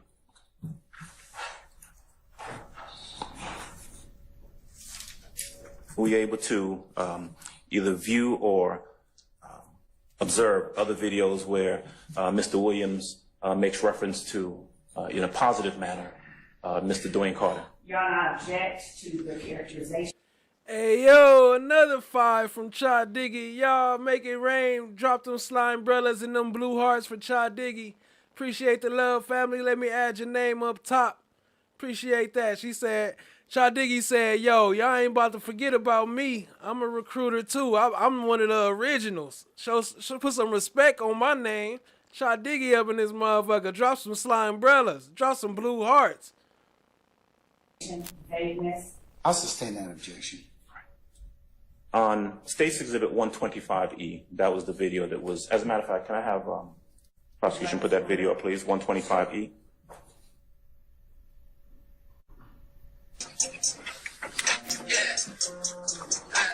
Yeah. That's a fact, Rainy Rain. I didn't see nothing wrong with what you said, but hey, let them get it how they live. At YSL, Carter 6 coming out Friday, first show. New Orleans, Holly Grove, fuck nigga. Meet me there, better beat me there, you did. With them dicks too. Yeah.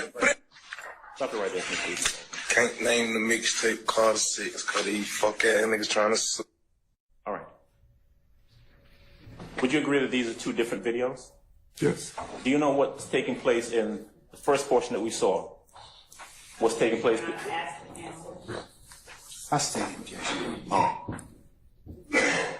Do you know who it is that stitched these two videos together?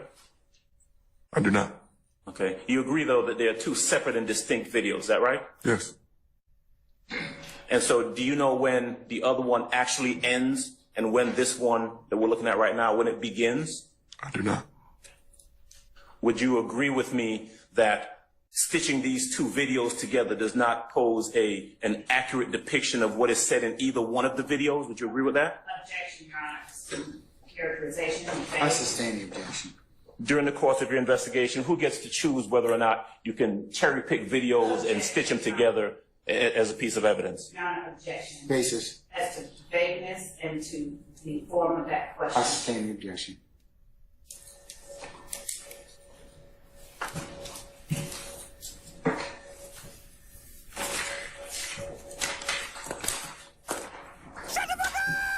Take a second. You can take that down, please.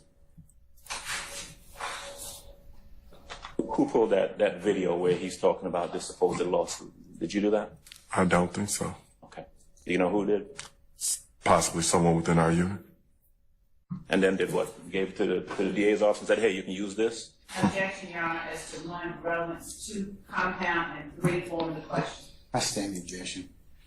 In the video that you were shown earlier that Mr. Shard was discussing with you, actually strike that. Cha, cha, cha. It's not me. Just making sure. I cha-cha-cha'd over the dog sounds. His dog back there pooting or something. We wrap this thing up. All right. Sorry, Mr. Adams.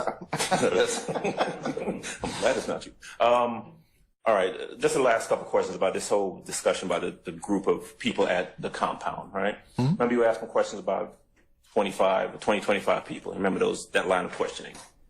Yes. All right.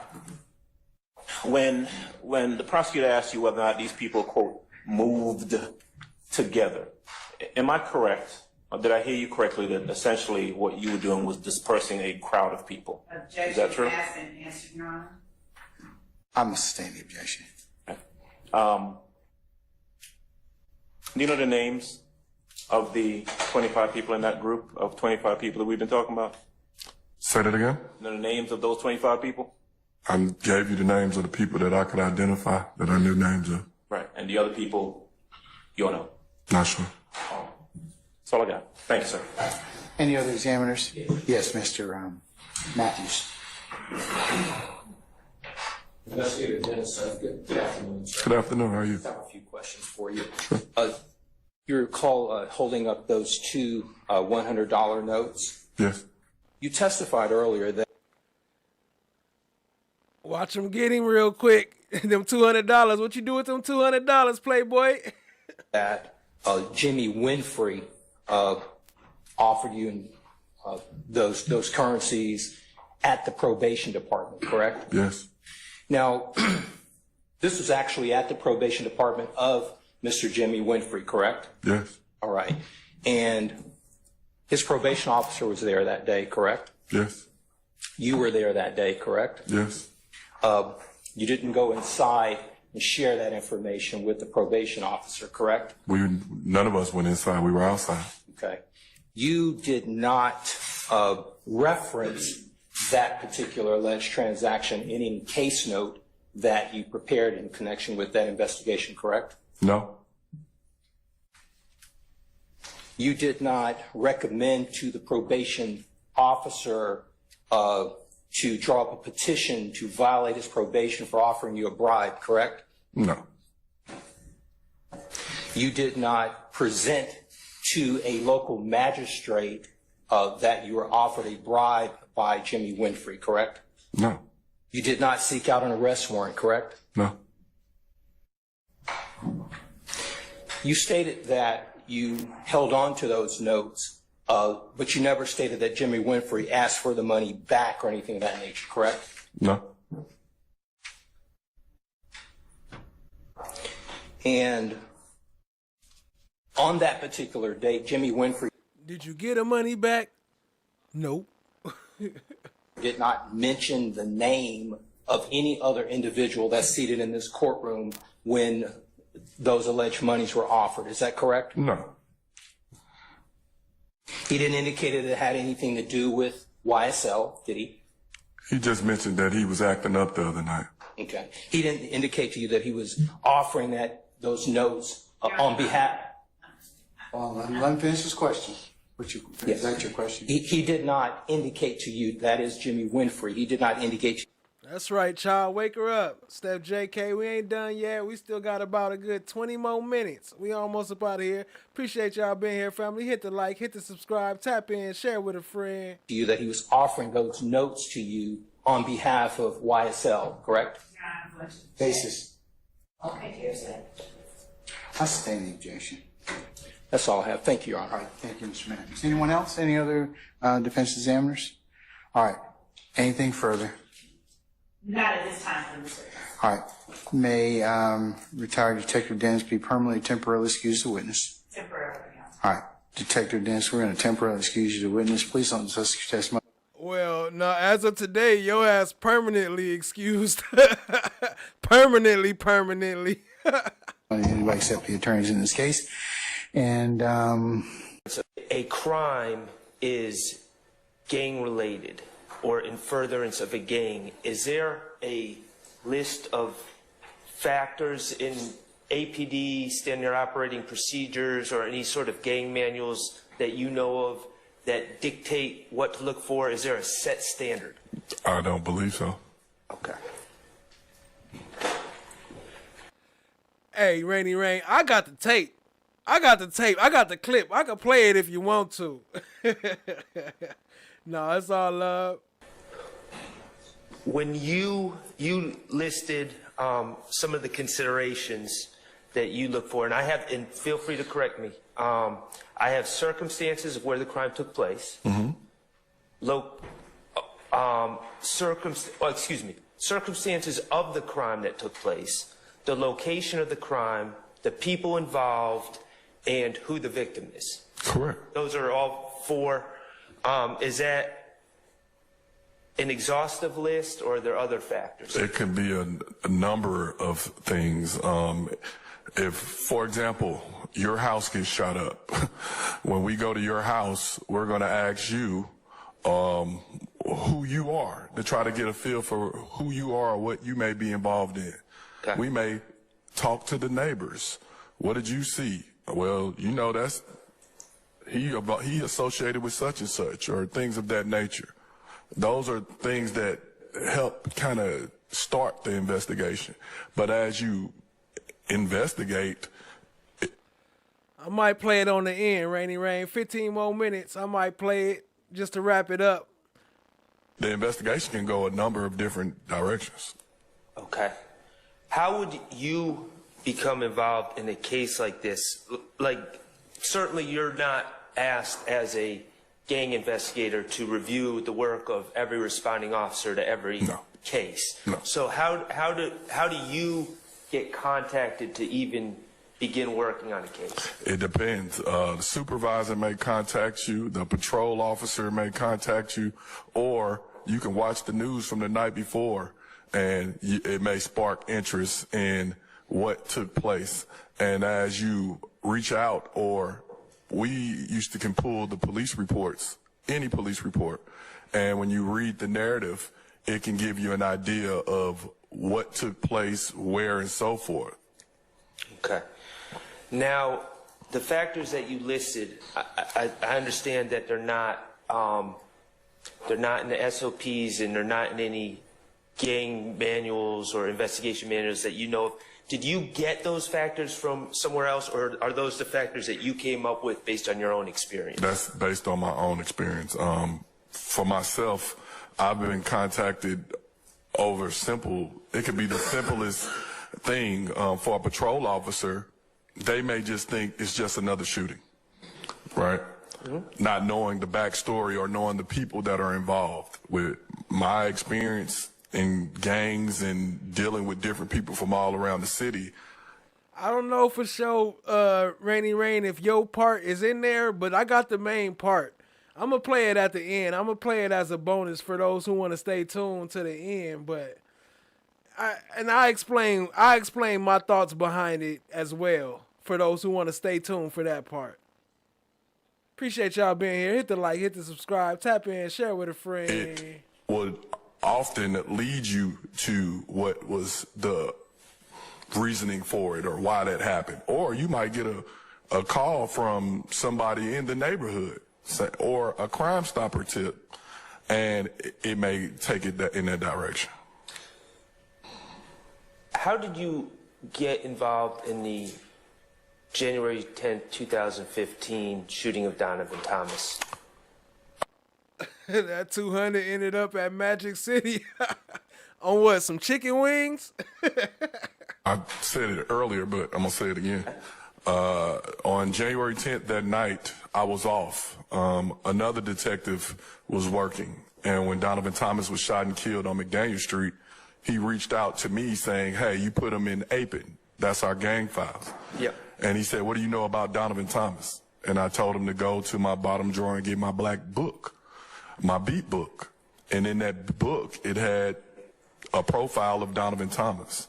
And that Saturday, the city everybody was talking about it. The city was going crazy. They created a fake page called Death to Snake N-Words. Mm-hmm. We're going to play it, YP, don't trip. And on that page, they spoke about who was suspected in involvement with the death of Donovan Thomas. Leading up to Monday, when we got to work, my supervisor basically pulled me to the side and said, all of us to the side, said, what do you know about Donovan Thomas?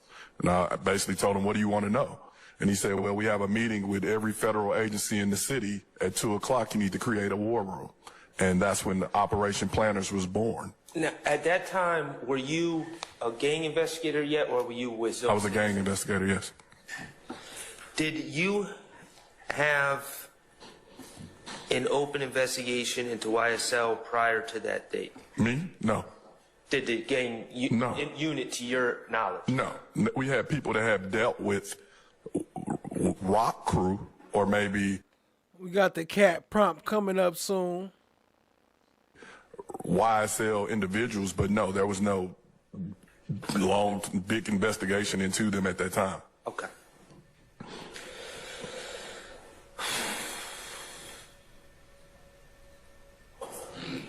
Now, going back. Hold on, Loa. Speaking of wrenches, let me wrench you up real quick. My bad, Loa. Your color ain't looking right. You need some color in your life. Let me bring it in, fam. To the discussion you had with Attorney Steele, you indicated, and we can take any hypothetical group. We'll just go with the Boy Scouts. You indicated that in your understanding as an expert, individuals that are part of a group that commit a crime, we'll stick with the rape example. Okay. You official now. You game. You game. That would not implicate everyone else in the group, correct? Correct. Because those members of the group are members of the Boy Scouts, and the Boy Scouts are not a criminal street gang. That's correct. Okay. How do the Boy Scouts become a criminal street gang? Through Criminal activity in furtherance of the Boy Scouts as a criminal street gang. If the Boy Scouts start coming up investigations for carjacking, shootings, robberies, selling drugs, then the Boy Scouts can be documented as a criminal street gang. But if there is no evidence of that, those individuals pretty much are standalones that happen to be Boy Scouts. Who makes the call that the Boy Scouts are now a criminal street gang? The investigation, pretty much. The information that's gathered would make that call.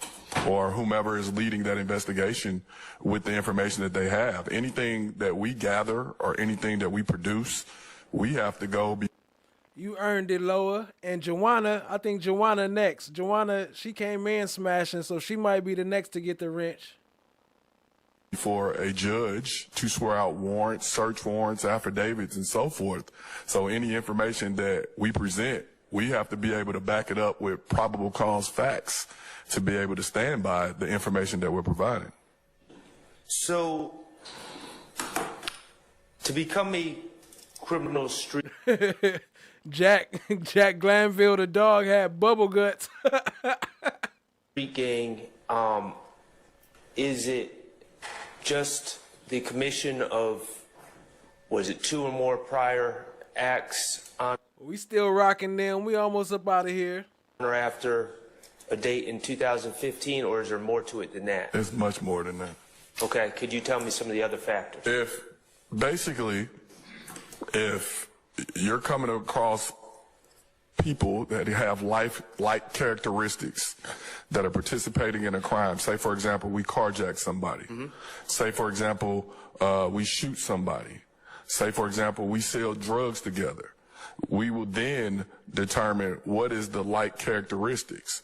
And so, for example, the 6 identifying factors to identify them, what do they have in common?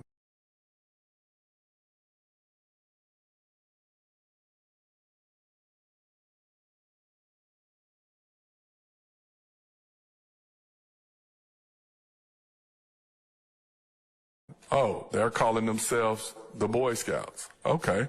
What do the Boy Scouts, what are their monikers? What do they wear? How do they operate? Do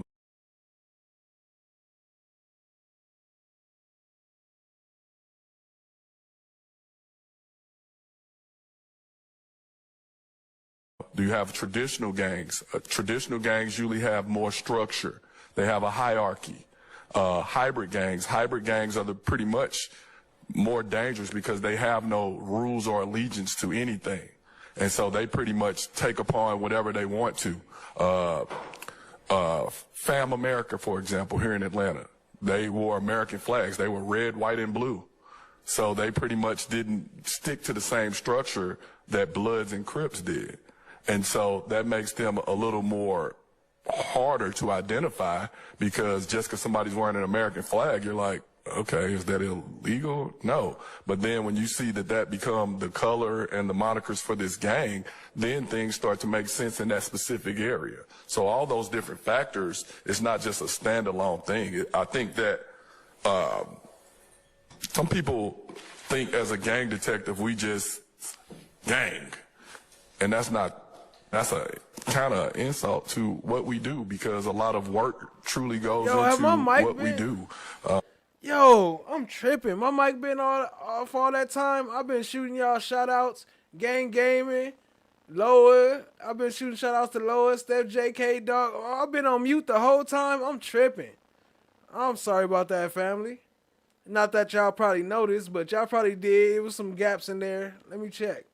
My bad, family. But I don't even know where it left off. But shout out to Cha Diggy. Shout out to Loa. Just got her wrench. Appreciate you, family. I was saying, you know, it's not because of the color of your skin, but you need some color in your life as far as the name. Steph JK. Who else did I miss since we've been there? Miss 2 T's woke back up. Appreciate you, family. My bad if I was on mute. Let's get it. Listening to people, reading social media, jail calls, interviews, all these different things are, I think Mr. Steele asked something earlier. I don't even know how many man hours went into this investigation and how many interviews I've sat through with different individuals about this case to help garner the opinions and different warrants and different things that we had to do throughout this investigation. So once you were involved with Detective Racy, were you involved in the charging decisions at that point? No, we didn't. There are different jurisdictions. We can't dictate to them what to charge. All we did is assisted in identifying. I only knew Mr. Winfrey as Pee Wee or Roscoe. I didn't know his government name. And so when we got to work, my partner basically dug until she found his government name. And once she found his government name, we then found out that he was on probation, reached out to his probation officer, and she said, I'll call him in right now. And we met at the probation office when Mr. Winfrey showed up. And when Mr. Winfrey showed up and he looked and saw us we were in a rental car, a Chrysler 300. He looked and he said, oh, can I curse? Yes. Can I curse? Yo, Miss 2 T's, this the Dauber hearing right here. We wrapping it up with this one. He said, oh, fuck. Because he saw me and he knew that I was there and he knew that I knew what happened. And he immediately went in his pocket and took out $200 and slapped fives with me. And I looked at my hand and I said, what's this? I don't get down like that. And he said, man, I know I was tripping the other night. And at that point, I knew that he was going to jail because he just pretty much told on himself. And if you ever find my file, it's a file with $200 in an envelope in the back of it.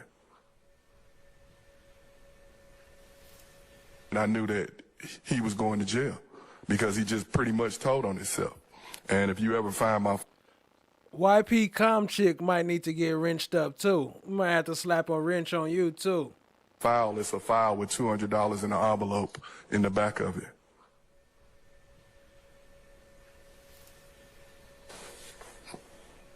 And look, there go the mute. I didn't even know. You was letting me know a long time ago. Damn. The court having considered the arguments of counsel as well as the testimony of Detective Ty Dennis as well as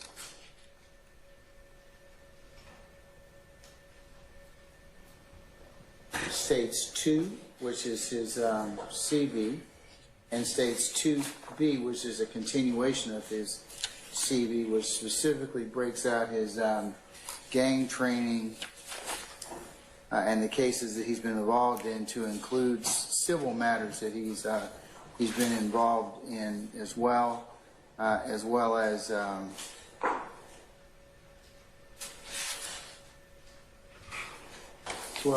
States 3.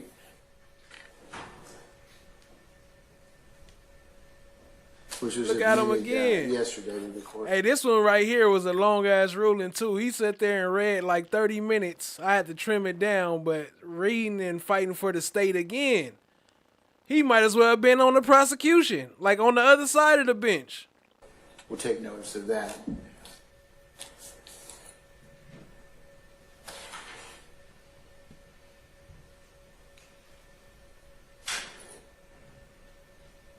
And the case law and arguments of counsel, I'm specifically rule as follows.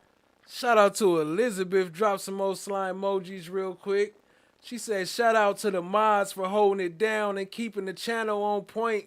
Appreciate you, fam. Appreciate the mods for sure. And appreciate you, Elizabeth Wright, for still showing love.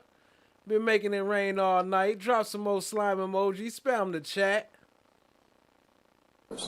On November the 14th of 2023, this court held a hearing pursuant to OCGA 24-7-702 to determine the admissibility of testimony in the state's proffered expert, and that would be former detective Ty Dennis, retired detective Ty Dennis.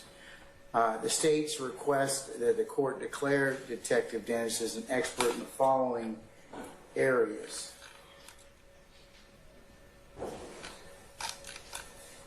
With criminal street gang recognition, culture, practices, investigation, identification, as well as specifically the Englewood family criminal street gang and the Young Slime Life criminal street gang. And also, if any of the mods want to add your Cash App to the description, let me know. I'll add it in there. And for those who've been asking for the music, that's in the description now also. We got 3-4 more minutes and we wrapping it up. Appreciate you, family, for being here. Hit the like, hit the subscribe, tap in, share with a friend.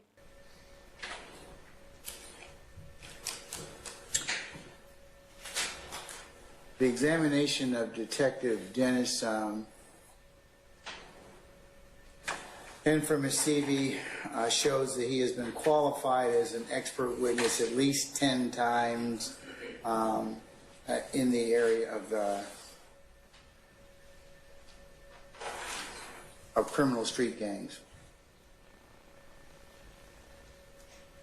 Y'all don't gotta do nothing. If you get a wrench, it's not a job or nothing. It's just to keep you protected from being banned and stuff like that. And you can comment how you want. And it's also a show of appreciation, just to show I appreciate you, family. So you ain't gotta do nothing with it. You ain't gotta worry about it.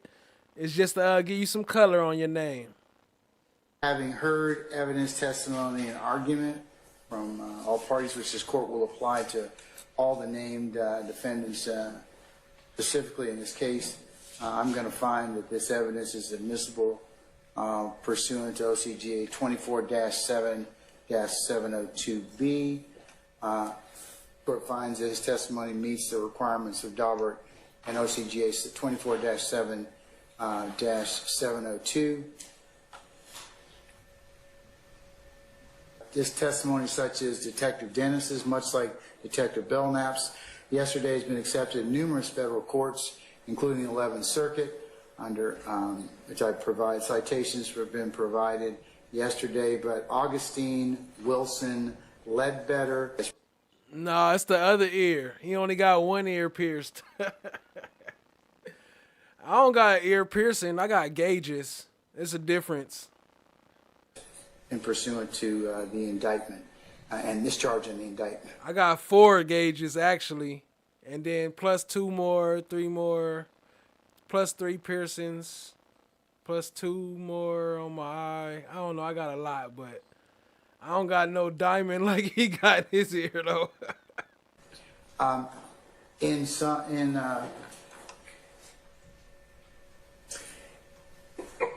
In conclusion, this court finds that Detective Dennis is qualified in the areas of criminal street gang recognition, culture, practices, investigation, identification, and practices, and specifically, as well as the Englewood family criminal street gang and young slime life criminal street gang, and his testimony is relevant and reliable. This court finds that Detective Dennis's testimony is relevant and will help the trier of fact to understand the evidence and determine facts and issue. This court finds that this testimony is based on sufficient facts and data, specifically Detective Dennis's years of experience and training as an investigator in this area, including those particular items that he's testified to, as well as on his CV in states 2 and 2B.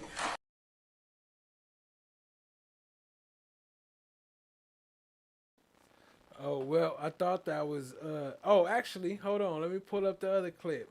What I say I was going to, oh, yeah, the secret channel. So now I'm going to play that bonus clip real quick.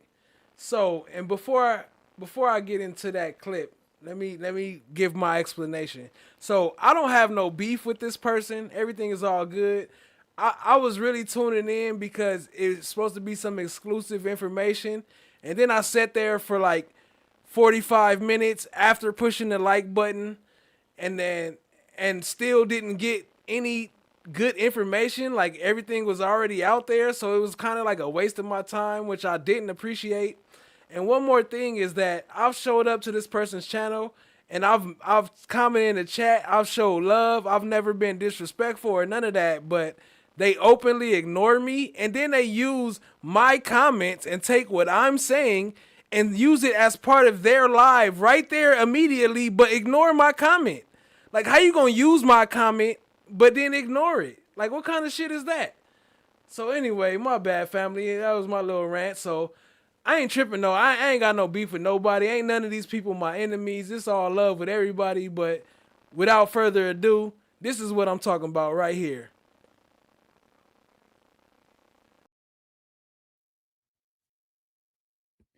Oh, we got some smarty pants Rainy says, so you are holding people accountable. That's right. Yeah, I am. Okay. Yeah, Oh, it was Rainy Rain part that I clipped. Shout out to Rainy Rain. Much love, family. yeah, I am. I am. Yeah, I am. You could afford what you want to afford. Yeah, I am. Yes. Mm-hmm. Sure am. Yep. Sure am. Sure am.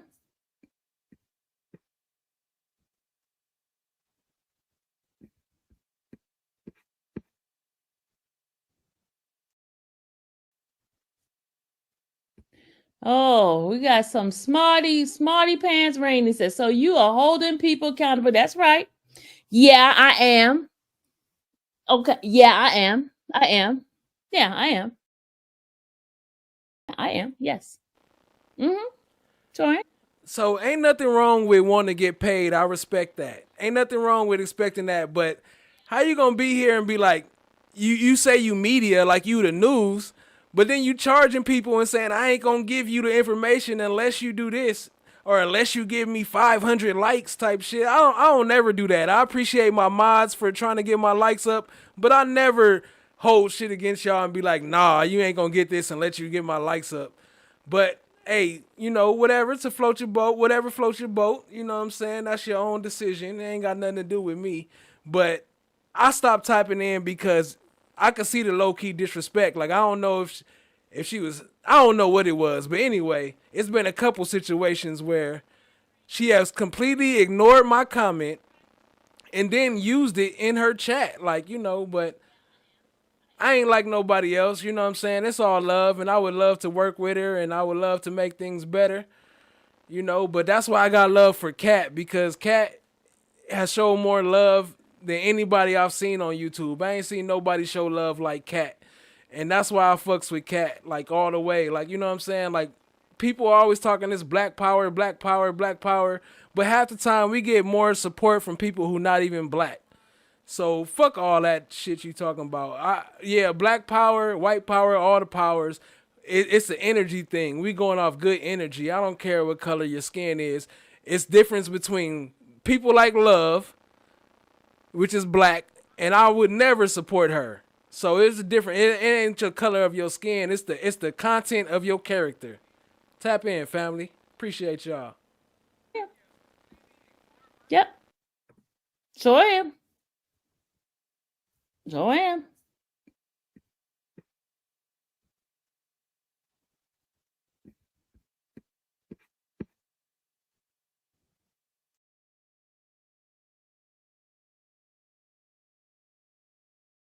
No. Why didn't you, as an officer of this court, tell me? And that's not what the point is. The point is, you as an advocate, is you should have told me. I got a problem with you now. I got a problem with you now. I would suggest you don't say any more. Now you want to have it both ways. You can't do it. Both sides have an equal responsibility under the rules of professional responsibility. All right, have a seat, sir. Thank you. How fast things have changed. How fast things have changed. How fast things have changed.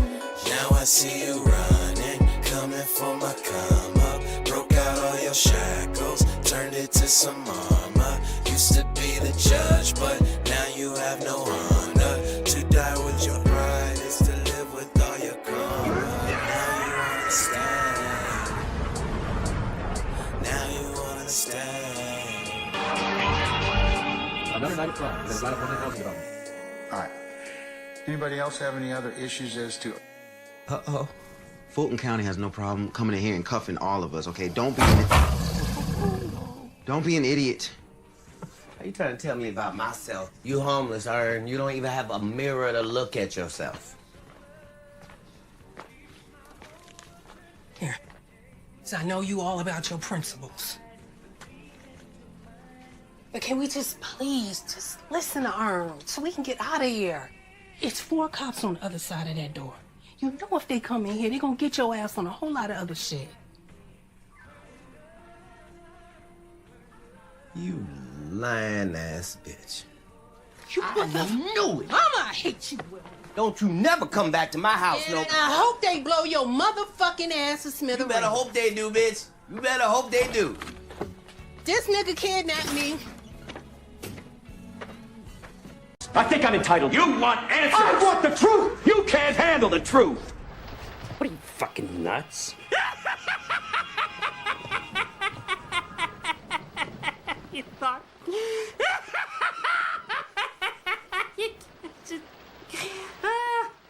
Oh.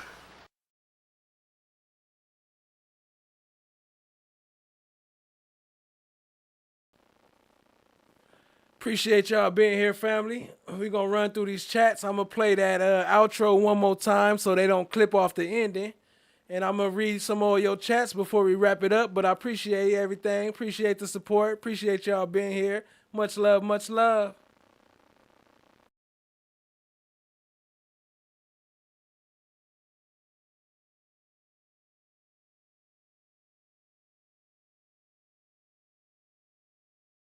No. Why didn't you, as an officer of this court, tell me? And that's not what the point is. The point is, you as an advocate, is you should have told me. I got a problem with you now. I got a problem with you now. I would suggest you don't say any more.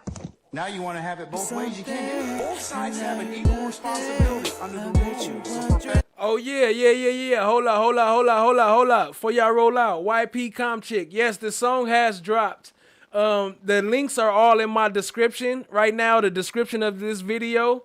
And matter of fact, I'll go ahead and drop the link to this song right now. So y'all please go show some support to my brother, because he killed this song and I didn't run it up so much. I might have took all his views. So y'all please go run it up and give him some views. I'll drop the link in the description right now.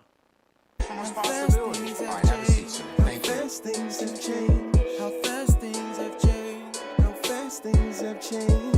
Now I see you running, coming for my come up. Broke out all your shackles, turned it to some armor. Used to be the judge, but now you have no honor. To die with your pride is to live with all your karma. Now you understand.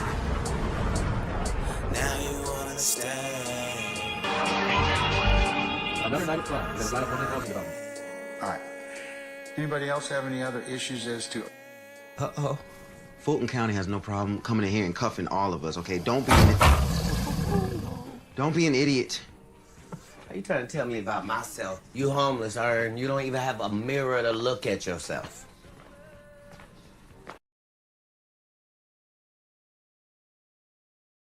My bad, I muted myself. I just dropped the link in the description. Y'all go run his numbers up. Show him some love on the track.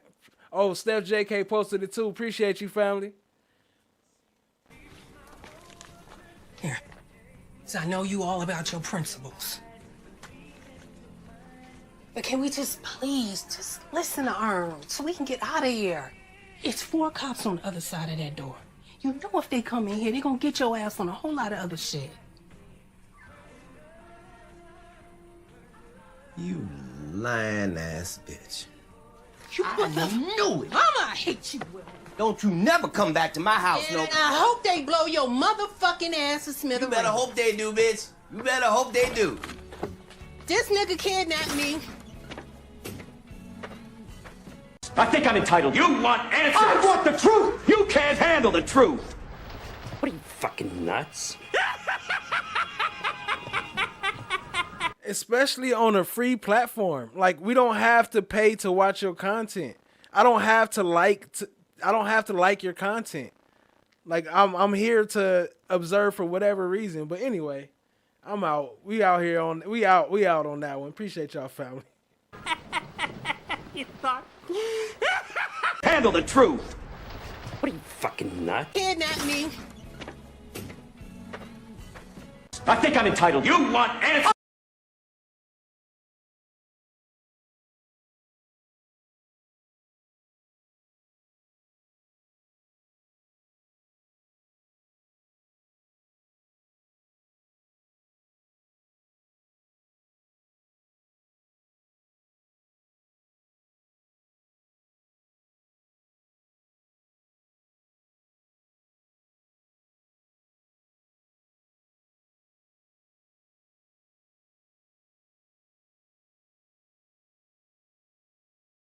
I want the truth! You can't handle the truth!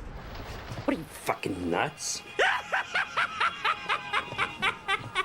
Damn it, there I go talking again on mute. What I was saying is facts, Cha Diggy. Please don't be mad at Sylvia. I don't know if y'all heard me. I'm sure y'all didn't because I was on mute. But what I was saying is I ain't taking nothing. I'm not mad at her. And I don't want y'all being mad or going to shoot no shots or nothing like that because this ain't nothing against her like that. I just felt personally offended, so that's why I wanted to speak my mind about how I felt. Like, you know, I thought I was tripping at first, so I went back 3 or 4 times to see if I was tripping or not, and I wasn't. So, but it's still all love, though. That still don't make me hate nobody. That ain't enough for me to bring no animosity in my heart. So y'all still show love to Sylvia. I'm not saying anything like that, but I just wanted to show what the truth was, what my truth was. Appreciate you, family. I'm out. Smith. You better hope they do, bitch. You better hope they do. This nigga kidnapped me. I think I'm entitled. You want answers? I want the truth!